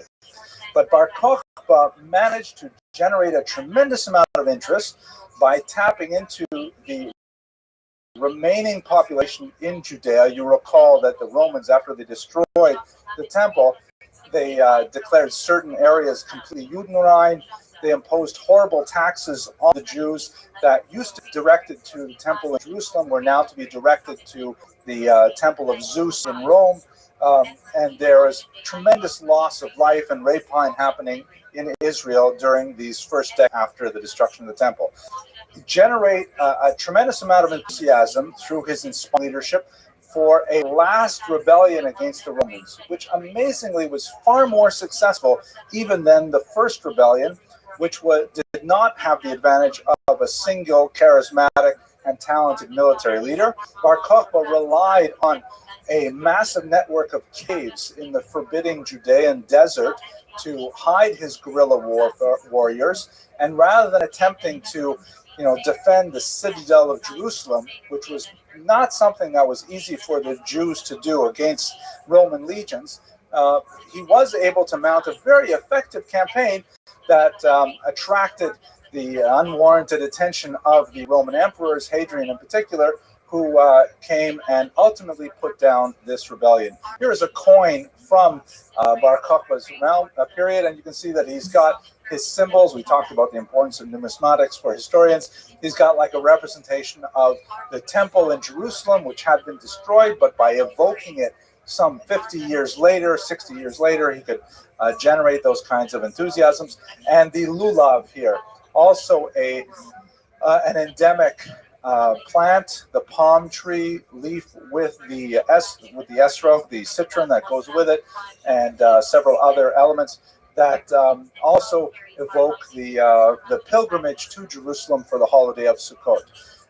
The thing that's especially fascinating about Bar Kokhba is that he was able to capture many of the messianic urges that we discussed earlier in this lecture, and ultimately the belief arose, there's some debate over his personal participation in this, that Bar Kokhba himself was the long-awaited Messiah. Akiva appeared to assent to this evaluation of Bar Kokhba. His colleagues disagreed with him. At this point, Akiva is an elderly man. He has tremendous gravitas. His support of Bar Kokhba was widely regarded with respect, but his colleagues of similar stature did not agree with him. One, I believe it was Yossi Bar Chalafta, said to him, Akiva ben Yosef, grass will grow from your cheekbones before Bar Kokhba is Messiah. Meaning you will die and be long gone before we even think that Bar Kokhba could be Mashiach. Ultimately, Rabbi Akiva was proved incorrect in this regard. Bar Kokhba was ultimately killed in his attacks to the Romans, and the Second Roman-Jewish War ended in defeat. For Rabbi Akiva, he died a martyr's death, and the method of his murder is so gripping that it has formed an essential part of the Yom Kippur liturgy in the section known as Eila Ezker. In the section known as the Asara Ruge Malchus, the 10 martyrs of the state, which describes the backlash from the Romans after defeating the Bar Kokhba rebels, many of the greatest Pharisaic leaders were murdered in horrible ways as a message to the Jews to rebel again. So that the Romans know, of course, that would then be captured by the Jews themselves and enshrined in the liturgy such that, we don't forget it. We, in fact, memorialize them year after year in the public readings during Yom Kippur. Rabbi Akiva, in particular, was taken and his flesh wicked off his body iron combs. And before he expired, his students said to him, Rabbeinu Ad Kan, Rabbi, how much? Until what point are you going to put up with this? I mean, there's a lot of discussion of what exactly is that Ad Kan, until when? What does it actually mean? But The Talmud expands on it by discussing the question of Zo Torah v'Zo Schara. Is this Torah and is this its reward? Perhaps the greatest question of theodicy ever mentioned in the Talmud, but that's beyond the scope of our discussion at this point. And Rabbi Akiva, for his part, he chose to use his last remaining breaths to pronounce the great statement of the unification of God, the Shema Yisrael prayer. His students, and again, when you read the Talmud, when you're trying to understand the historicity of it, it's very difficult because it appears that the discussion is ongoing even when he's saying this.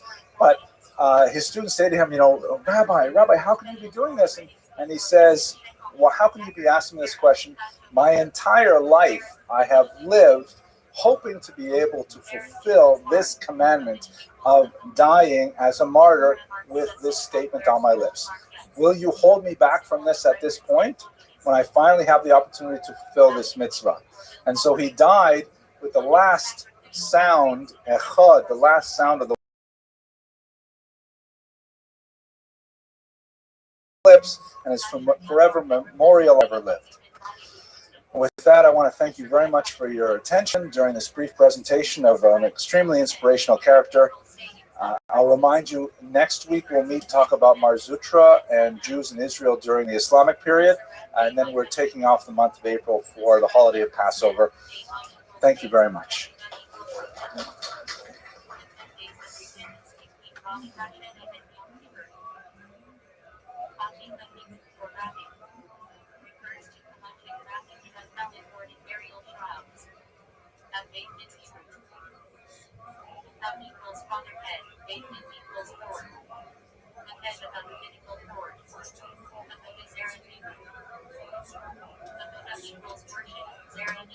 The man known to history as Mark Antony was born as Marcus Antonius Creticus on the 14th of January 83 BC in the city of Rome. He was named after his father, Marcus Antonius Creticus Sr., hailed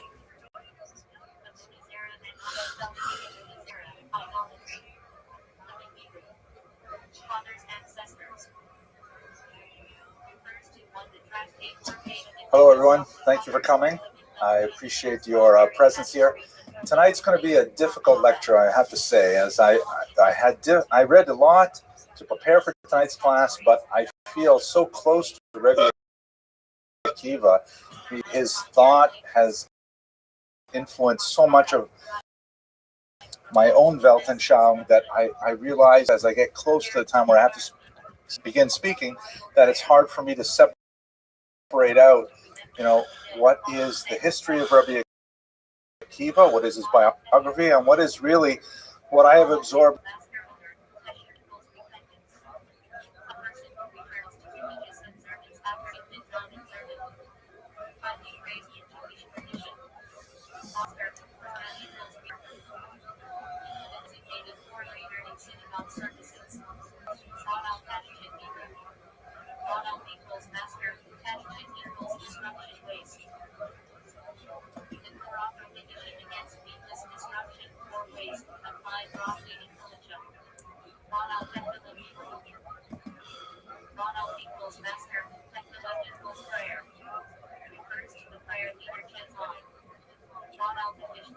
Today, as part of the Turo University Jewish Heritage trip to Poland, Lithuania, we visited the notorious death camp of Treblinka, which I've studied quite a bit in my research on the Piaseczna Rebbe, because this is where the vast majority of the Jews of Warsaw lost their lives in the Holocaust.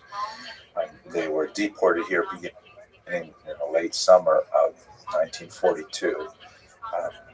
Weather very much like the day that we visited this camp. And it's an incredible moving experience because the camp was completely plowed under after the war, as if in an attempt to completely erase any trace of its existence here. And it's really quite far away. It's about an hour and a half north of Warsaw, and it's in a deeply wooded area. And as we walked through, I could not shake the feeling that it was so much like when I was a kid going to summer camp with the sound of the bird song and the smell of the pine trees. You got our address, and this was into the Yes, the 10 ultimately 10 years. So with the permission of Dr. Lyman, I'm just going to say a few words, and then with the hope that he will add to them at some point, and I'll just give you an expectation of our experience here. So this was a death camp. Beautiful place. No? And as Dr. Abramson said, this is like coming to summer camp. I'm thinking in a few hours, my wife runs a camp for special needs children going to be arriving. The kids are going to be coming off of the bus, and they're going to be met with hugs and kisses and warmth and embrace with smiles. Looking forward to an incredible summer ahead of them. When our brothers and sisters were brought in, as Dr. Lyman said, when they got off at the platform, there was a train station motif here. There were a ticket stand, and there was benches and so on. But what they also were greeted with were SS guards and Sonderkommando with attack dogs. And the prisoners literally had to run for their lives. Run for their lives and run towards their deaths. Dr. Lyman said it took minutes for this process to unfold. Prisoners that were in a stupor because they were on a train with no air, no water, no comfort, were roused from their slumber as the train doors opened up, and they were screamed at, they were beaten, dogs were sent to attack them, and they headed in this direction. And there was only one purpose: you're running to your death. Very, very few were pulled out to serve in the Sonderkommando, and they eventually were also sent to their death. When you walk up to this monument, you're going to see a lot of tombstones, memorial stones, representing, and on the stones are written different towns, shtetl, countries of the victims that were sent here. Different signs say 800,000, 900,000. The numbers are astronomical. They lose their meaning because we throw them around like, statistics. These were our grandparents, our uncles, our aunts, great-grandparents. The memorial consists of a large open area of jagged stones of various sizes just scattered about. Some of them, seemingly at random, have names of places, and on some rare occasions even people, like the stone commemorating the heroic Janusz Korczak, also known by his birth name Hendrik Goldschmidt, and the children, because he went to Treblinka with the orphans under his care. And the whole field is dominated by this massive structure in the middle. It has this big crack right through its center that looks from not too far away like it's an escape route. It's a path out. But when you get up close to it, you see that it's just as sealed off as everything else. And the experience of walking through this field of jagged stones just amplifies the sense of the tremendous loss, the incredible demographic impact of Nazi onslaught on the Jewish people in the Holocaust. It's a kind of an overwhelming experience, deeply moving. The field of stones is transected at strange angles by these lines that run throughout it, and they don't seem to have any direct purpose or direction other than the fact that they seem to know where there's, if there's an alter force that is organizing all of this, presented by the upright obelisks. And it's a very unsettling feeling to step through all of this, especially when you hear in the background just the sounds of nature. And on a beautiful day, it's so jarring in its contrast. It comes to my mind when I go to Auschwitz or Panari or any one of these camps. We came in, we're going to leave. We're going to be alive. All those Jews who came here will never leave. I was talking about boys and girls, fathers, mothers, absolutely incredible. Ein bias asher ein shom meis. We're Ashkenazim here. It's impossible not to have some relative here. You may not know who the relative is, but we have distant relatives, whether in Auschwitz, here, wherever it may be. It's impossible that you don't have some cousin, some ancestor that died here. So everyone has a personal focus to these camps where 700 to 900,000, 100,000, a billion people died. So just as what is that we're going to leave. Rizalka. What is this? We'll be alive. How many parents died and his descendants? The end of the line. So, if we're survivors, it must be some reason that we're here and we're able to do things that they couldn't do, they wish to do, but would never be able to do. So, we have to learn a little bit, we have to do some mitzvahs, we have to do chasadim, maybe a little more than we would do if it was just for ourselves, but we have to make up in some sense. The loss is impossible to imagine how great that loss is. So that's what every one of us should not just walk here and walk out, but walk out and be a better Jew when you walk out.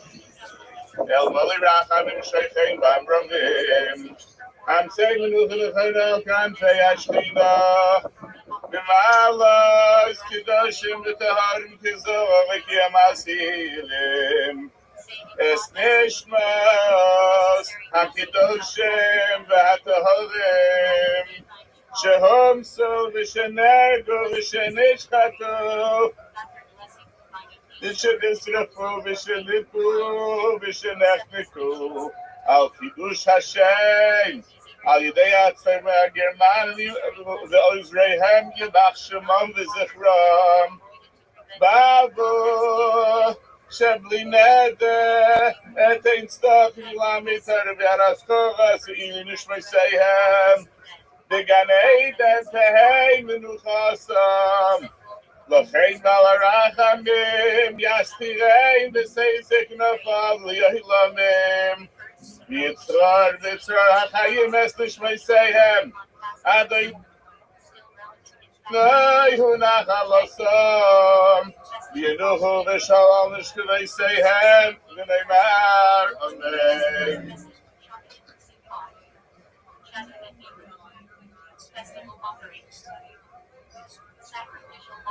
Here I am in Simnas.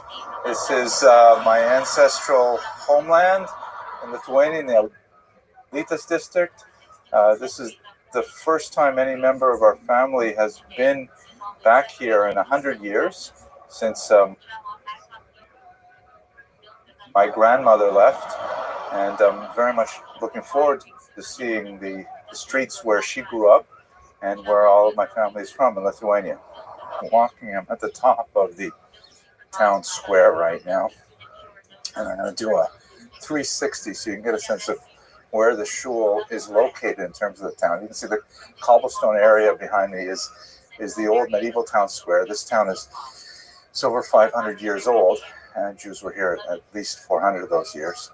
So this is the grand expanse of downtown. You can see right to the very end of it, and just flipping around behind me, that's the other end of it, and it stops there.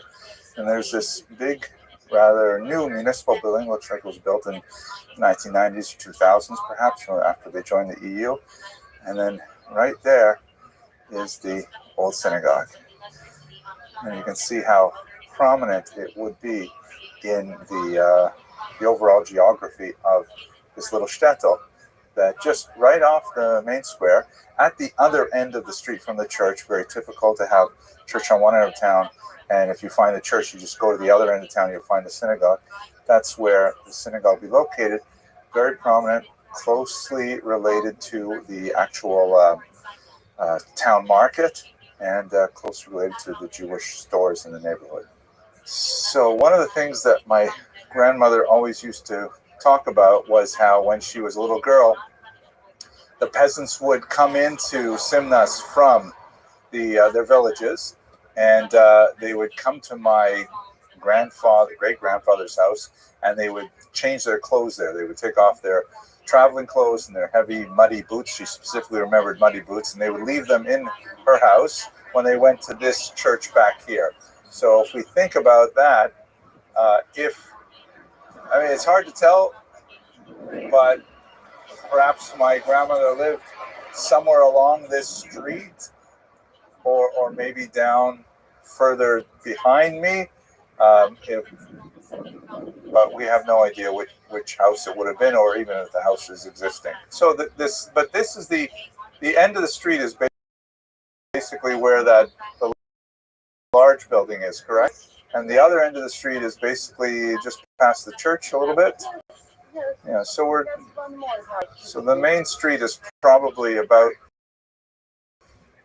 3 kilometers most. So it's this one big street and a few smaller streets coming off like this. This is Alitos direction. Yeah, this is a very grand. You have a day, 1902. That's your estimate. I Yeah. wrote that like synagogue style. Yeah. This is the shul that my family would have davened in. My grandmother left in 1930, and this synagogue was opened in 1905. So it certainly would be their synagogue.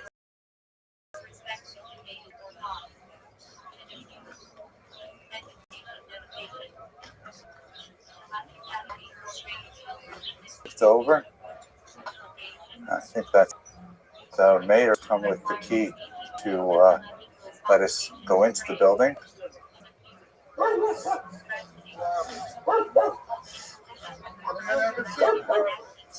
Hello. Vladis. Henry. Приємно вас пізнати. По-русски, по-українському легкіше мені. Я Владос. Владис, окей, приємно. Сыны у нас этого города. Ну и что это вот эти поселки. Дуже цікаво, дуже прекрасно. Ну, приятно слышать. Я тоже по-русски.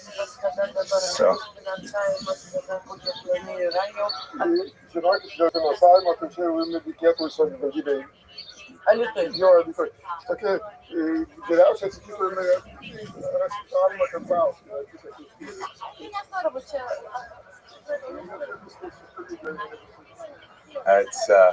As we're trying to communicate with my broken Russian, you can see that there's some architectural features that remain to the synagogue. Compared to the looks like the original houses that are, most of them are wood.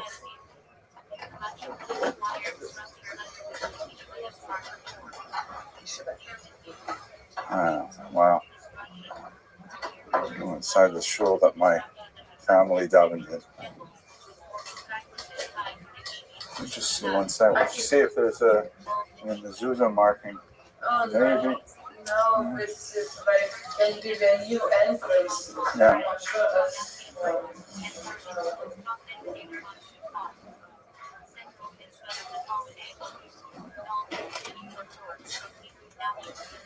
So now it has been transformed into a kind of a sports room.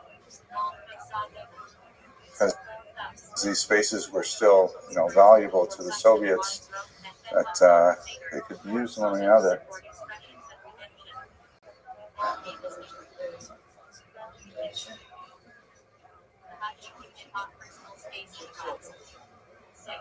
The ceiling is probably not original too, right? The ceiling was probably, yeah.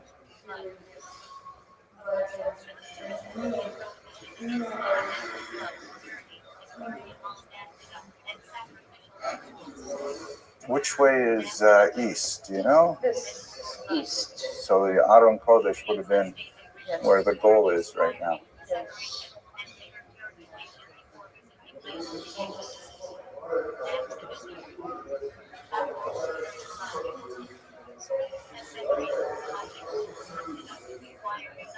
So this is behind me would have been Mizrach, where right now is where there would have been an Aron Kodesh, and now of course there's a kind of a basketball back and like an indoor soccer goal. It gives me a certain amount of Agnes Nefesh to be in here and imagine what this meant to my family when it was intact and functioning. It gives us some sense of the depth of the loss over the last century. Okay.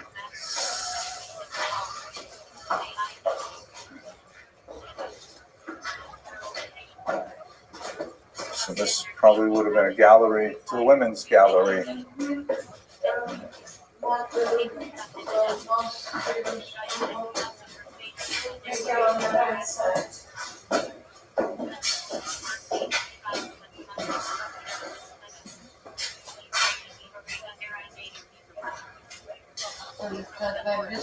This is a sauna, right? For heat?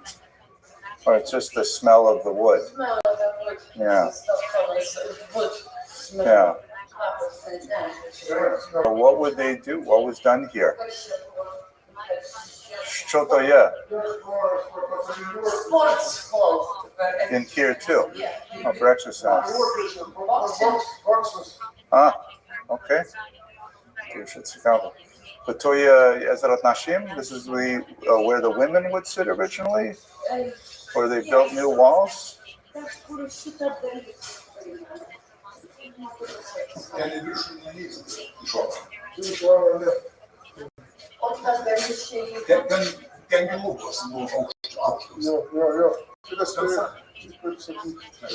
there was like a balcony here where these windows here.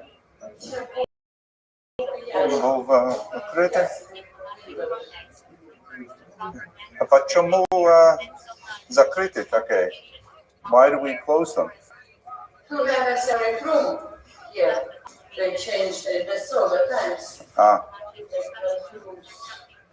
Nobody knows what decided to close and They kept the shape of the arch. yes, at least. Yeah. Nästa förhållsvecka.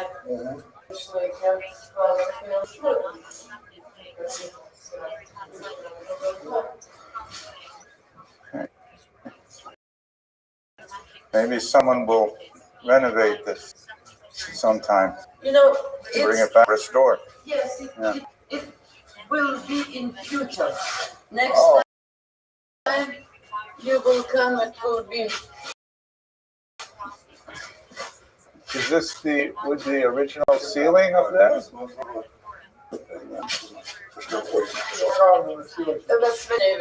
the chimney was heated. Oh, I see. And this maybe was small room for a rabbi or something? It was administration, it was the school. Oh, I see. It's usually for school. That's why. Okay. Solar panels. And what does this word mean? Imitu Sala? Wrestling hall. Wrestling, huh? Okay.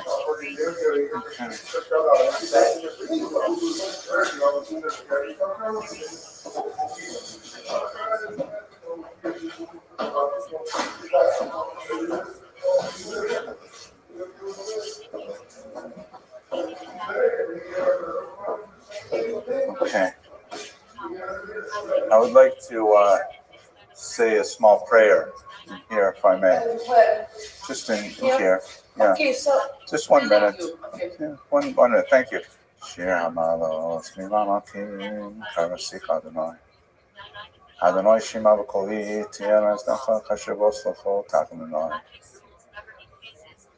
Ima Bonos Tishmoria, Adonai Miyama. Ki Imcha Haslicha, Imanti Baba. Kivisa Kivsa Nafshi, Bati Baro Hochalti.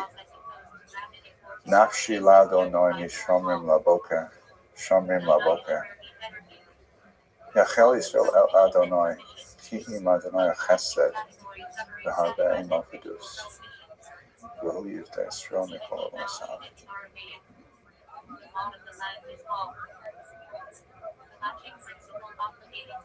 אחינו כל בית ישראל, הנצורים בצער ובשביה, העומדים בין ביום ובין ביבשה. המקום ירחם עליהם, יוצאים מצער לברכה, ומייפים לאורה, ומשיבו לגאולה. השתה, בהגרה, בזמן קריב, ונאמר אמן.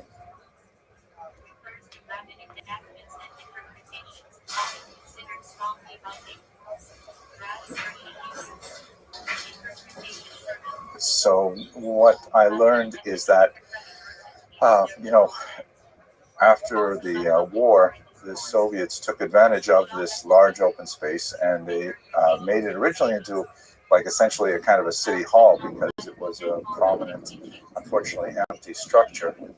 And then when they built this building next to it, which is much more grand, my guide calls it a palace, that's their new municipal center, and that's when they switched the synagogue into the sports hall. And we should bear in mind that, although it certainly is distressing to see a synagogue turned into a sports hall, and in some ways it's actually preserved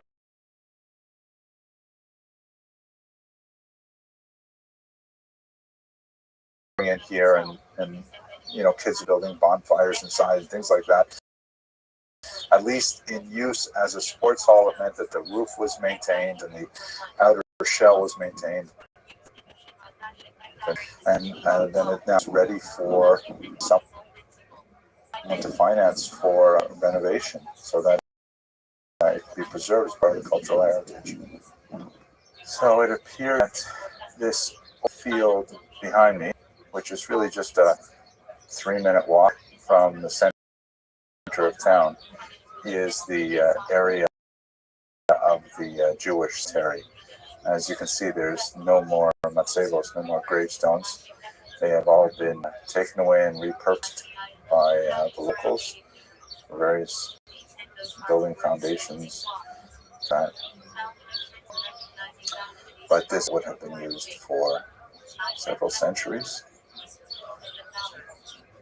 Until this point, I had seen everything that I had expected to see that conformed to my research in advance of what was available in the town. But the last part of the trip was going out to the killing site, where the auxiliary Lithuanians, together with some members of the Einsatzgruppen, murdered my family.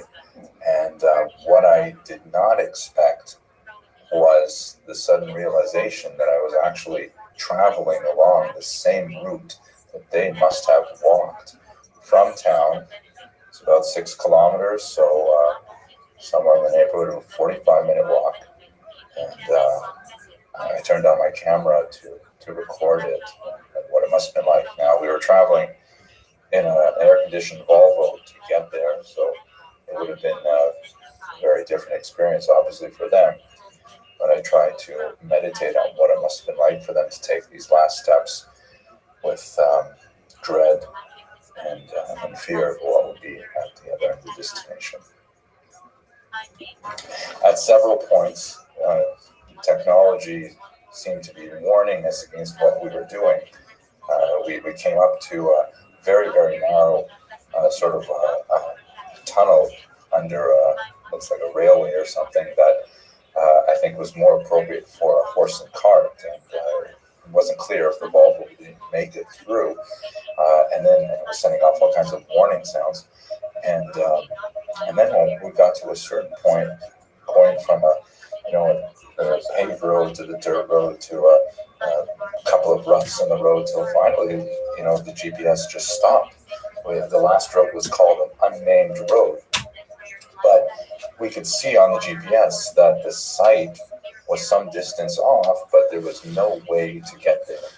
Obviously, we could get there only on foot, because if the GPS was saying to us, you have to leave everything behind in order to experience what you're about to experience.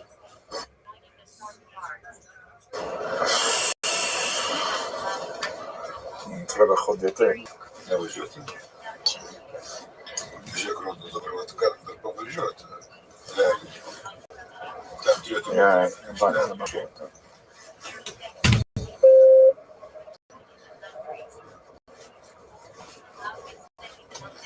Недалеко.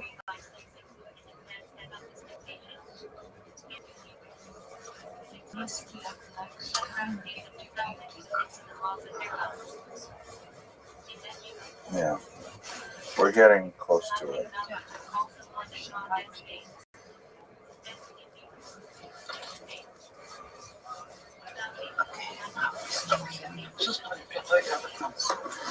Ти мали бабці десь?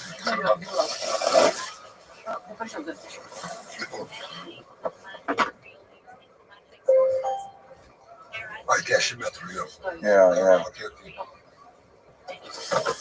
Окей, дякую.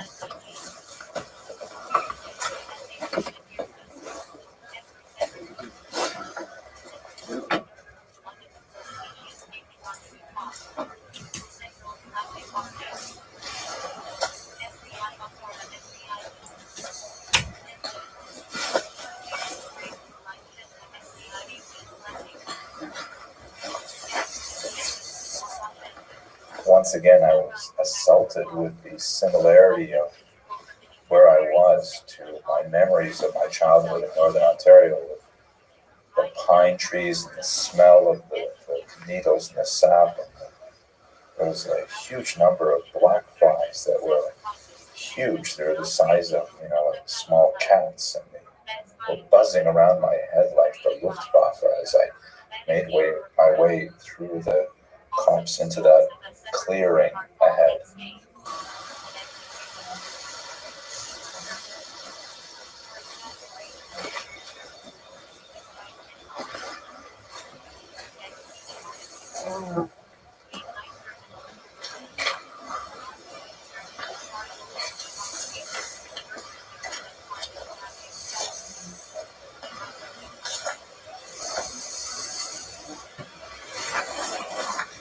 These texts Yeah. here, they are from the early Soviet times. I understand. And they are totally incorrect, because what is confirmed that here the graves are of 414 old people, men, women, children, who had the same way with now. I was thinking about that. Yes, so undressed, and they were white, and they were taken here to this remote place, well, just 3 kilometers from Simna's homes, native places, and the ditches were already here dug before that, so they were shot here in this place. That was September 12th, 1941. September 12th, 1941. And well, the shootings they were shot by the group Lithuanian murderers from Kaunas came, led by Officer Bronius Norkus. There were several women as well participating, organizing, and some people were taken from Simnas locals, Lithuanians who were forced to dig later or to bury them. They saw that the land was moving still. The shootings were continuing, shooting them buried alive. So that's the facts. The numbers of the victims, 414, mentioned in Jäger's report. Yes, exactly. See, 8 men, 197 women, 104 children.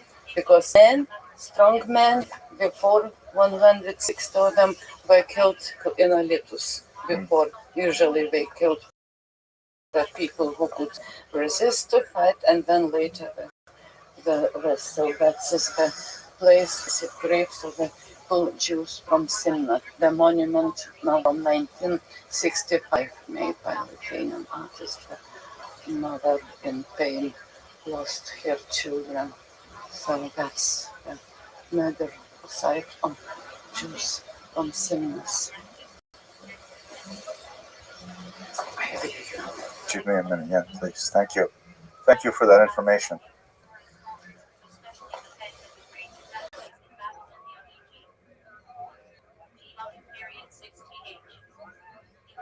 Hello, fellow students of Jewish history. I am so delighted to be speaking today with my colleague, Dr. Schneier Lyman, who is one of the great names, the visionaries. He doesn't like when I talk about him like this, but one of the great names in the history of the Jews of Eastern Europe, in particular, rabbinic history. He knows so much about the yeshivas and about the Hasidic dynasties, and it's just going to be such a fantastic experience to visit Poland and Lithuania with Dr. Lyman and hear so much of his wisdom about this remarkable civilization that existed for 1,000 years in Eastern Europe. So I just want to have a brief conversation with Dr. Lyman. Can you tell us what's on your mind about this trip? What are you thinking about? Well, first, Professor Armisen, I want to make it very clear that it's a great honor for me to be traveling together with you.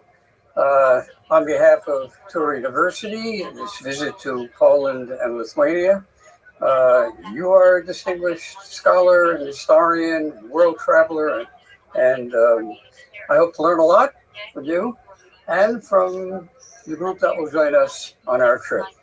I think it's very important to make such a trip for Jews to visit the sites where Jews once lived and thrived and learn from the history of those Jewish communities. So I thought I might give a small sample, if that's all right with you. That would be great. And of the kind of thing that interests me, and hopefully will interest others as well. The founding father of the Haskalah movement, and very briefly by Haskalah movement, I'm referring to a group that arose in the beginning of the 19th century, lived throughout the 19th century in particular, in Eastern Europe.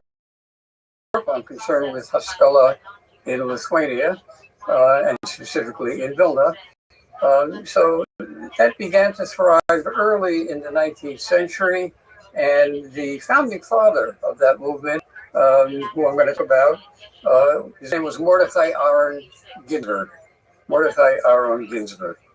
And he was a great maskil, the founding maskil, the father of all the other maskilim, and he died in Vilna November of 1846.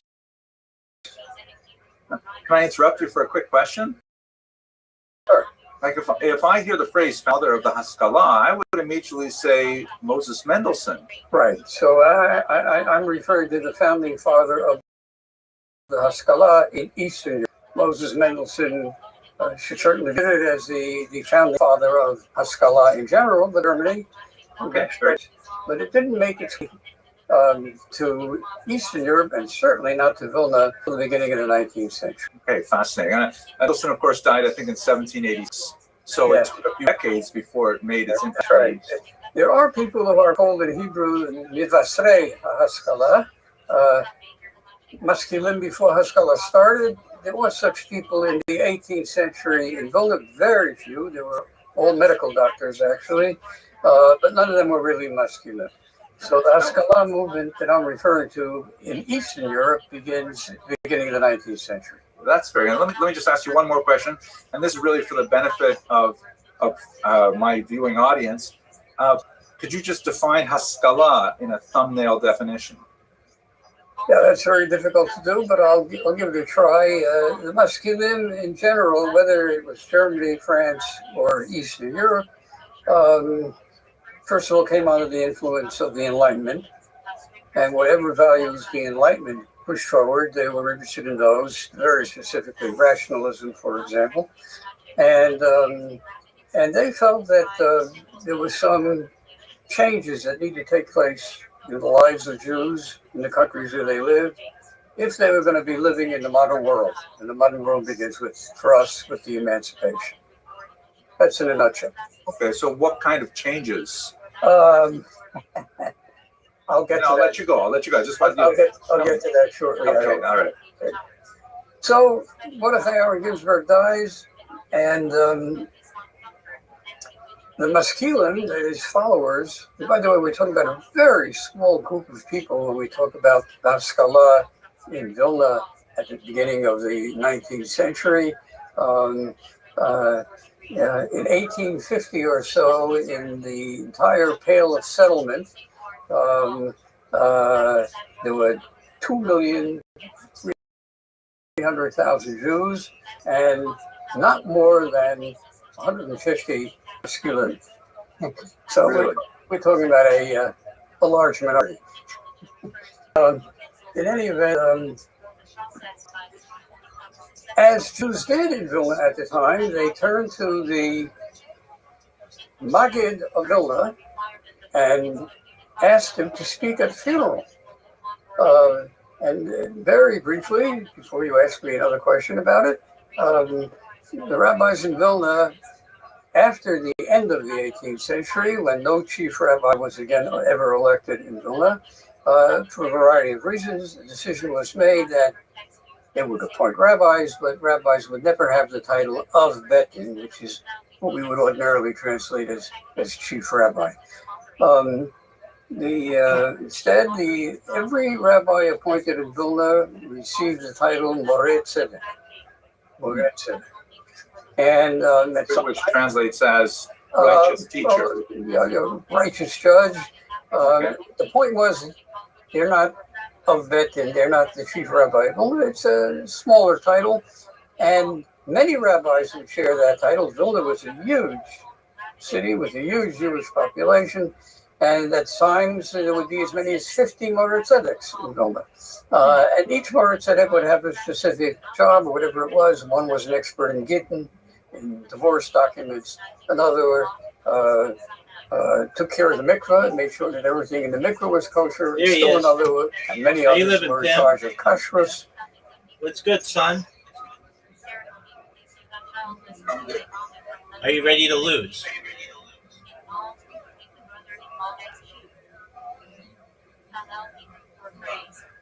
Okay. Can you wait 1 minute for me? Can you wait an hour for me? I'm a bit slow. Yeah, I'll wait an hour for you, dog.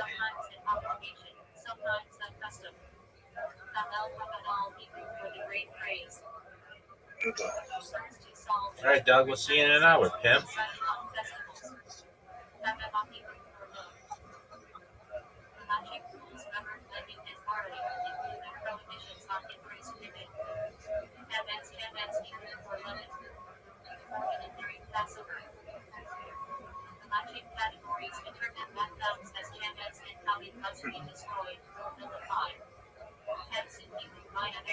upon his earthly not the latching, but many in Jewish life in Eretz Israel, and adopting for economic enjoyment. Influenza refers to deriving benefit from prohibited objects, e.g. and after-present idols. Hanukkah for dedication. Festival commemorating the rededication of the temple. The matching mitzvah include lighting, candles, Hallel, and Valentine's. And in Hanukkah for dedication of the house. The matching custom of celebrating with making Hanukkah shown. Advert for including portion. Reading from the prophets following this part of reading on Shabbat and festivals. Tagging in Hebrew for Moses' annotations. Refers to marginal thematic notes by later commentators. And the Hebrew for middle balancing. Influential may appear in discussion of moderation.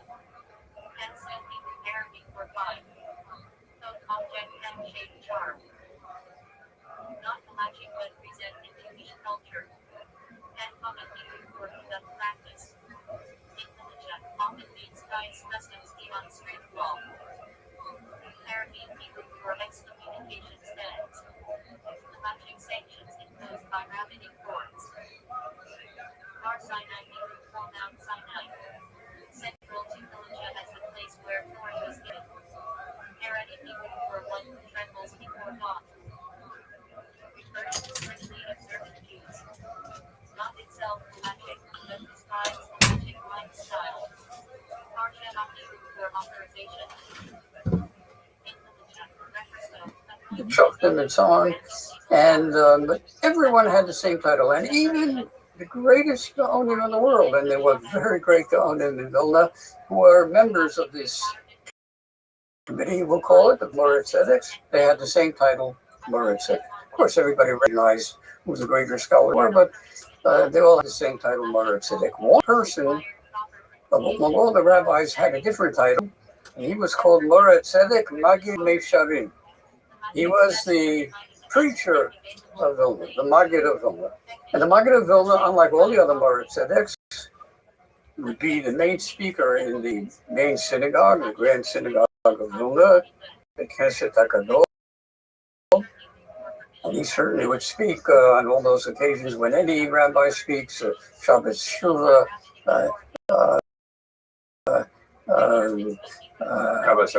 and so on, and on many other things too. We actually spoke fairly regularly. And he would be a very special kind of person, trained to speak publicly. He would entertain,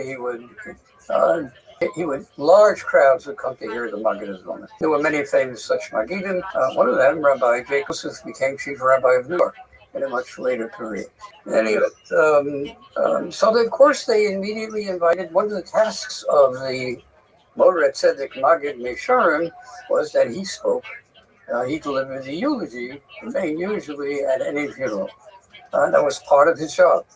And so, of course, the committee went immediately. The family went, and a committee of other Jews, important Jews, they all came to him and they told him that they wanted to speak at the funeral.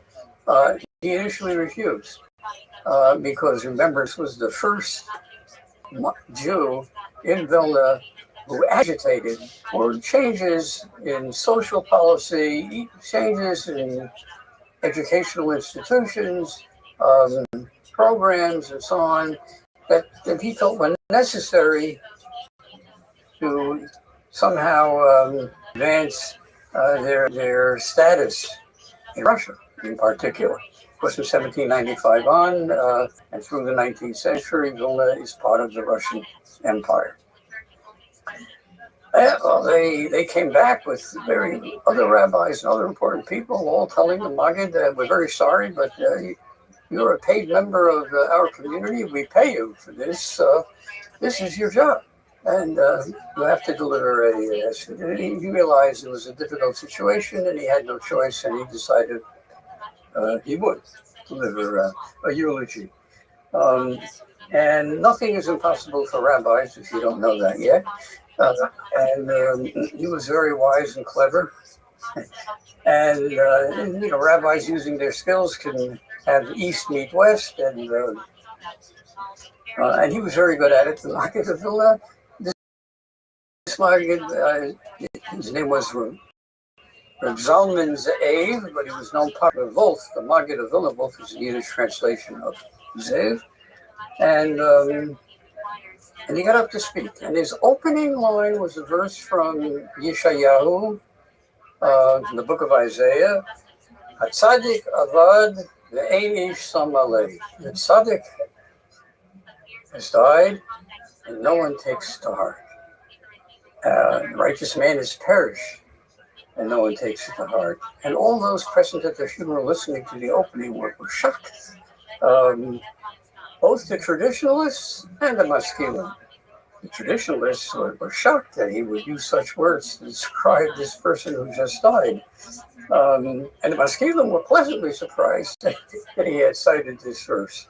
In any event, the Maggid then continued and he said, but you know, this has been a rough year for us in Lithuania.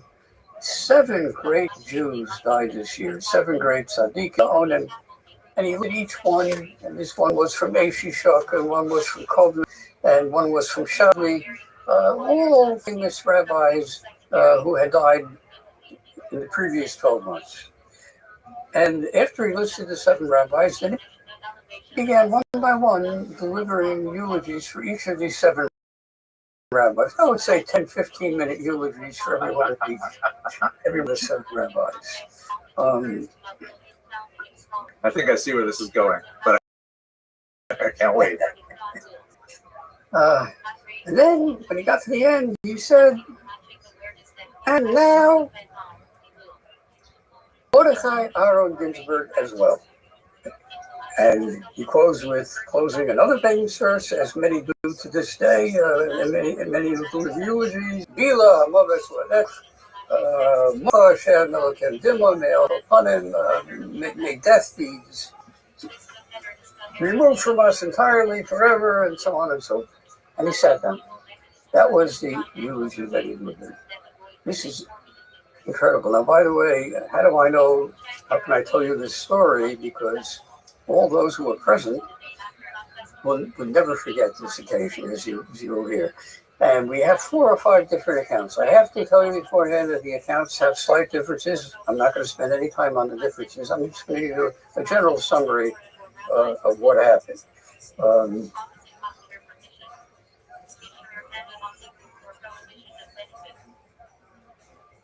Present at the funeral, this would be probably in the great synagogue of Vilna, which is where eulogies were held before, as they made their way, as it were, to the cemeteries where the person would be buried. Adam HaKohen Levinson, one of the greatest of all the Maskilim of all time, a great Hebraist and someone who moved beyond Mordechai Aaron Ginsburg and became the leader of the Maskilim, especially in Vilna. So his name was a Kohen, Adam HaKohen Levinson. So this could not have been in front of the beer. It had to be in the main synagogue, and the beer would be outside the synagogue. And he got up immediately, and he said he'd like to thank the Maggid of Vilna for his wonderful eulogy that he delivered, because for the first time, in the light of this delivery, for the first time in his life, he understands a series of verses in Scripture that he never understood before. And he began discussing 2 Samuel chapter 1. And 2 Samuel chapter 1, just to give you the setting, appears right after 1 Samuel. At the end of 1 Samuel, there's a major battle between the Philistines and the Israelites, and the Philistines destroy the Israelites in this battle. And King Saul and his son Jonathan were also killed in this battle. And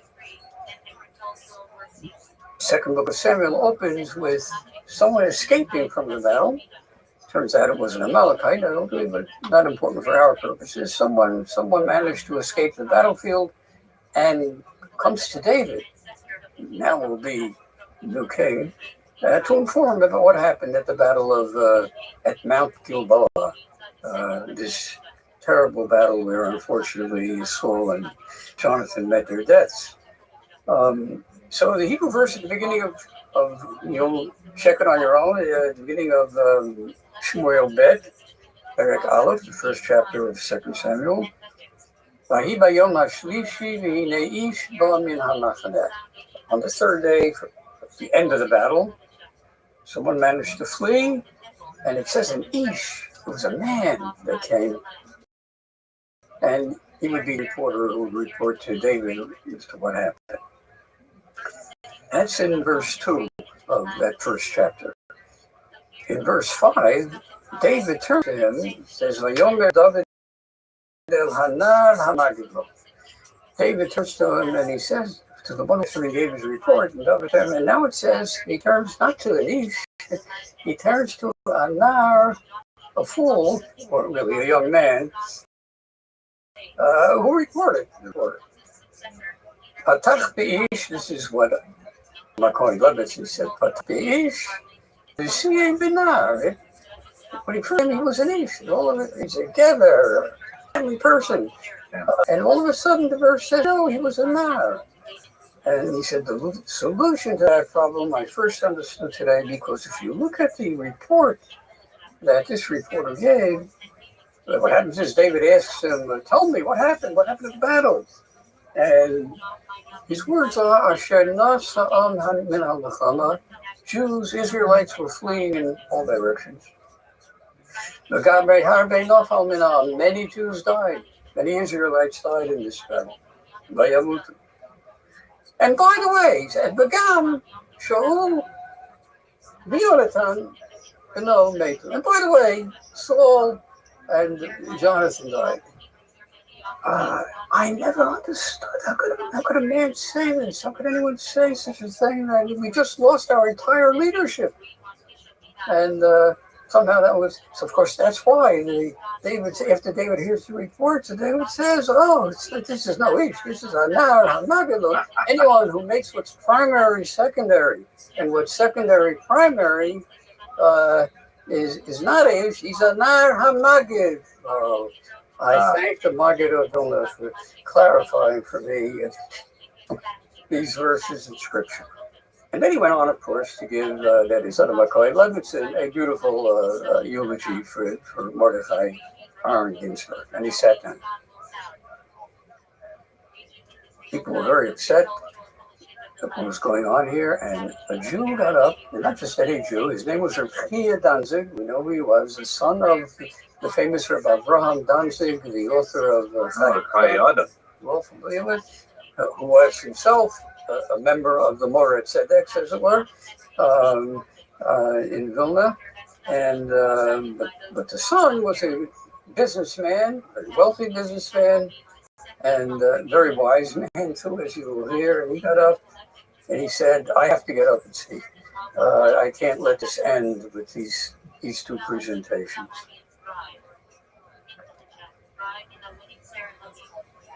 He said,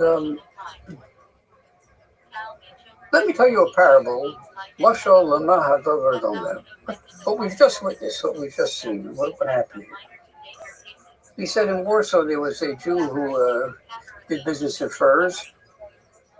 He used to import furs from Russia and the East and some of them in the West.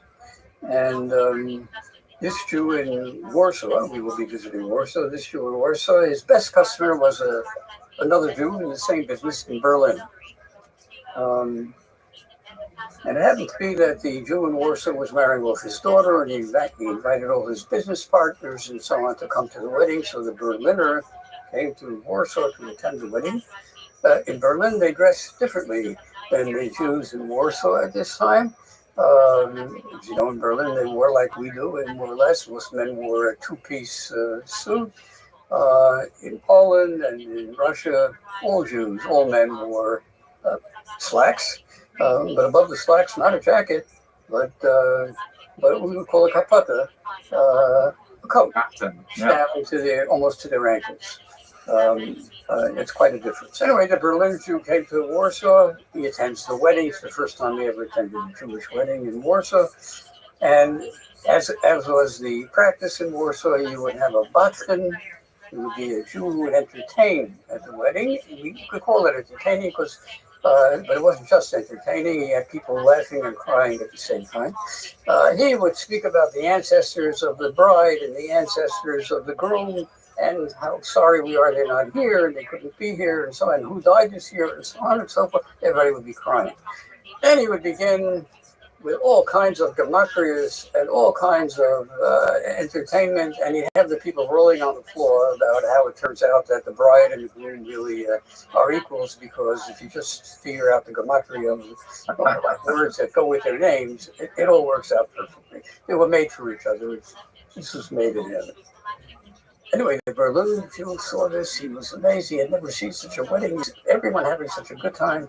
Went over to the Batchen and he asked the Batchen, what do you charge for such a performance? He told him whatever it was, 25 rubles. So the Berliner said, I happen to be marrying off a daughter in a few months.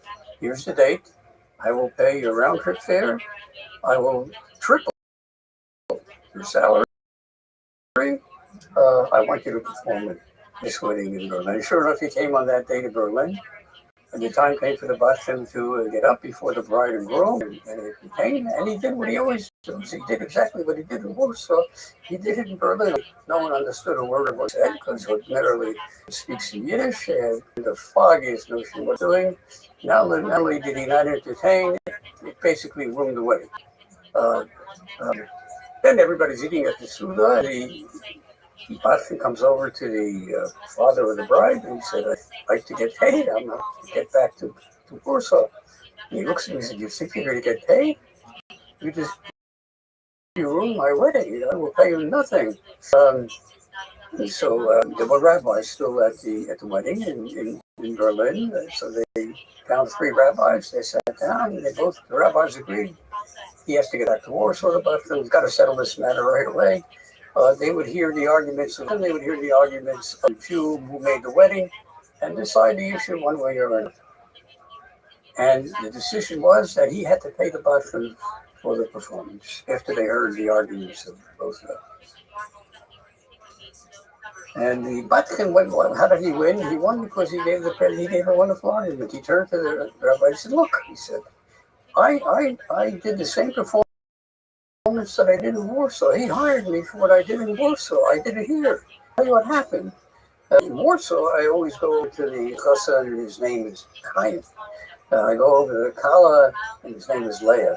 Chaim, Leah, I go to the gematria, so I had no problem. Here, I went over to the chassan, I asked the chassan, what's your name? He said, Ignaz. I couldn't spell Ignaz, never mind all the gematria of Ignaz. I went over to the Kala, I asked her, what's your name? She said, Henrietta.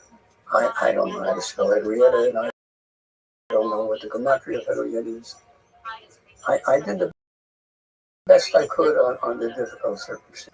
And the Batchen said, however, he said, I spent a little more time in Berlin. I'll go to a few more weddings. I'll be as good a Batchen here as here. And that's what the rabbis did, and he sent them up. And Chia Danzi then said, the rabbi, the Vilna Stadtmaggid did not cover himself with glory. What happened today at the funeral? There's no question about it. But you have to understand something. He's used to saying eulogies over great Gaonim. This is the first time he ever had to say a eulogy over a maskil. He didn't know how to do it. But in Yirtz Hashem, as more and more maskil will die, he will know what to say. That's an incredible event that did occur on that day in Vilna. That's fascinating, and I love the way that you build into this the texture of the animosity between these frequently opposed figures. And the Haskalah, of course, was in favor of advancing a more secular outlook in many ways, sometimes actually secular practice, which would have been antithetical to the traditionalists. But they all use the same vocabulary. They're all working with the vocabulary of biblical texts, the vocabulary of mashalim and parables. It's brilliant. Exactly. That's the exact point I wanted to make, Henry. You beat me to it. Oh, I'm sorry. I was just appreciating it. But first, if the camera can pick this up, Yes. here you see a portrait of Mordecai Aaron Ginsburg. Let's take a look. Wow, that's great. Wait, Mordecai Ginsburg. So this is the Maskil. first Maskil who died. He doesn't look so Notice masculine. Now here's so it adds to what you were saying just now, Henry, namely that these were traditional Jews from traditional background. They went to Cheder, they went to yeshiva, but they were confronting a new Russia, a different Russia, a Tsarist regime, and they knew that they would be tested by the Russians, and they wanted two very important early requirements of the masculine things that were on their agenda to repair. First of all, the Jews should learn Russian. How could you live in a country and not speak the language of the country? And second of all, if you live in Russia, you should dress like a Russian. Now here you see him, the portrait of, this is how he dressed in Vilna. Yeah. But he used to travel widely in Greater Lithuania. Today Lithuania is a smaller country than Greater Lithuania. Latvia, which was a large sections of Latvia were under German influence, where German was the language that was spoken, and the dress was German dress. Whenever he went to Latvia, or whenever he went to Germany, he visited Germany, he was in Berlin, he would shave, cut his pants, and wear a suit. This is how he dressed in Vilna. He said in Vilna, this is how you have to dress. Elsewhere, you dress differently. But the goal was to reach a point where everyone would want to dress like the Russians and speak like the Russians and so on. That's what it was like. Fascinating. The reason I told this story is not only that it's an incredible story, but it shows you on the one hand how close-knit the masculine were in Eastern Europe at this stage with the rabbinate. They had no problem writing the Moritz Tzedek Magen Meshurim. They thought it was wonderful. He was going to speak at the Lalaya. Yeah. At the time, they were starting a new agenda, which would develop, and ultimately they would be radical masculine. That's a lesson for another time. That was just so fascinating. Thank you. That was really, really quite interesting. We were hoping to stay within a certain time frame, so we should probably wrap it up right now. But do you want to say anything more about this trip that we're hoping to take in the summer? It's a wonderful occasion for anyone who can make it. We'll be delighted to join with you, visit these sites, and you will hear insights from Henry, from Professor Robinson. I will try to provide some color commentary wherever I can. I think it's going to be the opposite. I think you're going to be giving the main meat of it. I'll give the general picture, maybe. But let me assure you, it's eye-opening. You won't be the same person you were before you came on the trip, and the person that you're going to be after you come on this trip. So I wish you well. That's amazing. One last question. How many times have you toured this region? Probably more in Poland than in Lithuania, but I would say, just to give you a very short question, I visited many countries when they were still on the communist rule. So it goes back to the 50s and the 60s as a teenager. Because I knew as a teenager they're not going to harm me. I felt very comfortable. As an adult, I would be afraid to go there, but as a teenager, I wasn't afraid. So I visited them first, I would say, 2 or 3 times during the communist period, but after 1991, in the case of Vilna in particular, in Lithuania, I first came to Vilna in 1996, so I made many trips to Poland, maybe 30, and I would say maybe 20 over my lifetime in Lithuania.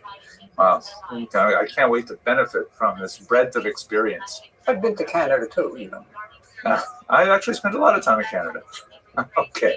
All right. Thank you very much, Professor Lyman. This is going to be so fantastic. And for those of you who watch this video, thank you very much for staying to the end.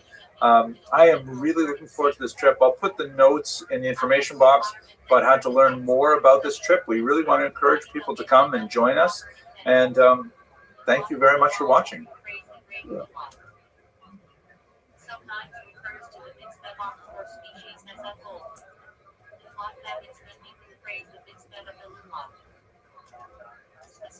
Hello, fellow students of Jewish history. Later this year, I hope to be traveling to Poland and Lithuania with Turo University and with my illustrious senior colleague, Dr. Schneider Lyman, where I hope to learn a lot more about the history of Jews in Poland and Lithuania, which is important to me not only historically because of the phenomenal impact they had on later Jewish history, but also because it happens to be the place of my ancestors, and I look forward to specifically seeing the places where they lived in tiny Stettlach, nearby Kaunas in particular. So in the context of preparing not only the lectures that I'll be giving every night on this trip, but also to be ready to really benefit from the scholarship that Dr. Lyman is going to share, I'm doing more research on the specific sites that we will be seeing when we're on their way there. One of the sites that I'm especially looking forward to see is the site of the Rom Publishing House, which was one of the most significant engines of cultural creativity in Vilnius for the last, 200 years. Really an important publishing house that produced so many important works. I want to specifically focus in this video, however,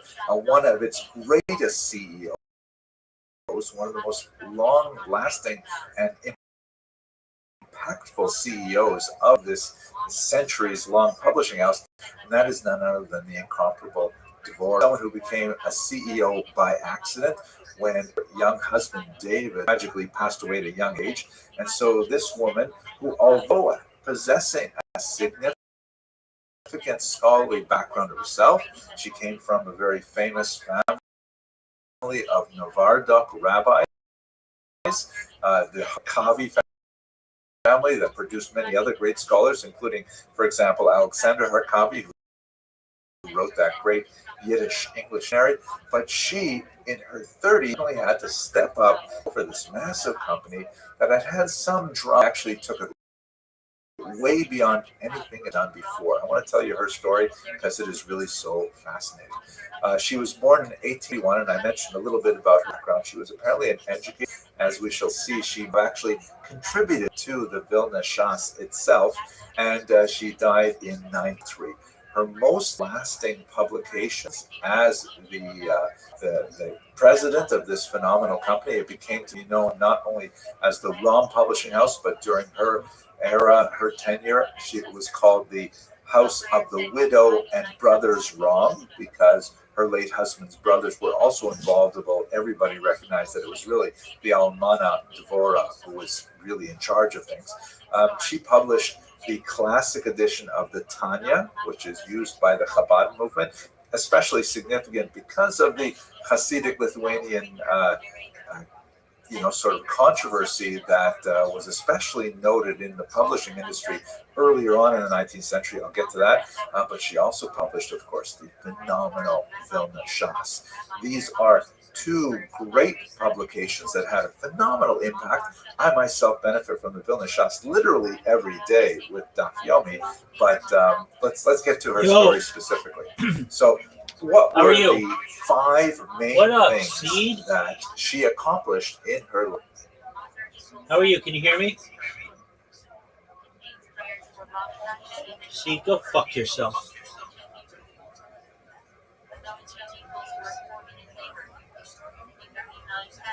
I didn't want to talk with you anyway.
rich masa made with fruit, use wine instead of water.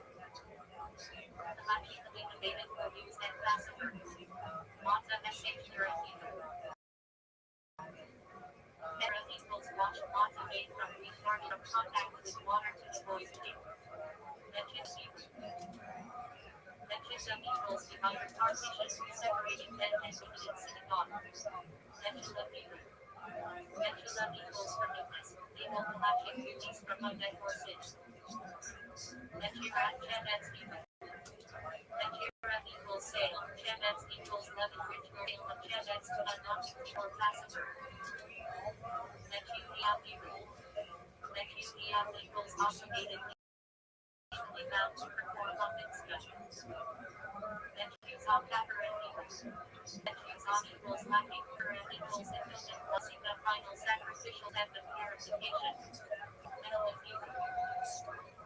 Behind equals distinct sacrament. Using properly. Technic equals transaction. Product equals error of mistaken purchase. Legal defect in militia. Malta equals export. Malta equals fleet escorting the fleet. Appeal after Shabbat moderated departure. Delica equals solving the nurturing process. Element equals teacher, traditional Torah instructor for children. Menorah equals lampstand, temple, candelabra. Also conical lamp. Megillah equals rest refers to Shabbat rest. Mazonet equals sustenance foods category of blessing for grain, based foods, not bread. This is equals verbose parchment, which should have fixed to Jewish homes. Mine equals sanctuary, the holy temple. Mikvah equals gathering of waters ritual bath for purification. Milah equals circumcision, covenant of circumcision performed on Jewish males at 8 days. Mincha equals offering afternoon prayer, originally corresponding to afternoon temple sacrifice. Minyan equals sound another form of 10 adulteries required for public prayer. Mishnah equals repetition, the oral Torah compiled by Rabbi Yehuda and Asitil, 200 G. Mishnah Torah equals repetition, Torah equals law, Amonized great code of Jewish law. Mishpat equals judgment category of mitzvah and our rational civil laws. Mishpat decree equals Hebrew the body office civil law. Mishpat equals banquet festive meals, often in Megillah Esther context. Bishop Aramaic. Bishop equals because of used in Halachic phrasing. Bishop Navar Aramaic. Bishop equals because, Navar equals big, Halachic reason clause.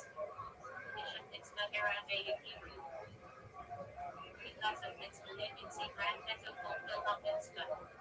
Mitzvah Hebrew. Mitzvah equals commandment, divine obligation or duty. Mitzvah Hebrew. Mitzvah equals to positive commandment. Mitzvah lo Qadai Hebrew. Lo equals not, Qadai equals you shall do negative commandment. Moed Hebrew. Moed equals appointed time, Jewish festivals and holy days. Moed Hebrew. Moed equals circumciser trained to perform great Shabbat Hebrew. Departure, Shabbat equals to go out of Shabbat. Refers to Saturday night and Kabbalah. Matzah Aramaic Hebrew. Matzah equals set aside, object set aside, and not to be handled on Shabbat. Pasuk Hebrew. Pasuk equals additional prayer corresponding to extra festival Shabbat offering in the temple. Nasi Hebrew. Nasi Hebrew.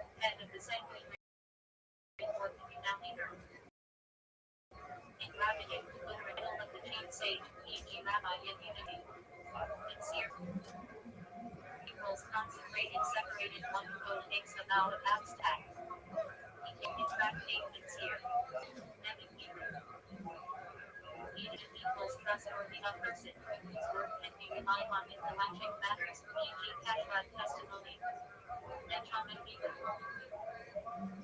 Nechama equals comfort, consolation, especially during shaming morning rituals. Nechma Elhama Hebrew. Nechma equals comfort, Muslim equals mourners, comforting mourners, of instead of kindness. Mihailah Hebrew. Mihailah equals cleansing, mocking final prayer of Yom Kippur as the heavenly gates close. Next equals miracle of wondrous divine intervention. Also appears in collected texts, e.g. Hanukkah miracles. Nesidim Hebrew. Nesidim equals princes, leaders, tribal heads in Torah. In collected usage, refers to leaders with communal authority. Messiah capital Hebrew. Messiah equals leading, capital equals thanks, priestly blessing performed by Kohanim in synagogue. Nesidim Michigan Hebrew. Nesidim Michigan equals marriage, second stage of Jewish marriage, with the couple who like follows tradition. Netlat Yadadim Hebrew. Netlat equals lifting, Yadadim equals hands, ritual washing of hands before bread, upon food, etc. Netlat walking. Netlat equals taking, Mom equals palm branch, commandment to take the four species on Sukkot. Next Hebrew. Next equals sunrise refers to next Mishpat, the exact time of sunrise, important information for prayer times. Next Hashmi Hebrew. Next equals sunrise, Shemal equals sun, electric sunrise, earliest time for Shemal and Shaturin. Nebulim Hebrew. Nebulim equals carcass and annual not slaughtered properly according to Militia. Ordinate for Jews to eat. Nezra Hebrew. Nezra equals Mitzvah vow institution Akhlaqali absolutes described in Torah. Nina Hebrew. Nina equals separation of woman in menstrual state. Milishon governs marital relations and purification. Inner Hebrew. Inner equals vow about taking upon oneself, binding in Militia. Ikuhi Hebrew. Ikuhi equals excommunication, electric censure, excluding someone from communal religious life. Ignatius Hebrew. Ignat equals melody, word is to be used in prayer or spiritual practice. Naima Hebrew. Naima equals revealed, the revealed part of Torah all, contrasted with Istar hidden, mysticism. Istar Hebrew. Istar equals hidden esoteric mystic Torah, e.g. Kabbalah, compared with Naima. Ismin Hebrew. Ismin equals marriage, alternate spelling of Nestle. Second age of marriage. Ishmat Gold Chai Hebrew. Ishmat equals soul of Gold Chai equals all leading prayer and praise recited on Shabbat festivals. Itat Hebrew. Itat equals sparks mystical concept in Kabbalah about divine sparks crash with materiality. Release from Mitzvah. Mitzvah Hebrew. Mitzvah equals standing refers to firm standing, sometimes electric turned in those texts. No in Hebrew. No equals no, equals into a famous collection also word by Rabbi Yetch Landau 1730. 1793. Knocking Hebrew. Knocking equals customary practice refers to one act, custom kept by opportunity or individual. Halal Hebrew. Halal equals worldly, electric concept of something newly produced, often discussed in laws of Shabbat and Rabbah. Nosen Aramaic Hebrew. Nosen equals gives electric phrasing, e.g. Nosen Kahan Dipnum imparting a detrimental taste. Nosen Kahan Hebrew. Nosen equals gives, Kahan equals taste legal category in Kashmir in the including imparts taste. Nosen Kahan Dipnum Hebrew. Nosen equals gives, Kahan equals taste, Dipnum equals spoiled rule that bad taste does not come in intellectually. Other Hebrew. living beyond its permitted time. Forbidden to eat. Nothing equals. Six equals 30. Text, the rite or formula of prayer, the Egyptians and Ashkenaz, Ari. Nothing equals. Six equals 30.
Description produced by a rabbinic authority.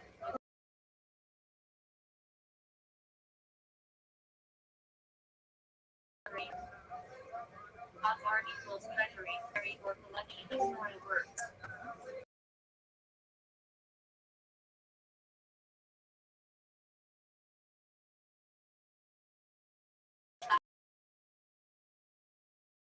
The sabbatical year same as author baked in. Logic framework for checking and produce distribution. Author accounting Hebrew. Author equals treasury. Accounting equals visitors reference word collecting rulings of the logic authorities. Post-nomin water and Hebrew. Post-nomin equals years. Water and equals for the Torah commentary by rabbis Alb and Sorotsky. Not the logic itself, but used in the logic discussion. Patch Hebrew. Patch equals just, fast, a small container, often mentioned in the logic discussions, e.g. oil for menorah, patch shemen.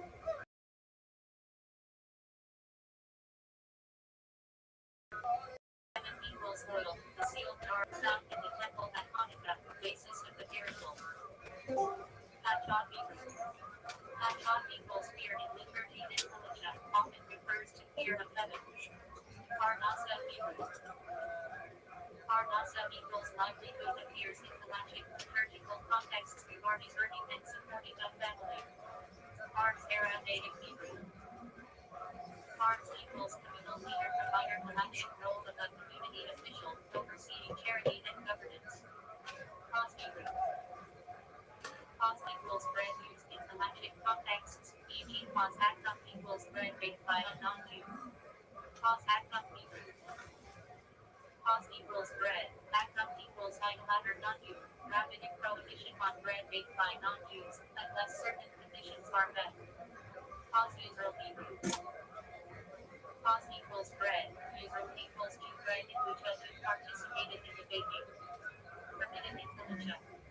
Cards Hackable Hebrew. Cards equals leader, Hackable equals of the community leaders, responsible for Halachic and social matters. Passion Hebrew. Passion equals simple, straightforward used in Halachic reasoning, e.g. a simple reading of the source. Hackable equals in Hebrew. That equals bread, Hackable equals that comes, linguistic equals with filling, classification of baked goods, cakes, pastries, relevant to with blessing to recite based on adversities. Democracies. Pattern Hebrew. Pattern equals, exempt Halachic term, meaning one is not obligated but sometimes still forfeited. Pattern Apple as Hebrew. Pattern equals, exempt, Apple equals, but, as equals prohibited Halachic category. Not liable proposition, but still forfeited. Piha Hebrew. Piha equals corner dimension to leave the corner of something and harvested for the food. Piha Hebrew. Piha equals corners, plural beside.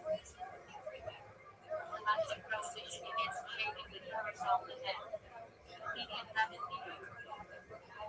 Median equals redemption, habit equals the mitzvah of redeeming the firstborn now for love-going. Pesach Hebrew.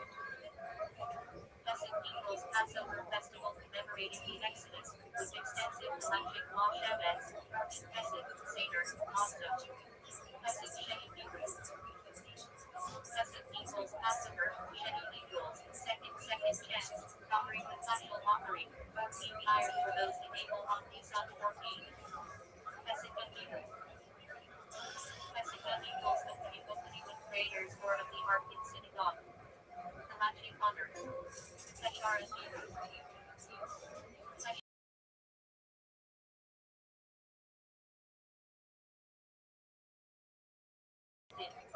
Peshat Hebrew.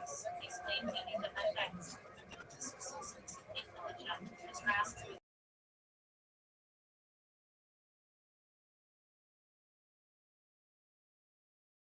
Halachic discussions of Arabic and Pesach, Pesach form of the doorway. The Heron Hebrew. The equals opening.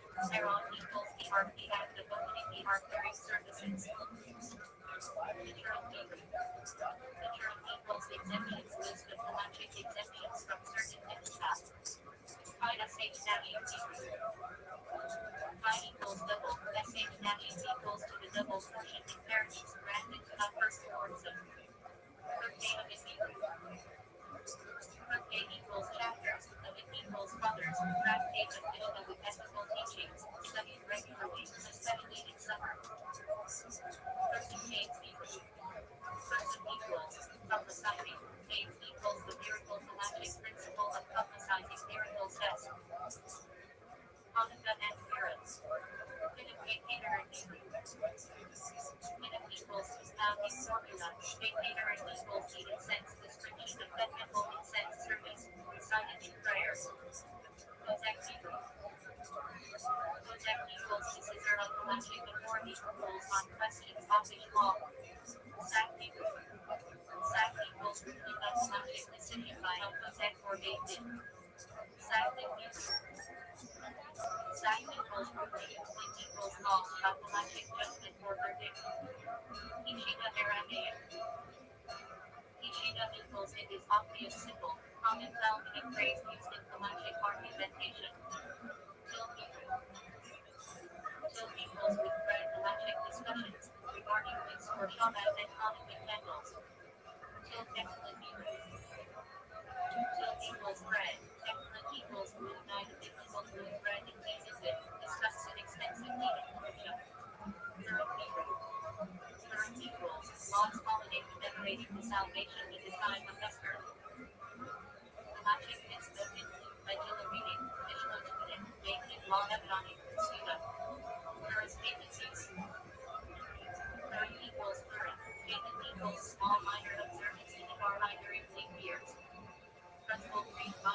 Rise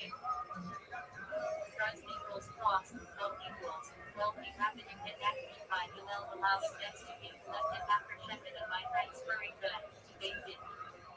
Ishat irrational.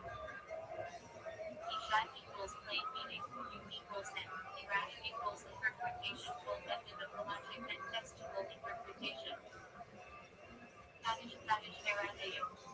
Spanish equals Holy Central Prayer recited in synagogue sanctifying God as name. Logic rules govern who may be in, when, and how. Kabbalah Shabbat Kabbalah equals, receiving, Shabbat equals Sabbath Friday evening service welcoming, Shabbat, with special halachic customs and songs. Tackle Hebrew.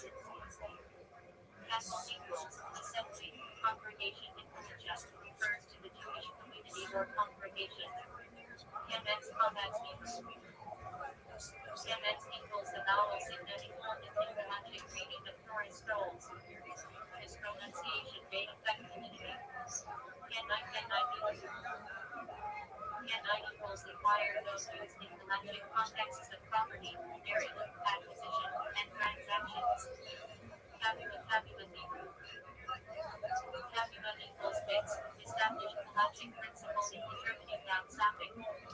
A fixed status versus a wandering status tabula versus parish. Carry equals emission, accident, or reading one ritual impurity from seminal emission to the word pronounced instead of what is written canon free. Carry at Hebrew. Carry at equals reading. Pattern equals Torah public Torah reading in synagogue with halachic rules of when and how. Carry at Shema Hebrew. Carry at equals recitation. Shema equals here reciting the Shema prayer. Central halachic obligation twice daily. Kiddush Hebrew. Kiddush equals sanctification ritual over wine sanctifying Shabbat and Yom Tov, halachically required. Kiddush Hebrew. Kiddush equals sanctification. Passion equals the name God sanctifying God as name, action, often contrasted with Shilol passion desecration. Kedushin equals betrothal, sanctification, first stage of Jewish marriage, legally binding under Halacha. Kinyan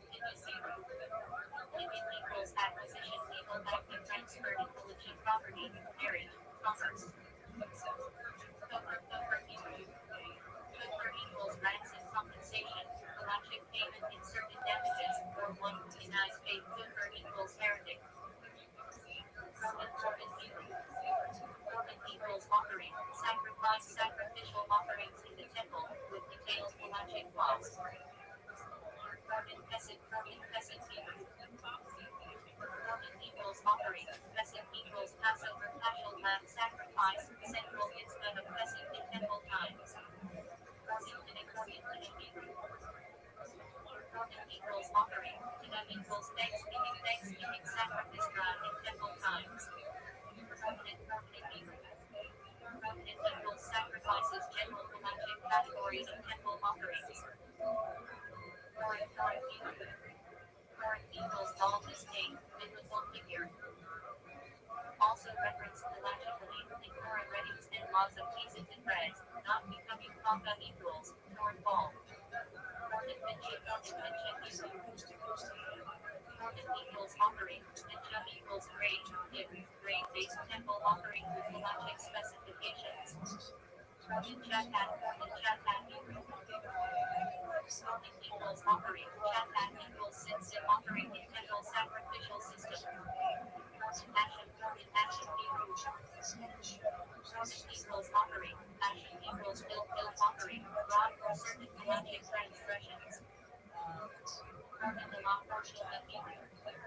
Korban equals offering, the law equals the burnt offering, entirely consumed on altar. Korban Shalomim Hebrew. Korban equals offering, Shalomim equals peace offerings, partly eaten by others, partly by Kohanim. Korban Hebrew. equals continual daily offering, cornerstone of temple service, logically mirrored in daily prayer. Permanent lesson Hebrew. Worship equals offerings. Lesson equals additional festival holiday offerings. Basis for lesson prayer. Permanent night of Hebrew. Permanent equals offerings. Night equals real voluntary sacrifices permitted in temple service. Rabbinic Hebrew. Rabbinic equals rabbinate official religious authority in Israel. Intelligent refers to rabbinic courts or rulings. Rabbi Hebrew. Rabbi equals our teacher honorific for great rabbis, e.g. Rabbi Ted. Rabbinic decree Bezer and Aramaic. Decree of the sages halachic law instituted by rabbis to safeguard Torah law. Rachamim Hebrew. Rachamim equals mercy, compassion, halachic liturgical context in prayers asking for divine compassion. Ratchetum Hebrew. Ratchetum equals washing of hands or body, with halachic rules s. On Yom Kippur and Tisha B'Av. Ratmana Aramaic. Ratmana equals the merciful one God common term in halachic texts, e.g. the merciful commandment. Rawaya Aramaic Hebrew. Rawaya equals proof, legal proof or evidence in halachic argument. Rabbinic fence SEA Modera Hebrew. SEA equals fence. Modera equals for the Torah rabbinic safeguards to prevent transgression of Torah law. Rasha Hebrew. Rasha equals with in-person halachic status in laws of testimony, rituals, and Passover Kavana. Rashi acronym. Rabbi Shlomo Yitzchaki, foundational commentator whose halachic explanations guide interpretation of Torah and Talmud. Rashi script Hebrew typeface named after Rashi used for rabbinic commentary in halachic texts. Rashba acronym. Rabbi Shlomo ben Adrin prominent medieval halachic authority. Rashi S. Tefillin Hebrew. Tefillin Rashi order of the Torah passages in Tefillin for Rashi S. halachic view. Rashba acronym. Rabbi S.H. Tool ben Mir Rashi Spanson, halachic commentator. Rab Hebrew Aramaic. Rab equals master, teacher generic term for rabbi, often titled in halachic assessors. Rabba Aramaic. Talmudic sage P halachic opinions in Talmud. Rab narrating and etc. Aramaic. Names of sages ranking sources of halachic rulings in the Talmud. Rab Muklim Hebrew. Rab Muklim equals primary teacher halachic status, affecting laws of honorable or rabbis. Rabu Hebrew. Rabu equals be fruitful halachic instead of fruity partner procreation. Rima Yiddish. Rima equals rabbi, spiritual leader especially in Hasidic tradition. Halachic and spiritual authority. Renson Yiddish Hebrew. Renson equals rabbi, as wide respected community role, often with halachic authority in women-led issues. Rikdava Hebrew. Rikdava equals leading halachic discussions on medicine and Shabbat. Rikdava Shulman Hebrew. Complete healing common halachic liturgical praise and prayer for the sick. Relisha Aramaic. Relisha equals head, beginning used in Talmud with halachic structure in the first clause. Re'ayah Hebrew. Re'ayah equals seating, adherence halachic obligation to appear in temple on pilgrimage festivals. Re'ashit Hebrew. Re'ashit equals beginning, first basis for terms like Re'ashit Hash's first shearings, Re'ashit Ikar's first fruits. Re'ashit Chokna Hebrew. Re'ashit Chokna equals beginning of wisdom ethical halachic praise. Also title of that classic work. Rectum Hebrew. Rectum equals decay halachic impurity from decomposed corpse. Re'iyat Hebrew. Re'iyat equals order halachic liquid measurement and rods. 86. 150 milliliter depending on opinion. Re'iyat Hebrew. Re'iyat equals for used in halachic time divisions, aliyah or measurements.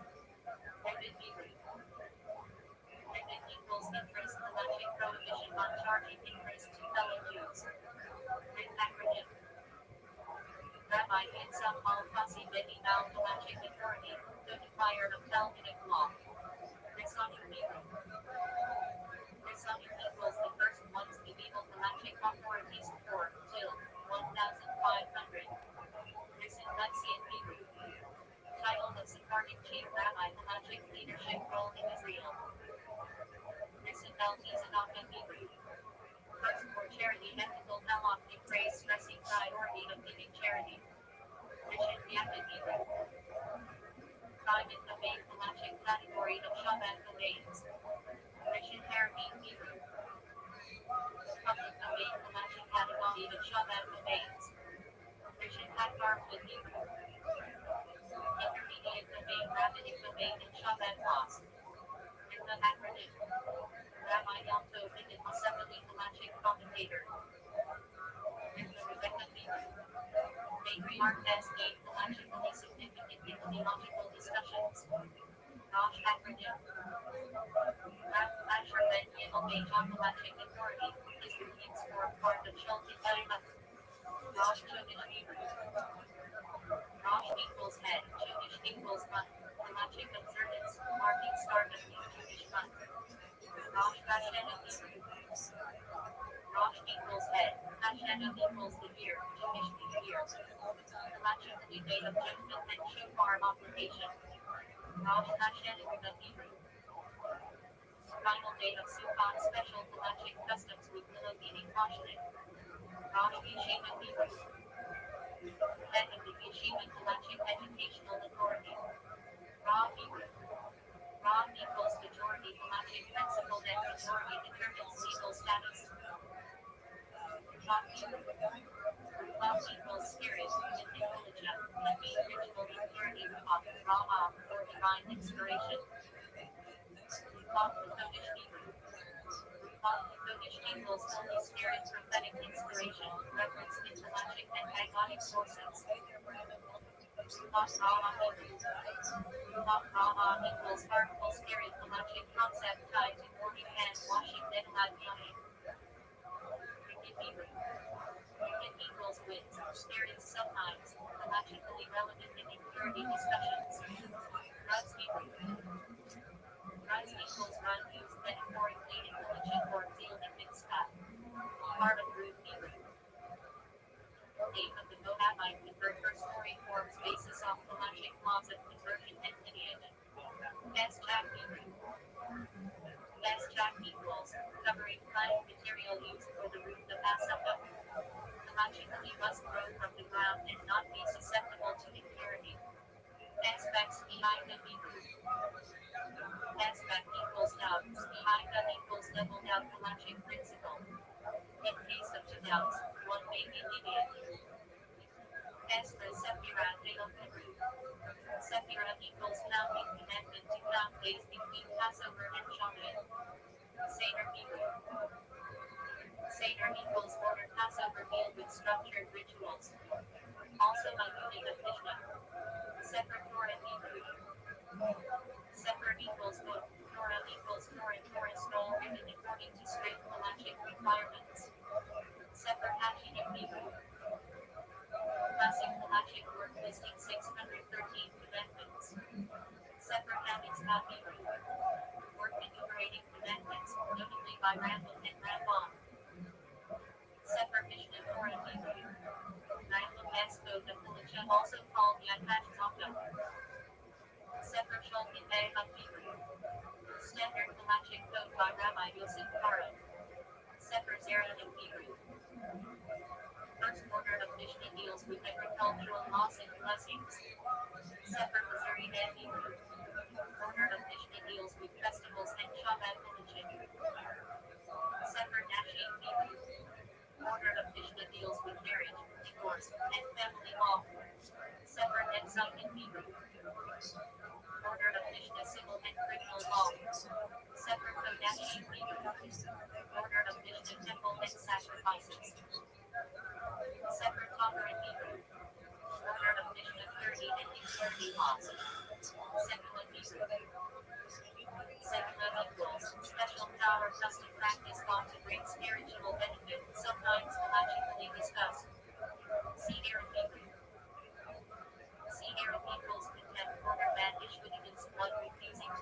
baked in rabbinical form.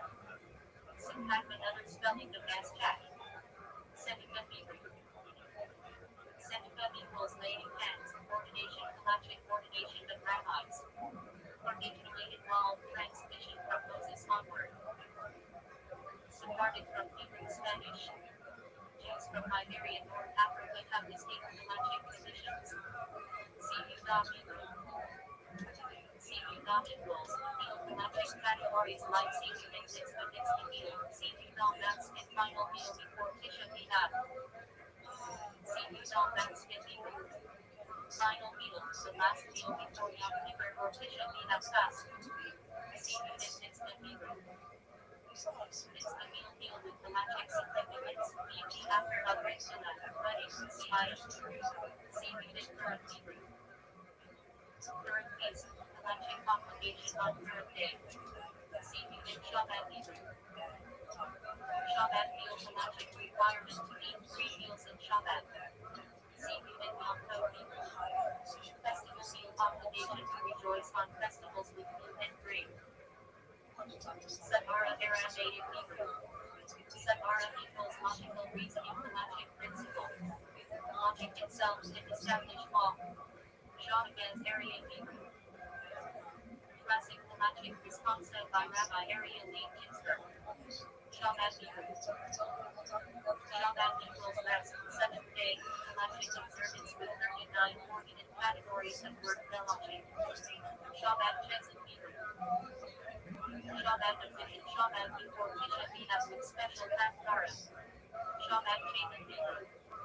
Shabbat of the Greek Shabbat before after a wedding with special honors. Shabbat Hagadol Hebrew. Great Shabbat before Passover, logically tied to Exodus miracle. Shabbat Devar in Hebrew. Shabbat of blessing Shabbat when the new month is announced. Shabbat Shiva Hebrew. Shabbat of return between Rosh Hashanah and Yom Kippur. Linked to repentance. Shabbat Shirin Hebrew. Shabbat of song with Parash and Beshel Tizri. Shabbat Zachar Hebrew. Shabbat of remembering before Purim, when the wall portion is read. Shabbat in Hebrew. Resting special Halachic day of rest. Sometimes used for youth retreats Halachic and usage. Shacher in Hebrew. Shacham equals non-morning prayer service. Shacham acronym. Shaliach Rabbi equals emissary of the rabbi sent to collect funds, sometimes Halachic agent. Shaliach Hebrew. Shaliach equals agent, messenger, Halachic representative, with power to act for another. Shaliach Tzizer Hebrew. Representative of the congregation, leader of communal prayer. Shalom B'Adim Hebrew. Peace of the home, Halachic value in marriage, family law. Shakir Hebrew. Shakir equals word legendary tool Halachic legend for cutting stones without metal. Shatnez Hebrew. Shatnez equals forbidden mixture Halachic prohibition of forbidden mixtures in garments. She'elah Hebrew. She'elah equals question, Halachic, inquiry posed to a rabbi. She'elah Chachin Hebrew. Question to a sage Halachic principle. A sage's question is have an answer. Shashina Hebrew. Shashina equals ritual slaughter Halachic procedure for kosherring animals. Shashina Pidgin Hebrew. Resting slaughter Halachic detailed in Shashina technique. Shekachem Hebrew. Blessing. Has kept us alive recited on for joyous occasions. Shiva variant of She'elah. Shmon Teshuvah Hebrew. Questions and answers responsive literature where Halachic rulings are written. Shem Hebrew. Service sometimes Halachic context of communal meetings. Shezeter in Hebrew. 6 remembrances 6 things Jews are Halachically commanded to remember daily. Shekhin in Hebrew. Shekhinah equals divine presence Halachically in those regarding prayer for opinion. Shekel in Hebrew. Shekel's class 8 about shekel tax. Shema Hebrew. Shema equals here central prayer declaring God as unity. obligation twice daily. Shepherd and Hebrew. In these sabbatical years, landmines fallow, that's release. Shepherd has SOP Hebrew. Release of money cancellation of debts mentioned in a year. Shepherd has Martin Hebrew. Release of land agricultural rest in Shepherd. Shepherd SBI Hebrew. Shepherd equals 8, SBI equals 10, 18 blessings prayer, actually 19 blessings now. Shepherd because exact part of Hebrew. Wise scripture and one's translation magic requirement to review the weekly Torah portion. Shepherd in Hebrew. 7 blessings recited under winning Kennedy and during week after. Shepherd is not Benito Hebrew. 7 commandments of no hides the magic obligations for non-use. Shepherd in Hebrew. Shattering the vessel's mystical idea, sometimes tied to the magic subjects. Shepherd in Hebrew. Such practice teach which in Oz. Shadma Hebrew. Shadma equals the magic category defining verbal commitment. Shema Hebrew. Trash tape about those. Shema Hebrew. Matchmaking magically significant in marriage arrangements. Making Hebrew. Sending the mother bird instant to send away a nesting bird before taking eggs. Shemwich Hamini Hebrew. Water drawing temple water libation ritual on Sukkot. Shemish Hebrew. Service usage in Torah. Using Torah or serving a sage to learn the magic application. Shemish Hebrew. Word of the Mechanic Nintendo P1. Shemish Aromic Hebrew. The magic variant of Testament order, different from Rashi and Rashukan. Shemai Hebrew. Shemai equals change to magic leniency by altering normal way of doing Shem on Shabbat. Sharon Hebrew. Psalms the magic context in liturgy e.g. Shurim HaSharon. Shemit Hebrew. Partnership the magic term in Psalms. Also Shikam worship in Milkai Law. Showdown magic Hebrew. Asker and answerer classic the magic responsive word. Showdown Hebrew. Showdown equals borrower the magic status of borrower with obligations. Shofar Hebrew. Shofar equals land and forth the magic obligation to blow on Rosh Hashanah and Yom Kippur of Jubilee. Shomer Hebrew. Shomer equals guardian the magic category of entrusted guardian with responsibilities. Shomer Negia Hebrew. Guardian of touch the magic practice of avoiding physical contact between genders. Shomer Shabbat Hebrew. Observer of Shabbat term for one who keeps Shabbat diligence. Shomer Torah Mitzvah Hebrew.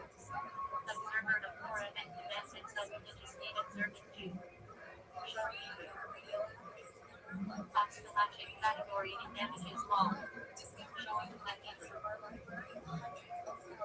Fox known to be dangerous, stricter liability in militia. Shabbat acronym. Torah portions Shetwalk. Mishpatim period with special dependence customs. SH Tehai Melechim Hebrew. Tigrans temple offering of clothes on Shabbat.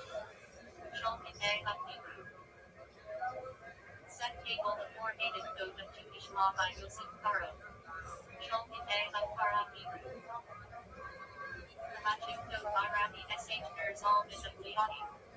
Shalom Yiddish. Shalom equals school synagogue. Simcha Hebrew. Simcha equals joy, the magic obligation to rejoice on festivals, weddings. Simon Day Passion Day in Hebrew. Festival of the Water Drawing House Temple celebration on Sukkot. Simon Torah Hebrew. Rejoicing at the Torah festival marking completion of Torah cycle. Sim Yetzayat Mitzrayim Hebrew. Telling of the Exodus, the magic mitzvah and the Seder night. Certain Hebrew. Rise the magic requirement of rule lines for writing a separate Torah. See and water and Hebrew. Thanks for the Torah rabbinic safeguard prevent transgressions. CISU. Completion celebration upon finishing a tractate of Talmud, the Latin and exempt from unfast. CIU Secretary Hebrew. Completion of a Rostral special collection event. Sukkah Hebrew. Sukkah equals new mixed with Molekina Sukkah on Sukkot. Sukkot Hebrew. Leads festival commemorating Israel as desert dwellings. Sukkot Hebrew. Other sometimes in collection with the BGCIC heaven for a state of commentary. Aramaic. Logic reasoning principle. SCME Hebrew. Texas Rapid Safeguards, World of the Egg. Tonic Hebrew for fast unit equals inflicts, it equals noun form. Refers to Jewish fast days. Tonic Esther Hebrew for fast of Esther. Commemorates Esther as fast before approaching the Mamish Burj. Tonic Hebrew for case for reason. Inclination refers to both the labor transfer to Cashright laws and the rationale for a mitzvah. Tanaroga Hebrew for mixture. Refers to those mixtures relevant to Cashright laws. Tanaroga Chemex Hebrew for mixture of Chemex. Included in Passover laws. Takyanin Hebrew for supplication. Additional penitential prayers recited after the Amidah. Tamar in Hebrew for purity. Refers to ritual purification, especially about the deceased body before burial. Tamar in Hamish, which in Hebrew for family purity. Refers to the laws of marital relations and mikvah immersion. Takyanin Hebrew for decree or rabbinic enactment. Refers to rabbinic legislation. Talmud Hebrew for comfort prayer shawl. Garment with teases and worn during prayer. Talmud Tavis Hebrew for small talmud. Undergarment with teases in, worn daily. Talmud Gadol Hebrew for large talmud. Prayer shawl worn during services. Talmud Aramaic for study or learning. Foundational compilation of Jewish law and commentary. Talmud Chachim Hebrew for wise students. Refers to it for a scholar. Talmud Hebrew lunch, named after an ancient Babylonian deity. The fast of 17 Tammuz begins at 3 weeks of mourning. Tanakh Hebrew acronym for Torah law, Davidic prophets, Hebrew writings. The Hebrew Bible. Tanakh Aramaic for repeater or teacher. Refers to the sages of the Mishnah first. Second centuries. Catholic Hebrew for you'll pass. Ritual on Rosh Hashanah where sins are symbolically cast into a body of water. Catholic Hebrew for make up. Opportunity to recite on this Amidah in the following prayer. Catholic Hebrew for objects of holiness. Sacred items like Torah scrolls, Tefillin, or mezuzah. Catholic Hebrew for objects used for mitzvah. Non-sacred but used in mitzvah e.g. sukkah, law. Head of Shabbat Hebrew for boundary of Shabbat. Refers to the legal limit one may walk outside without on Shabbat 2,000 cubits. Technic Hebrew for blue night. Cyclically required for 1 gram of seasoned figs. Technic Hebrew for resurrection of the dead. Central Jewish belief in the future revival of the dead. Technic Hebrew for hand-free. The magic unit of measurement tilde. 10 centimeters. Tefillin Hebrew for prayer. Core aspect of Jewish worship. Tefillah Hager in Hebrew for wafer as prayer. Said when traveling. Tefillin Hebrew for phylacteries. Black leather boxes with Torah passages, worn on arm and head during weekday prayers. Cherubim Hebrew for offering or meat offering. Basically meat separated from produce. Cherubim Massachusetts is a Hebrew for time of the tide. Portion of the Levite and side given to Dakota. Teshuvah Hebrew for return or repentance. Process of Tashmiha Hebrew for 9 Kazakh. Major fast day mourning the destruction of the temples. Tishrei Hebrew month containing Rosh Hashanah, Yom Kippur, and Sukkot. Tachach Hebrew for review. Refers to the admonitions in Torah Leviticus 26, Deuteronomy 28. In a Hebrew for thanks. Also refers to Stefan's spitting offering in temple times. Torah Hebrew for teaching or instruction. Refers to the 5 books of Moses and more broadly, Jewish law and teaching. Discipline Aramaic for additions. Medieval Talmudic commentaries written by Bethred and German Pacifists. Tufted Yiddish Hebrew hybrid. Refers to the nursing utensils in oven cooking force. Triibasar Aramaic for 12. Refers to the 12 minor prophets. Tzedakah Hebrew for righteousness. Refers to charity and social justice obligations. Tzitzit Hebrew for fringes. The men's strings worn on garments to remind of mitzvah. Shizon Gedalia Hebrew for fast of Gedalia. Fast day commemorating the assassination of Gedalia ben Isham. Tzedakah Bekat Hebrew for 4th of Norway. The only vice means for creating the era of boundary. Bar chats equals and bar chats equals wash. Steps of the Passover Seder. Washing the hands without a blessing before eating carcass vegetable. Netanah in Hebrew. Equals and Netanah equals levis view. Token equals strength, importance. Central High Holiday Prayer describing divine judgment, life and death decrees. LT's I Hebrew. Equals and God equals will come. LT's I equals desire. Including weekday prayer emphasizes redemption and holiness of God. God Tashmi I Hebrew. Equals and God equals on. Yom equals day. Tashmi I equals the 7th. Liturgical halachic reference to Shabbat and the 7th day. Recited in Kiddush and other prayers.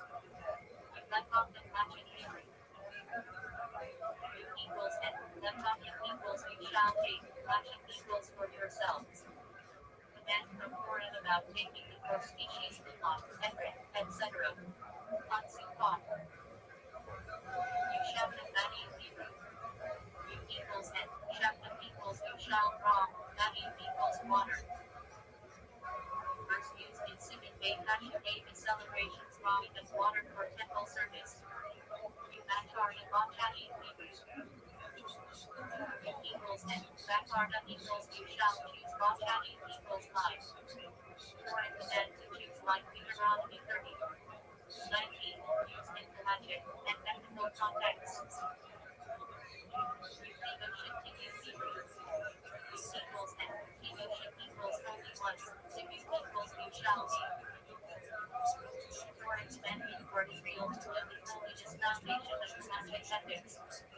Use them on some Hebrew. Equals and them on stuff equals you shall spread her sword. In the all praise, some have meetings and celebrations connected to expansion of Jewish people. You caution Yiddish Hebrew. Equals and caution equals take off string. Used in halachic contexts like recruiting clothing, dictograph, burial. You are chats Hebrew. Equals and bar chats equals wash. Steps of the Passover Seder. Washing hands without a blessing before eating carcass. You Netanah token Hebrew. Equals and Netanah equals levis view. Token equals strength, importance. High holiday prayer about God next judgment. God LT's I Hebrew. Equals and God equals will come. LT's I equals desire. Weekday prayer emphasizing redemption. God Tashmi I equals. Equals and God equals on. Yom equals day. Tashmi I equals the 7th. Phrase referring to Shabbat, used in Kiddush. Levkov and Lachin Hebrew. Equals and Levkov Toxic equals you shall hate. Action equals for yourselves. Dora verse about the four species once upon. You shall be many people. You equals and chapter equals you shall draw. Many equals water. First connected. The secret base passion made the water drawing festival. You backyard and watch out you people. You equals and backyard equals you shall choose watch out you equals life. Forest command Deuteronomy 30. 19 to choose life. You negotiate to do people. You equals and negotiate equals only once. To do equals you shall be. Foreign command to live in holiness. You fed on stuff people. You equals and fed on stuff equals you shall spread verse 4. Verse about spreading out used in songs winning blessings. You caution people. You equals and caution equals take off. The Latin term for removing garments, e.g. extract, burial. Garden parent people. You equals and garden equals you shall remove. Parent equals evil. Phrase about removing sin or idol worship. You are catching magic people. You equals and catching equals will bless you. Fashion equals God. Or a phrase about divine blessing. You fired and comrades people. You equals and fired up equals you shall be out. Comrades equals the land. Verse about removing Jebez or things from the land. You all the people. You equals and all the equals you shall circumcise. Used in context of circumcision commandments. You native Latin people. You equals and native equals you shall give. Latin equals to them. Used in Kizanaka and agricultural mixed-up. You Spartan matching people. You equals and Spartan equals you shall count. Matching equals for yourselves. Foreign command for counting equals. This is the make of people. You equals and discipline equals I passed over. The make of equals over you. Refers to the first Passover edition. You Reshina folding right. You equals and Reshina equals the first. Fold equals all. The Reai equals first fruits. Laws of bringing first fruits. You SH Martin and Haggins. Equals and SH Martin equals you shall guard. And equals the it's not equals commandments. General commandment to keep it's not. You made it cash meeting equals. You equals and made it equals on the day. Cash meeting equals meeting. Refers to bring blood or sacrifices on the 8th day. The Akata equals. The equals and Akata equals you shall love. From the Shema. You shall love the Lord your God. The Akata Elriachin Kemichin The equals and Akata equals you shall love. Elriachin equals your fellow. Kemichin equals like yourself. Sure and principle. The Akata and neighbor equals. The equals and Akata equals you shall love. And equals the neighbor equals the convert. Commandment is love the convert. The Akata equals. The equals and Akata equals you. The Akata equals holy. From prayers, praising God as holiness. The Advam are of Hebrew. The equals and Advam equals you. Are equals exalted. Prayer praise acknowledging God shines. The Advam module Hebrew. The equals and Advam equals you. Module equals rule. Used in selling investigation. You over all. The Advam is Hebrew. The equals and Advam equals you. The equals righteous. Prayer declaration about God as justice. The Charta Hebrew. The equals and Charta equals you chose. The verses about God as choice of Israel. The Charta Baka Hebrew. The equals and Charta equals you shall choose. Law equals and Chadi equals life. Torah command. Choose life. The Chimer Hebrew. The Timer equals he shall atone. Founding laws of sacrifices, young keeper. H U F Hebrew. E equals N. G left equals all of them. Prayer phrase. And all of them. Acknowledge you. E Ibarda and Hebrew. E equals N.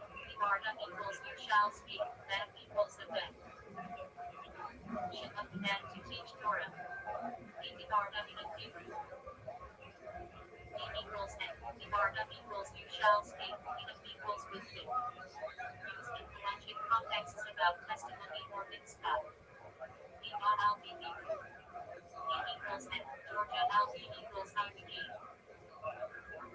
One of the four expressions of redemption in Exodus. E not al be etching Hebrew. E equals N. Georgia al be equals IBD. Etching equals you plural. God as promise of redemption. E not al be Hebrew. E equals N. Georgia al equals believers. Prayer phrase Nehemiah and Zelophim. E Kamaran non Hebrew. E equals N. Kamaran equals make sweet, non equals please. Harassing not to make for a sweet verse. E Haya Hebrew. E equals N. Haya equals it shall be. Many foreign passages begin with this phrase, often introducing mitzvah. E Haya and Shinoi Hebrew. E equals N. Haya equals it shall be. It equals it. Shinoi equals unison. The second paragraph of the Shema. E Haya Haya Hebrew. E equals N. Haya equals it shall be. Haya equals on fecate. Haya equals that one. Prophetic phrase about redemption. E Haya Lachim Hebrew. E equals N. Haya equals it shall be. Lachim equals for you. Foreign phrase about mitzvah. EGT zit. E equals N. G equals I will bring. One of the four expressions of redemption. God will bring Israel to the land. E equals N. G equals he shall return restored. Founding laws of theft and restitution. E Ishkachak Hebrew. E equals N. Ishkachak equals they will bow. From prayer set foreign verses about worship. E Rashid Hebrew. E equals N. Equals E. Rashid equals versicle. Prayer phrase. And E. The versicle 1. Forgive sin. E Kaidashko Hebrew. E equals N. Kaidashko equals you shall sanctify him. Or law doctor ungoing. E Vakati Hebrew. E equals N. Vakati equals I shall pay. One of the four expressions of redemption. E motion in Hebrew. E equals N. Motion in equals against informers. Blessing innovative cursing slanderers. E lo sasser in Hebrew. E equals N. Lo equals Udom. Sasser equals straight turn aside. Torah prohibition in the Shema against straying after the heart Amalekites. E lo tosser Hebrew. E equals N. Lo equals Udom. Tosser equals turn aside. Or law to obey the rulings of the sages. E not body Hebrew. E equals N. Not body equals I will give. God has promised to provide blessings for the land. E not to Hebrew. E equals N. Not to equals they shall give. Foreign phrase about donations or sacrifices. E not to Mishnu for Naksho Hebrew. E equals N. Not to equals they shall give. Mish equals a man. No for Naksho equals ransom for his soul. Source of the functional mitzvah. E nitro Hebrew. E equals N. Nitro equals separated. Used in pelagic discussions of separation e.g. million, tuba. E nagash Hebrew.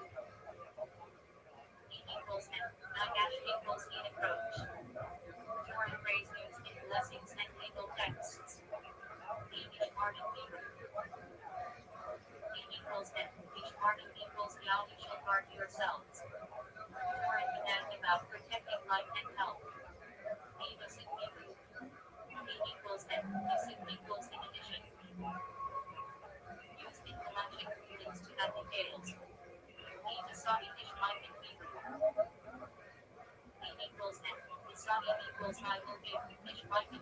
your reigns.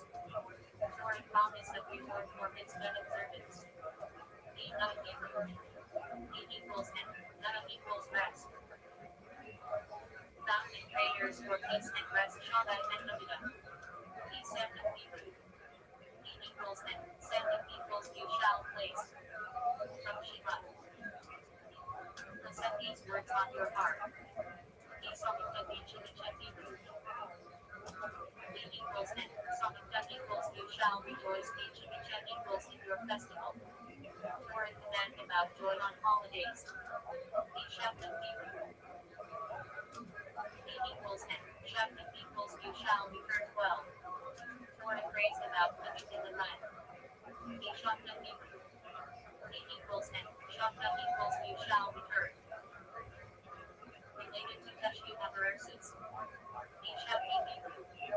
E equals N. Shabbat equals I will be heard. Used in prayer and promises of redemption.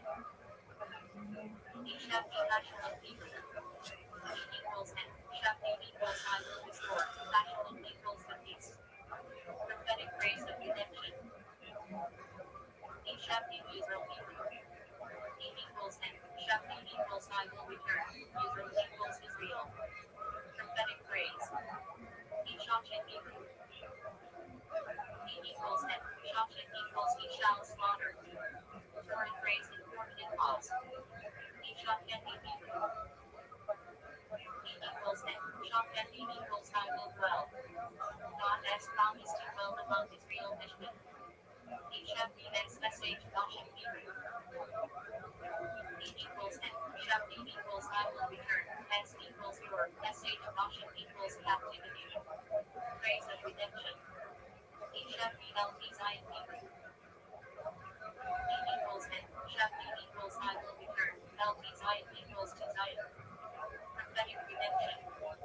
E Tizivity Hebrew. E equals N. Tizivity equals I commanded.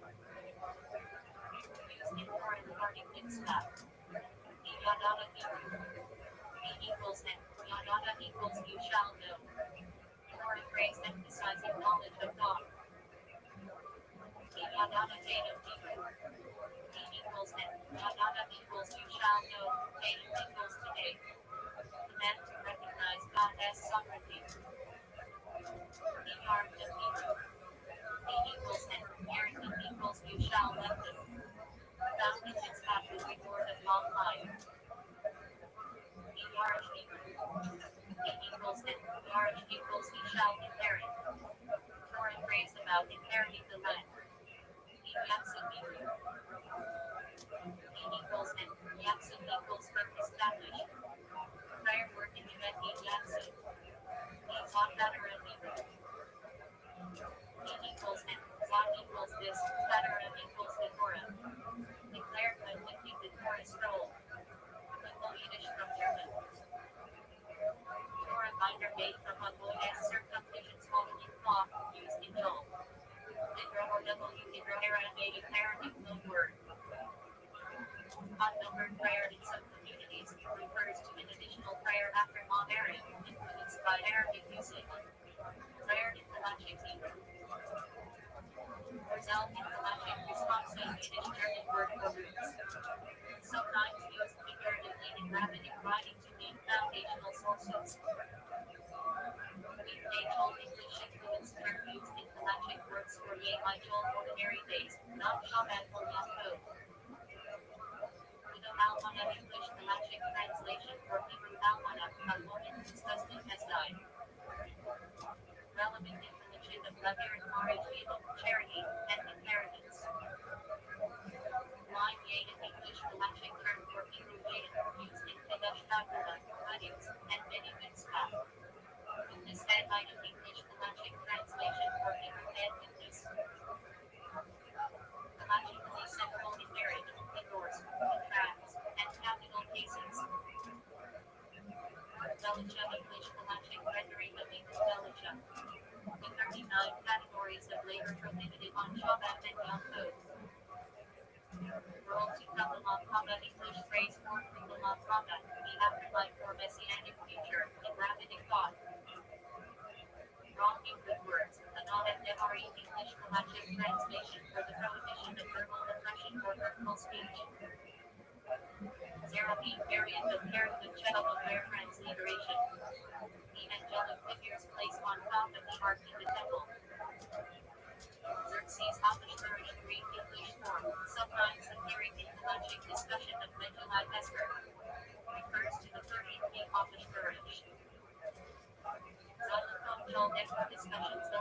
modern Kalachik responsa.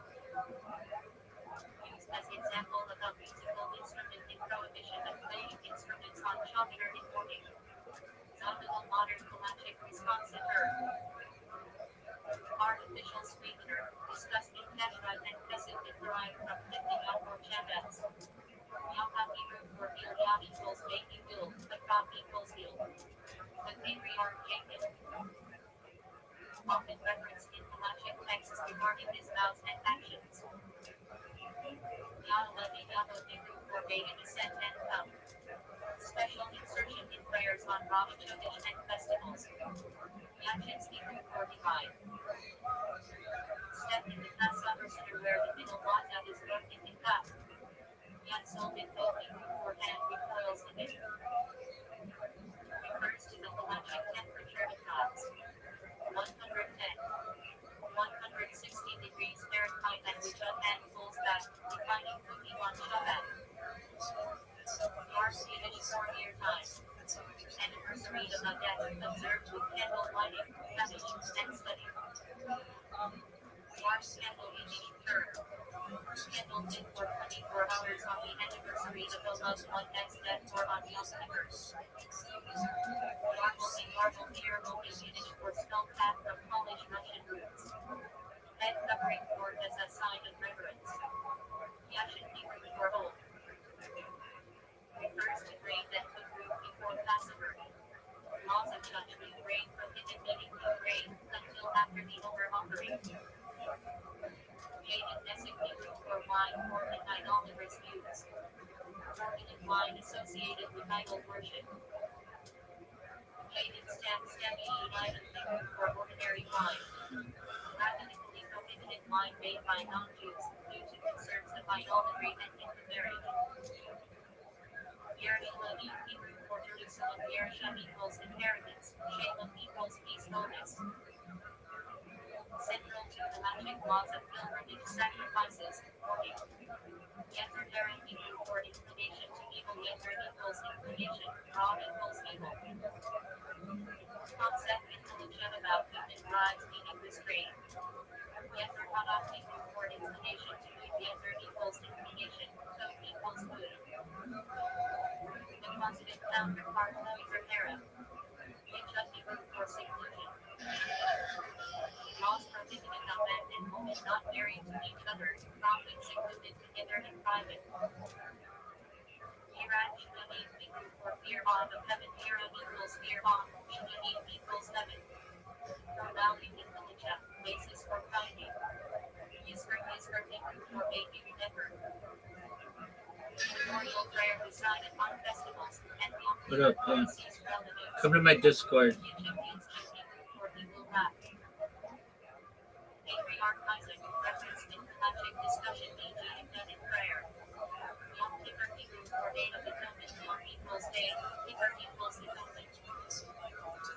Holy is fast day, with extensive Halachic laws on fasting, praying, and affliction. Yom Teruah Hebrew for Day of Lasting Shofar sounds. Biblical name for Rosh Hashanah. Yom Tov Hebrew for good day. Refers to Jewish festivals with Shabbat-like restrictions, such as leniencies cooking, carrying. Yom Tov is Yiddish for good day. Common Yiddish term for festivals. Nimet Hebrew for time. Nimet equals appointed time. Intelligent for blessings. Nimet blessing equals Shetchiyah or appointed Halachic periods. E.g. Nimet Tefillah. Nimet Hebrew for times. Halachic times often used to determine prayer. Shabbat start then. Zachar Hebrew for remember. Command to remember Shabbat, Kabbalah, and other mitzvah. Recited in Parash and Zachar. Zachar German Hebrew for remembrance of destruction. Customs to recall the temple as destruction, such as leaving a section of the house untainted. Zechut Zeches Heteropertary.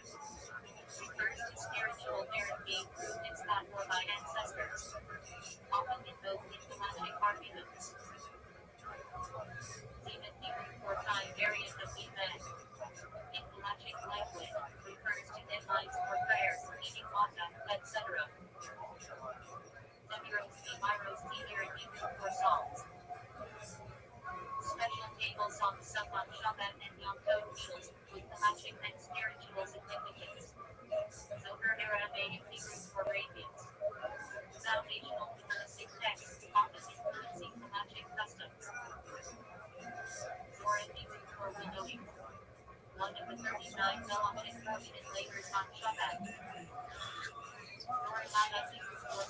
Come to my Discord.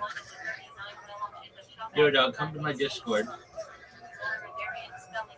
Come to my Discord. Discord.me/rabbi.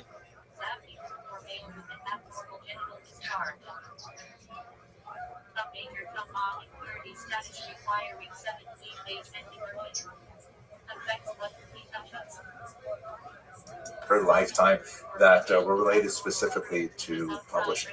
First of all, and by the way, I rely on some really fascinating research from Razi Chechet, who has written some great things and especially given some phenomenal lectures on this topic. First of all, she was a very savvy CEO. Nothing got past her. She reorganized the company, which had had its financial struggles along very modern lines for the 1860s, setting it up in a legal situation not unlike limited liability corporations of today, LLCs of today. So she, as it were, protected her own income and whatever fortune she was able to amass, which of course faced some hard times later on in her life. Yo, dog, can you hear me? Oh, fuck, man, I wanted to talk with you.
That was tight, man. Do another.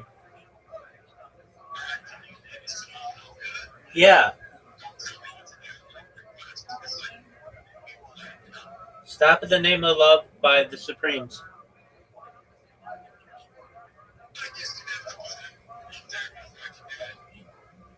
You don't know Stop in the Name of Love by the Supremes?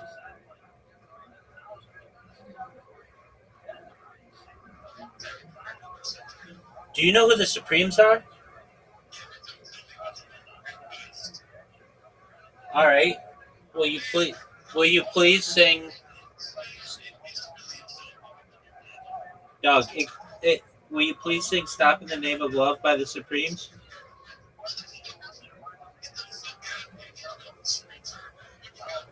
Dog, I know the Supremes better than you do.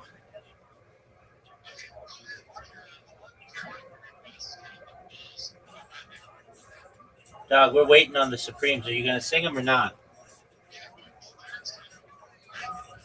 You need me to put the lyrics up? Then you don't know the Supremes.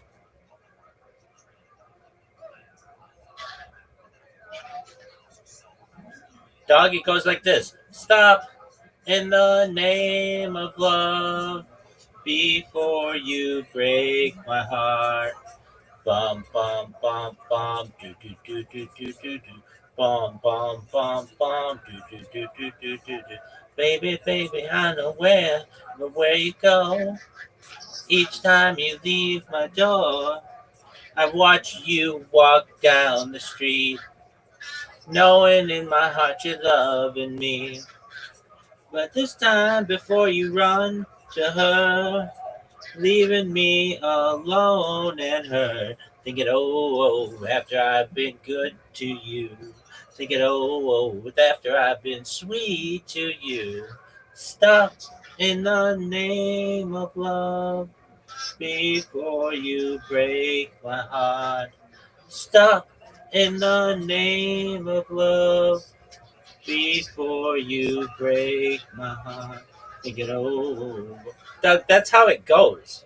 I don't need lyrics. I just know the Supremes, and I know that I am superior to you because of my Supremes knowledge.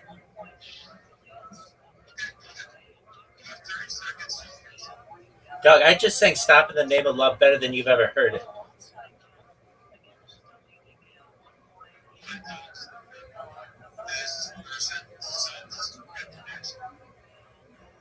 Yo, dog, are you gonna sing the Supremes, or are you just gonna sit there and jerk yourself off raw? Yo, dog, are you gonna sing the Supremes? Or are you just gonna sit there and jerk yourself off raw? Dog, are you gonna sing the Supremes? Oh, you're not hurting me, dog. Bye. It's been a pleasure meeting you. Take care, my friend.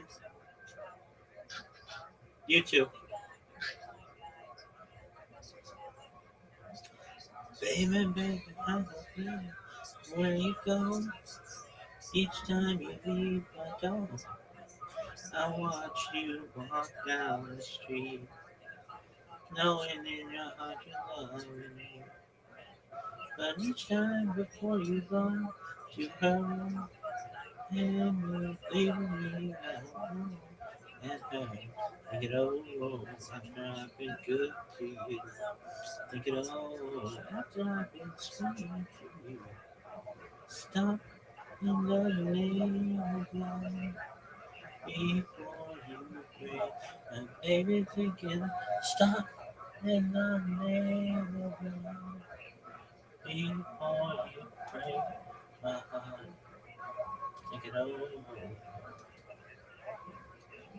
think it over. Baby, baby, I don't know where you go. Each time you leave my door, I want to walk down the street, knowing in your heart you're with me. But you know the problem you hurt, and you know that hurt. You know, after I've been good to you, then you know, after I've been sweet to you, stop in the name of love before you break. Baby, begin, stop in the name of love before you break my heart. Think it over.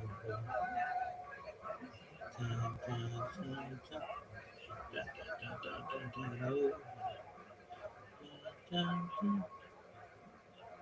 Baby, baby, I know me. Let me go.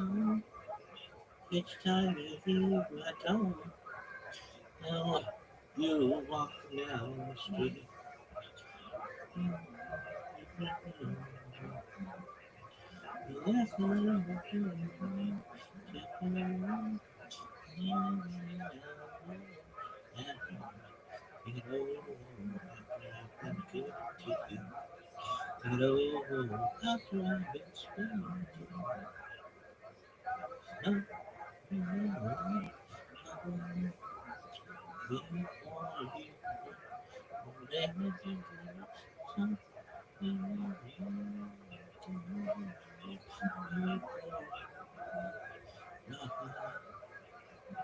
Take it over.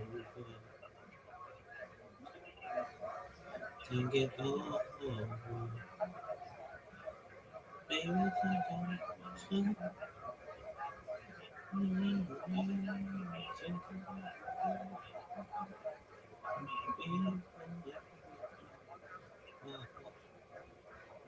stop.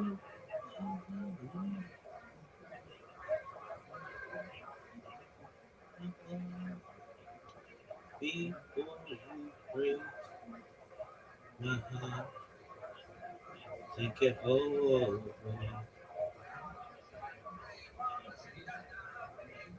Think it over.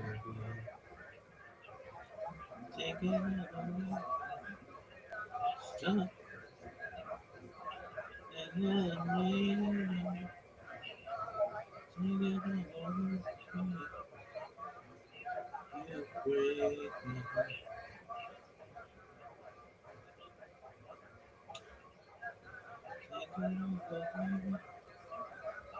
Stop.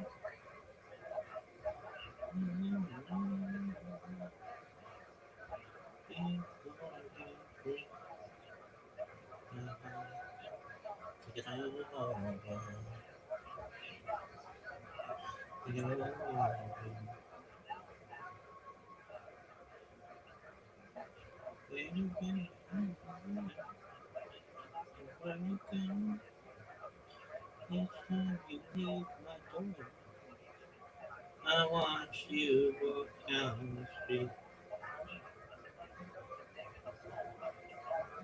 knowing it might never be.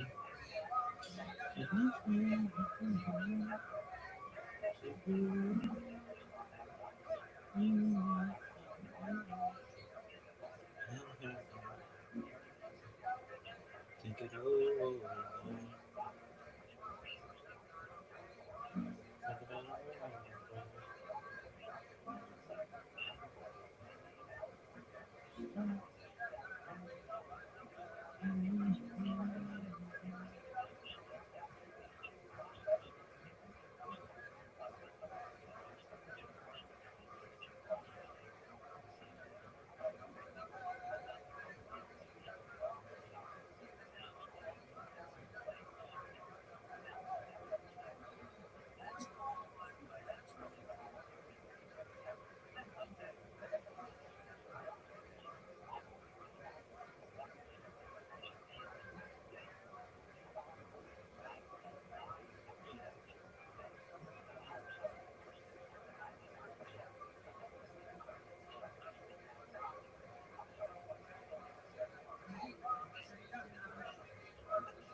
Sweetly to you.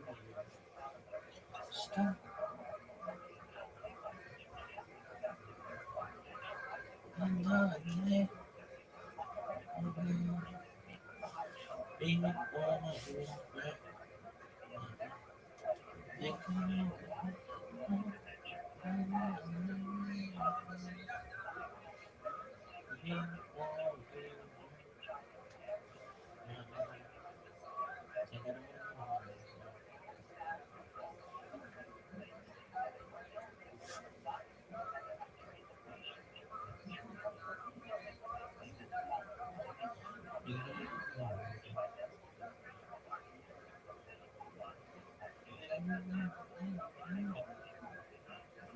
Where you go, each time you leave, I watch you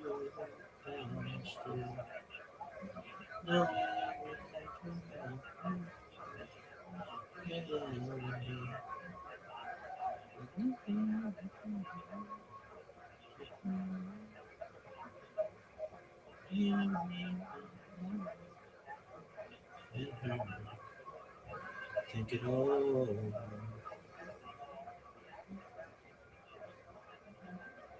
Think it all.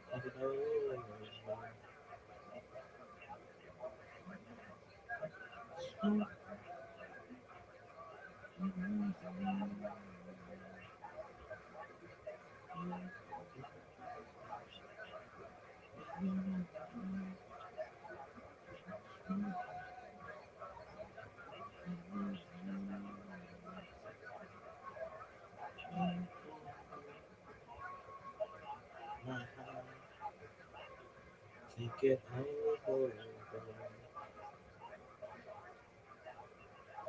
Think it over. Think over.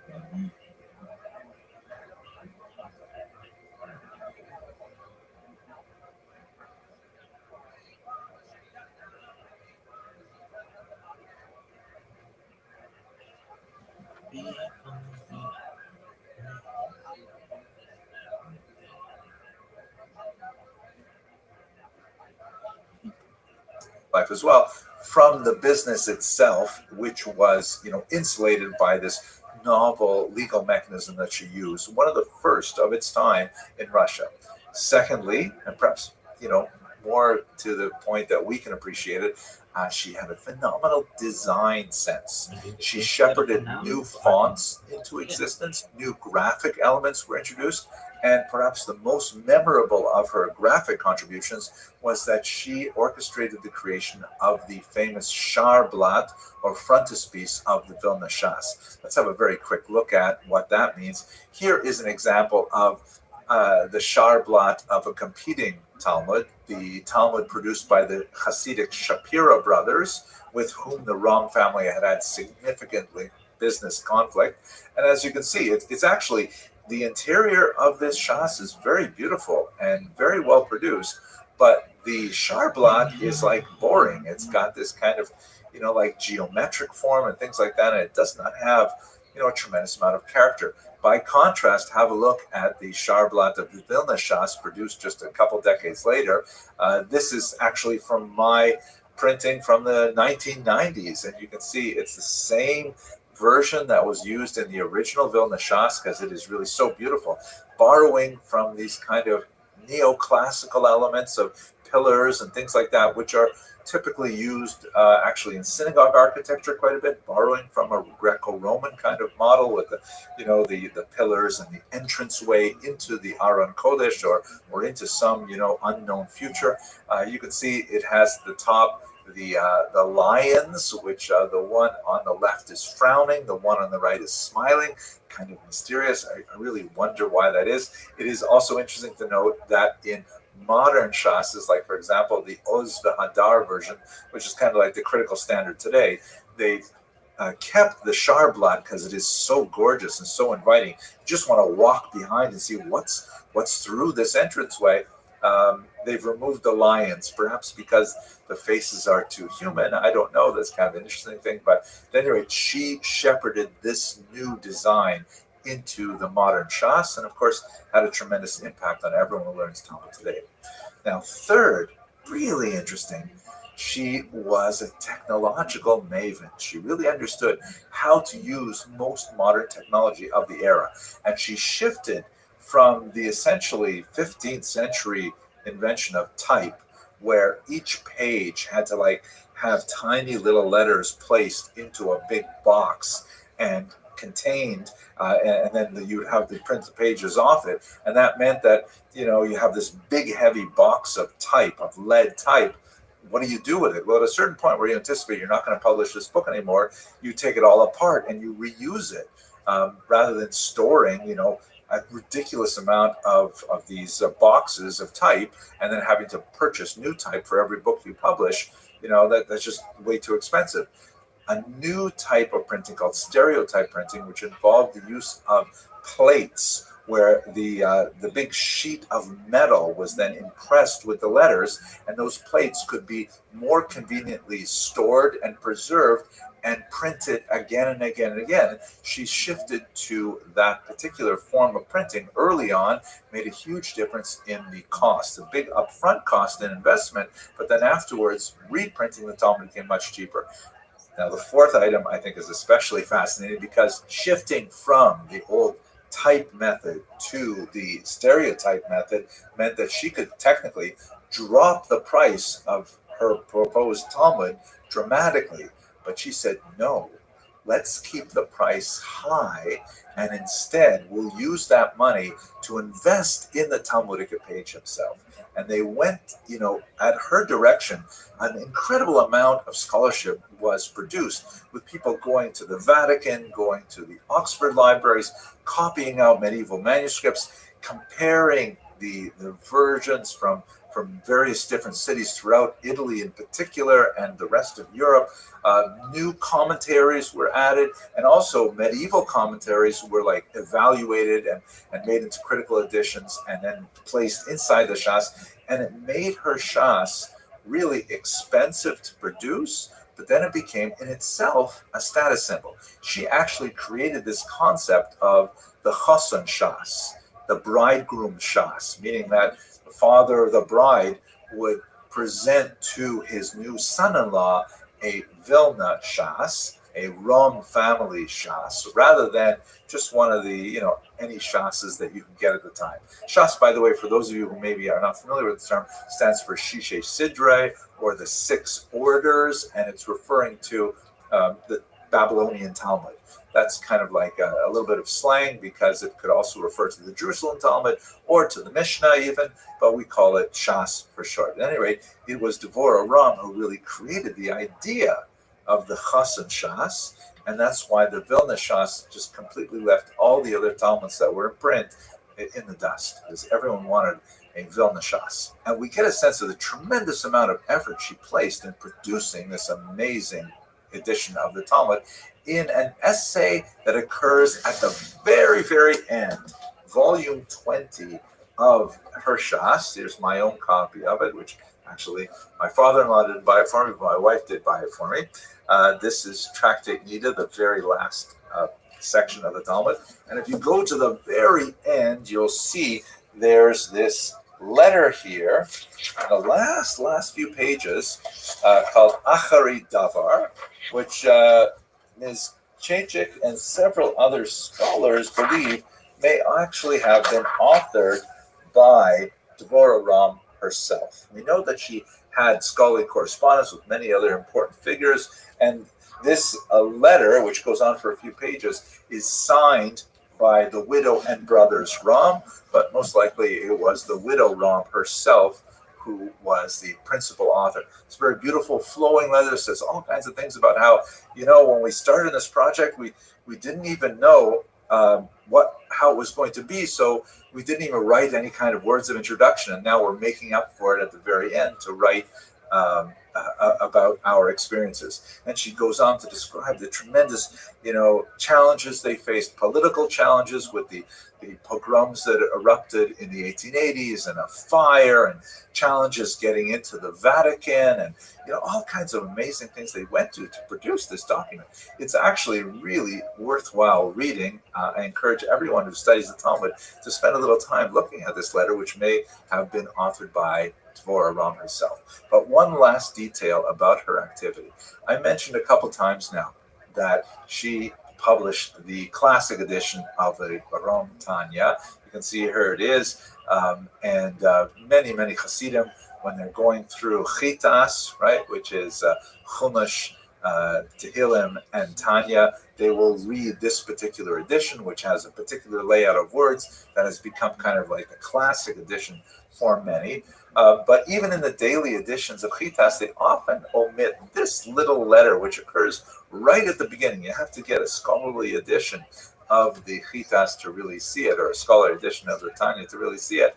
And here is a letter from, as you can see right at the beginning, the widow and brothers Rom, and they specifically thank officials in Lubavitch, starting with Harav Shalom Dov Ber, right, who was one of the great Lubavitcher Rebbe's, and the Tomchei Tmimim Yeshiva for their help, because there was one particular moment where the Rom family was experiencing dire straits, and it was Chabad that stepped forward to assist them in their endeavors and really keep the company alive.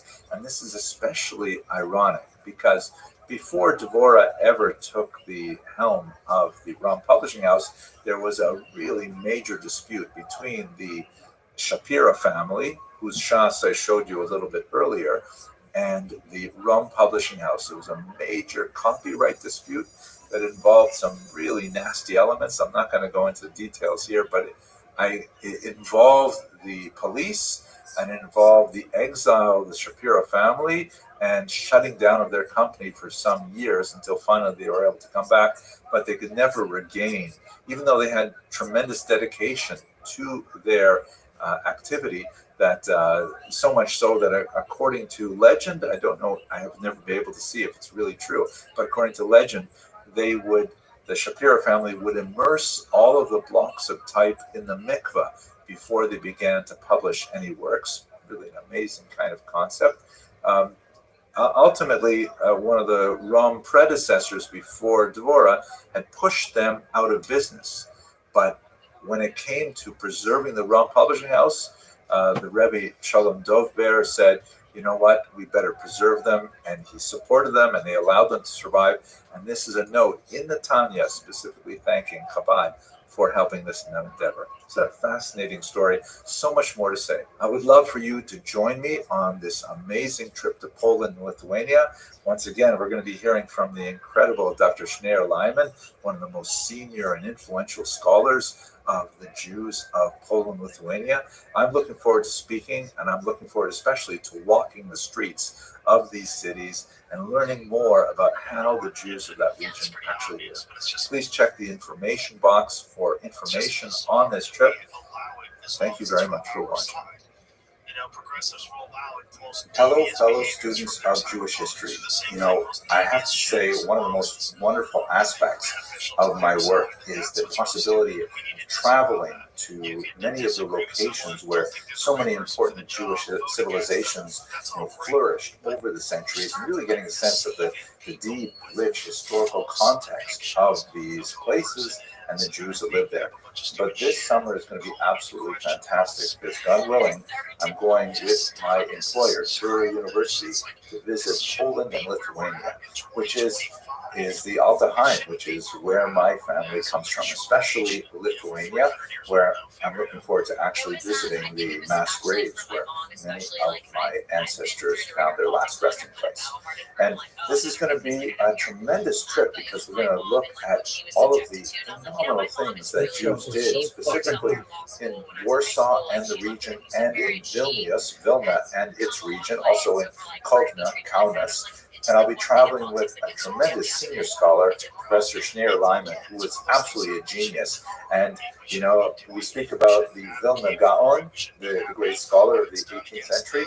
Well, Shneur Lyman is the Gaon of Vilna. He knows Vilna better than anybody else. And I'm really looking forward to spending this time. We'll be team teaching lectures on this trip. So in the context of preparing myself for this trip, I'm going back over a lot of my old notes and putting together some new videos for you so you can get interested in this particular trip and the amazing history that we're going to be exploring there. I'd like to share with you now a video that I recorded a long time ago that goes back to the question of the origins of the Jews of Poland, Lithuania. I hope you find it useful. Hello and welcome to Jewish History Lab. Today we're going to look at the origins of Polish Jewry, really the origins of the entire Eastern European Jewish population, but Poland is one of the most central and memorable of the countries that we'll be looking at. Let's talk about the origins of Polish Jewry. So when I say Poland, I'm really using the term somewhat anachronistically because the region as a whole was dominated by something called the Polish-Lithuanian Commonwealth. You can see in this map, which has the borders of the Commonwealth as of the year 1618, but superimposed on contemporary political boundaries so you get a sense of where it was. It was this massive territory. Poland was at sort of like the southwestern core of it, but after this dynastic union with Lithuania, it spread really to a massive area, almost stretching from the Baltic Sea to the Black Sea, well into European Russia, down into the East Central European countries as well. And so the material that I'm discussing today does not really apply, strictly speaking, to Poland as we understand it by 21st century boundaries, but to this larger entity, which includes, of course, Ukraine and Belarus and Lithuania, where there are very, very large numbers of Jews residing. The southern part of Latvia is also very important because it was part of the Russian Pale of Settlement, which we'll get to in a few lectures from now. But anyway, where did the Jews come from in this region, which became the dominant center of the world Jewish population in the early modern period? So there is a small migration that extends back really to the first centuries of the Common Era, perhaps even a little bit before the Common Era. And these are Jews that come from Byzantine lands and make their way through the Khazarian Empire as well. The extent of Khazarian influence is very, very difficult to quantify. It appears to have been minuscule. There are occasional references to Khazarian Jews, for example, in one of the early Russian chronicles, the Povest Ranenia Kiev, which not strictly speaking Russian, but refers to Kiev and Rus, the region as it was known at that time. And there's references to Jews from Khazaria being involved in Kiev in particular. And they left behind, as we discussed in previous lectures about Khazaria, they left behind very, very little trace of their presence, either in cultural aspects, literary aspects, and so on. We don't really know a lot about how extensive this penetration was and how much it affected the later dominant Polish Jewish population. The really big migrations into Poland come in the 12th and especially up into the 16th century, and they're coming from the western part of Europe. They're coming primarily from Germany and France, making their way sometimes through Austria, Hungary, places like that. But that's really where you have the dominant Polish population of Jews. There you see lots of traces of European evidence, lots of very significant connections between cultures that started, for example, in the Rhineland and then made their way to the east. Yiddish, of course, is the overwhelming lingua franca of the Jews, and that is basically a medieval German dialect written with Hebrew letters.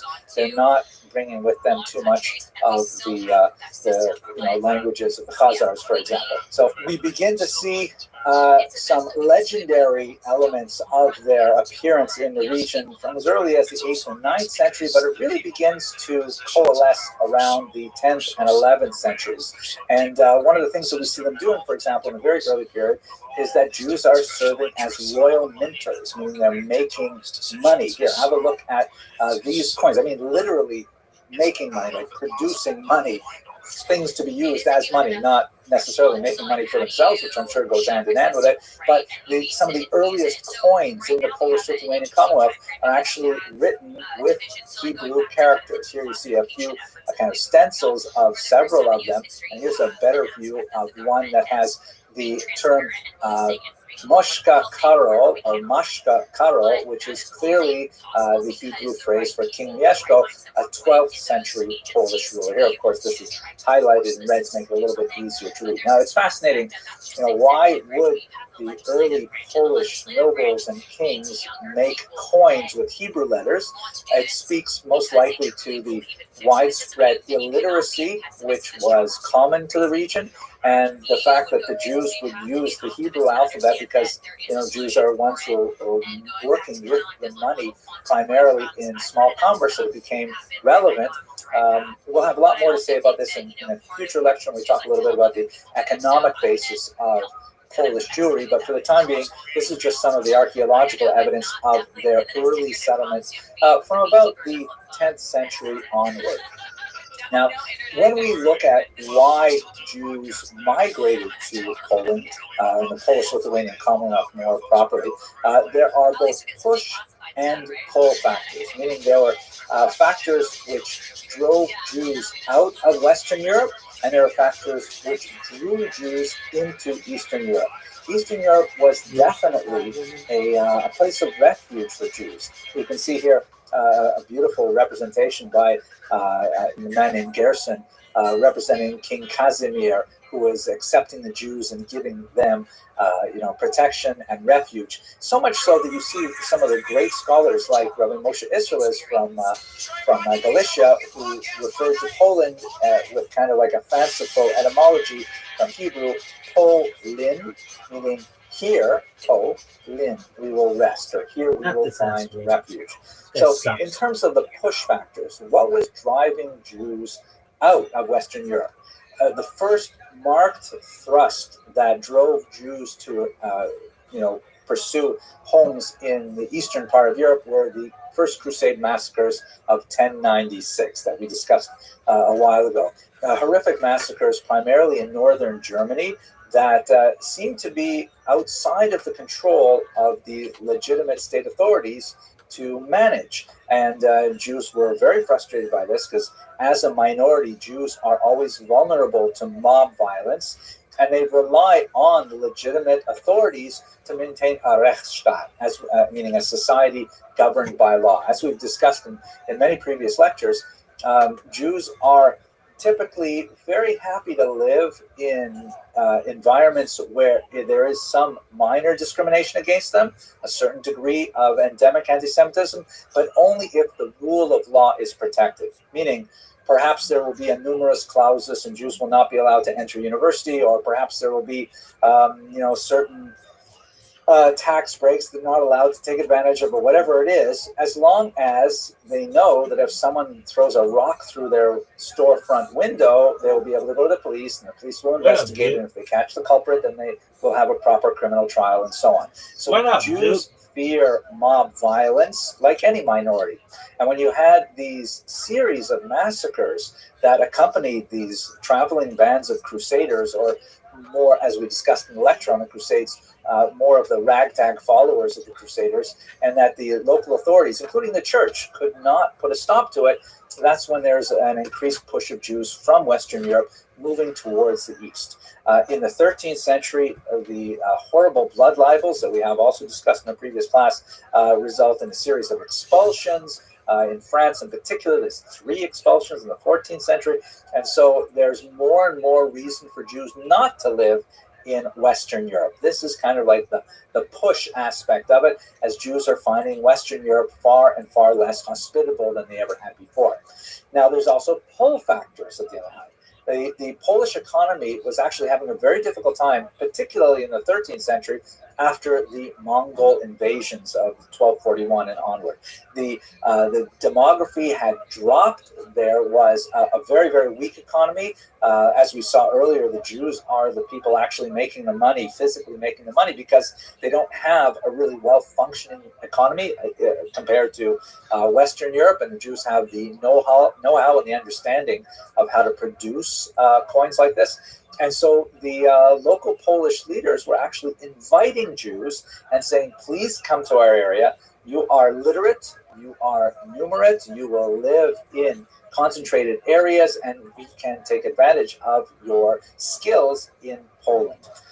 They also, to make this attractive to Jewish migrants, they created something called, or they adopted something used in the West called Magdeburg Recht. Magdeburg is the name of a city, and Recht means law. And this is basically like a medieval charter that lists the specific privileges that a community may enjoy. And although some of these charters were actually written much later and designed to look like they were written earlier, they nevertheless did reflect long-standing agreements as to what were the privileges and sometimes the disabilities of the Jews in particular regions. Right of settlement, for example, the right to control their own guilds, the right to indicate when foreign Jews could move in and set up competing businesses, and what monopolies Jews would have. We'll again speak more about this when we get to the economics of Eastern Europe, but Jews were often granted specific monopolies. For example, probenacja, the distillation and distribution of alcohol. That's why, in so many Jewish folktales and Ukrainian folktales and so on, you have the Jewish krechma, the Jewish inn, because that was actually a monopoly that was frequently given to Jewish communities. Bear in mind also that we're speaking about a corporate environment where it's not like individuals simply say, I think I'd like to go live in Krakow, and then they go move to Krakow and they find, how to fit themselves into the secular environment there. People lived within communities. You were part of a Jewish community. You weren't like an individual who chose to affiliate. You were legally bound to that community. You were, culpable along with the community for communal taxes and communal punishments, sometimes things like that. So there were the Polish leaders were very enthusiastic about bringing Jews into the region, and so extended to them a series of rights that guaranteed, above all, safety. Rights to live in concentrated areas and things like that, and also economic privileges that allow them to ply various trades. There's going to be a lot more to say about this, and of course it will break down very significantly with the Khmelnytsky rebellion in the 17th century. But for the time being, between the First Crusade and the Khmelnytsky rebellion of 1648, this was a pretty stable kind of environment. In some cases, like in the Statute of Kalisz, which comes from 1264, these things are actually set down in writing and are promulgated and really attracted a lot of Jews to Eastern Europe. So there's a very significant movement of Jews over these centuries to Poland, making it ultimately the largest single concentration of Jews in the early modern period. And just to give you a sense of what that looks like, here's a map that shows the relative concentration of Jews within the boundaries of the Polish-Lithuanian Commonwealth as of 1764. And you can see that the yellow means like less than about 10,000 Jews, and the deep red is more than 50,000 Jews. And you can get a sense of where the concentration is really in the region of Western Ukraine and Southern Poland in particular. Also some significant concentrations towards the west on the border with Germany, and to the north in Lithuania in particular. The height of the achievement of Jews in the Polish region, in particular in terms of their self-government, is undoubtedly an institution called the Council of Lands, also known as the Council of Four Lands, depending on the period it's referring to. And basically, this was a kind of a Jewish state within a state, a rather amazing thing. We spoke about the communal arrangement of the Jews in the Kahila, essentially the self-governing Jewish municipality that handled, all of the social welfare works for Jews by collecting their own internal taxes and distributing it charitably to individuals as needed, and set up, like everything from wayfarers support to poor brides and orphans, and all kinds of social services, but also self-regulating by Talmudic law. And each of these municipalities was basically structured very similarly. And what happened was, in Poland, they came to terms and they united themselves across the entire scope of the Polish-Lithuanian Commonwealth within one, as it were, national organization. They would meet twice a year, and particularly in Lublin, and they would make decisions that would affect all Jews living within this massive country, the largest country in Europe at the time. It was really a rather amazing thing. This, by the way, what we're looking at is one of the couple of pages from the minute books of the Council of Lands. Now, they didn't have, like, for example, their own police authorities. They worked very closely with the state, and the Polish-Lithuanian state realized how valuable they were, particularly at first, with regards administering many social functions that they wanted to themselves have. But once they realized that it was more efficient for them to collect taxes directly from the Jews rather than have the Council of Lands involved, that led to the erosion of the Council of Lands in particular. We'll talk about that as well, I hope, in a future lecture. But the kinds of things that they dealt with were really quite significant and made a huge impact on the way in which Jews lived and considered themselves within the Polish state. This was really one of the high points of the Jewish diaspora, at least up until the Khmelnytsky Rebellion of 1648, where Jews regarded Poland as really a golden era for Jewish civilization, comparable in many ways to what we see happening earlier in Spain and before that in Babylonia. It would result in a kind of a Polish-Jewish synthesis that was very similar in many ways to the German-Jewish synthesis of the 19th century. But of course, when we get to the 20th century, we see it all unravel, and that will be the topic of a future lecture. I hope you found that as fascinating as I do. If you're interested in joining us this summer, that would be fantastic. Have a look at the information box for a link to the website where there's more information on what we're planning to do this summer. And thank you very much for watching.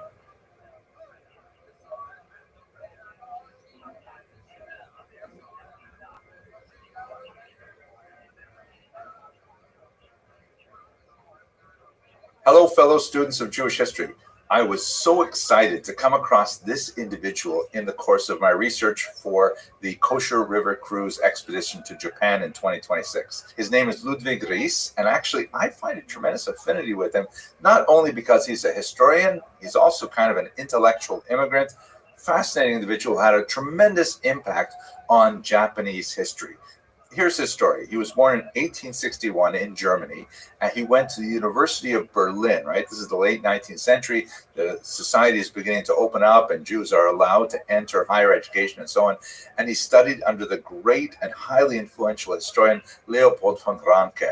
Von Ranke lived between 1795 and 1886, and Ludwig Ries was one of his latest students, or his last students. Now, and this is a picture, by the way, of what von Ranke would have looked like around the time that Ries was studying with him. Ries wrote a very well-regarded doctorate on the history of medieval England, but once he graduated, he found he could not get a job in Germany, right? This is, unfortunately, liberalism only went so far in the late 19th century, and the idea of appointing a Jew to an important post in teaching history in Germany and so on, just very, very hard to happen. This is also the time of the great von Treitschke and Gretz controversy. We talked about that in different videos.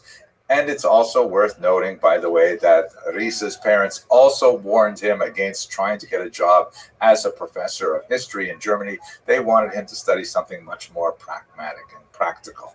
Not that I would identify with that. At any rate, what happened to Ries? You know, he's the kind of individual, he got lemons and he made lemonade. He had an option to travel and take a position at Tokyo Imperial University. You can imagine how he must have felt, saying, what are you talking about? I'm a European historian. I'm born and raised in Germany, and I have to go all the way to the Far East just to get a job. But he went there, and he ended up becoming a tremendous success. He taught at Tokyo Imperial University for 15 years, influenced generations of students in that university, and really shaped Japanese historiography. Now, let me tell you, what are his main contributions? We must understand that history is kind of a funny discipline. On the one hand, it is an art.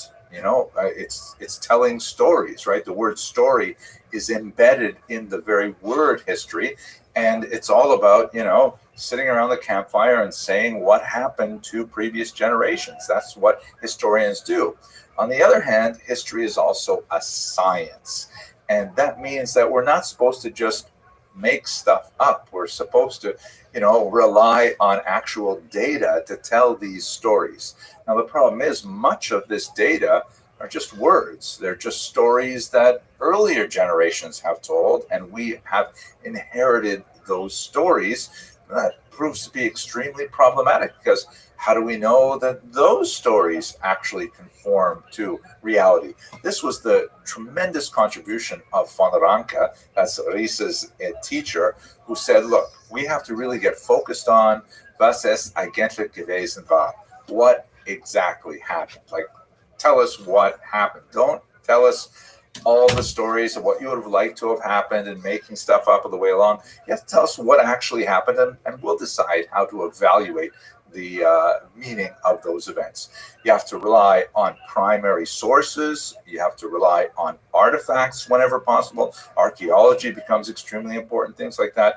And von Ranke really grounded the discipline of history in this kind of delicate space between art and science, whereas before it was pretty much firmly in the world of the arts. So Ries took these ideas and he essentially brought them to Japan. For the Japanese really didn't have this kind of grounding. Mind you, Europe didn't have that grounding either until von Ranke. So in Japan, they really began to delve deeply into their archives to dig up primary documentation. And Ries also pioneered the fact that a lot of Japanese history is buried in European archives, because the Europeans, when they encountered Japan, they left a tremendous amount of correspondence and documentation regarding how that country developed. This was all happening, by the way, in the context of the Japanese Meiji Restoration, a period of great reform and self-reflection, where they began to rely much more on Western expertise, realizing there are a lot of things that were happening in the West that would be beneficial for Japan. And Ries was one of those happy accidents. As a Jew, he could not get a job at the University of Berlin, and so he took this post in Tokyo, and he ended up becoming a tremendous success, and he really loved Japan. He spent this tremendous amount of time there, 15 years. In 1902, he returned to Germany, where he did get a job at his alma mater, the University of Berlin. And shortly after that, the Russo-Japanese War broke out, and all of a sudden, everybody in Europe wanted to know more about Japan. Who is Russia fighting with? And so Ries became the European expert on Japan. Ironically, when he went to Japan, he became the Japanese expert on Europe, and now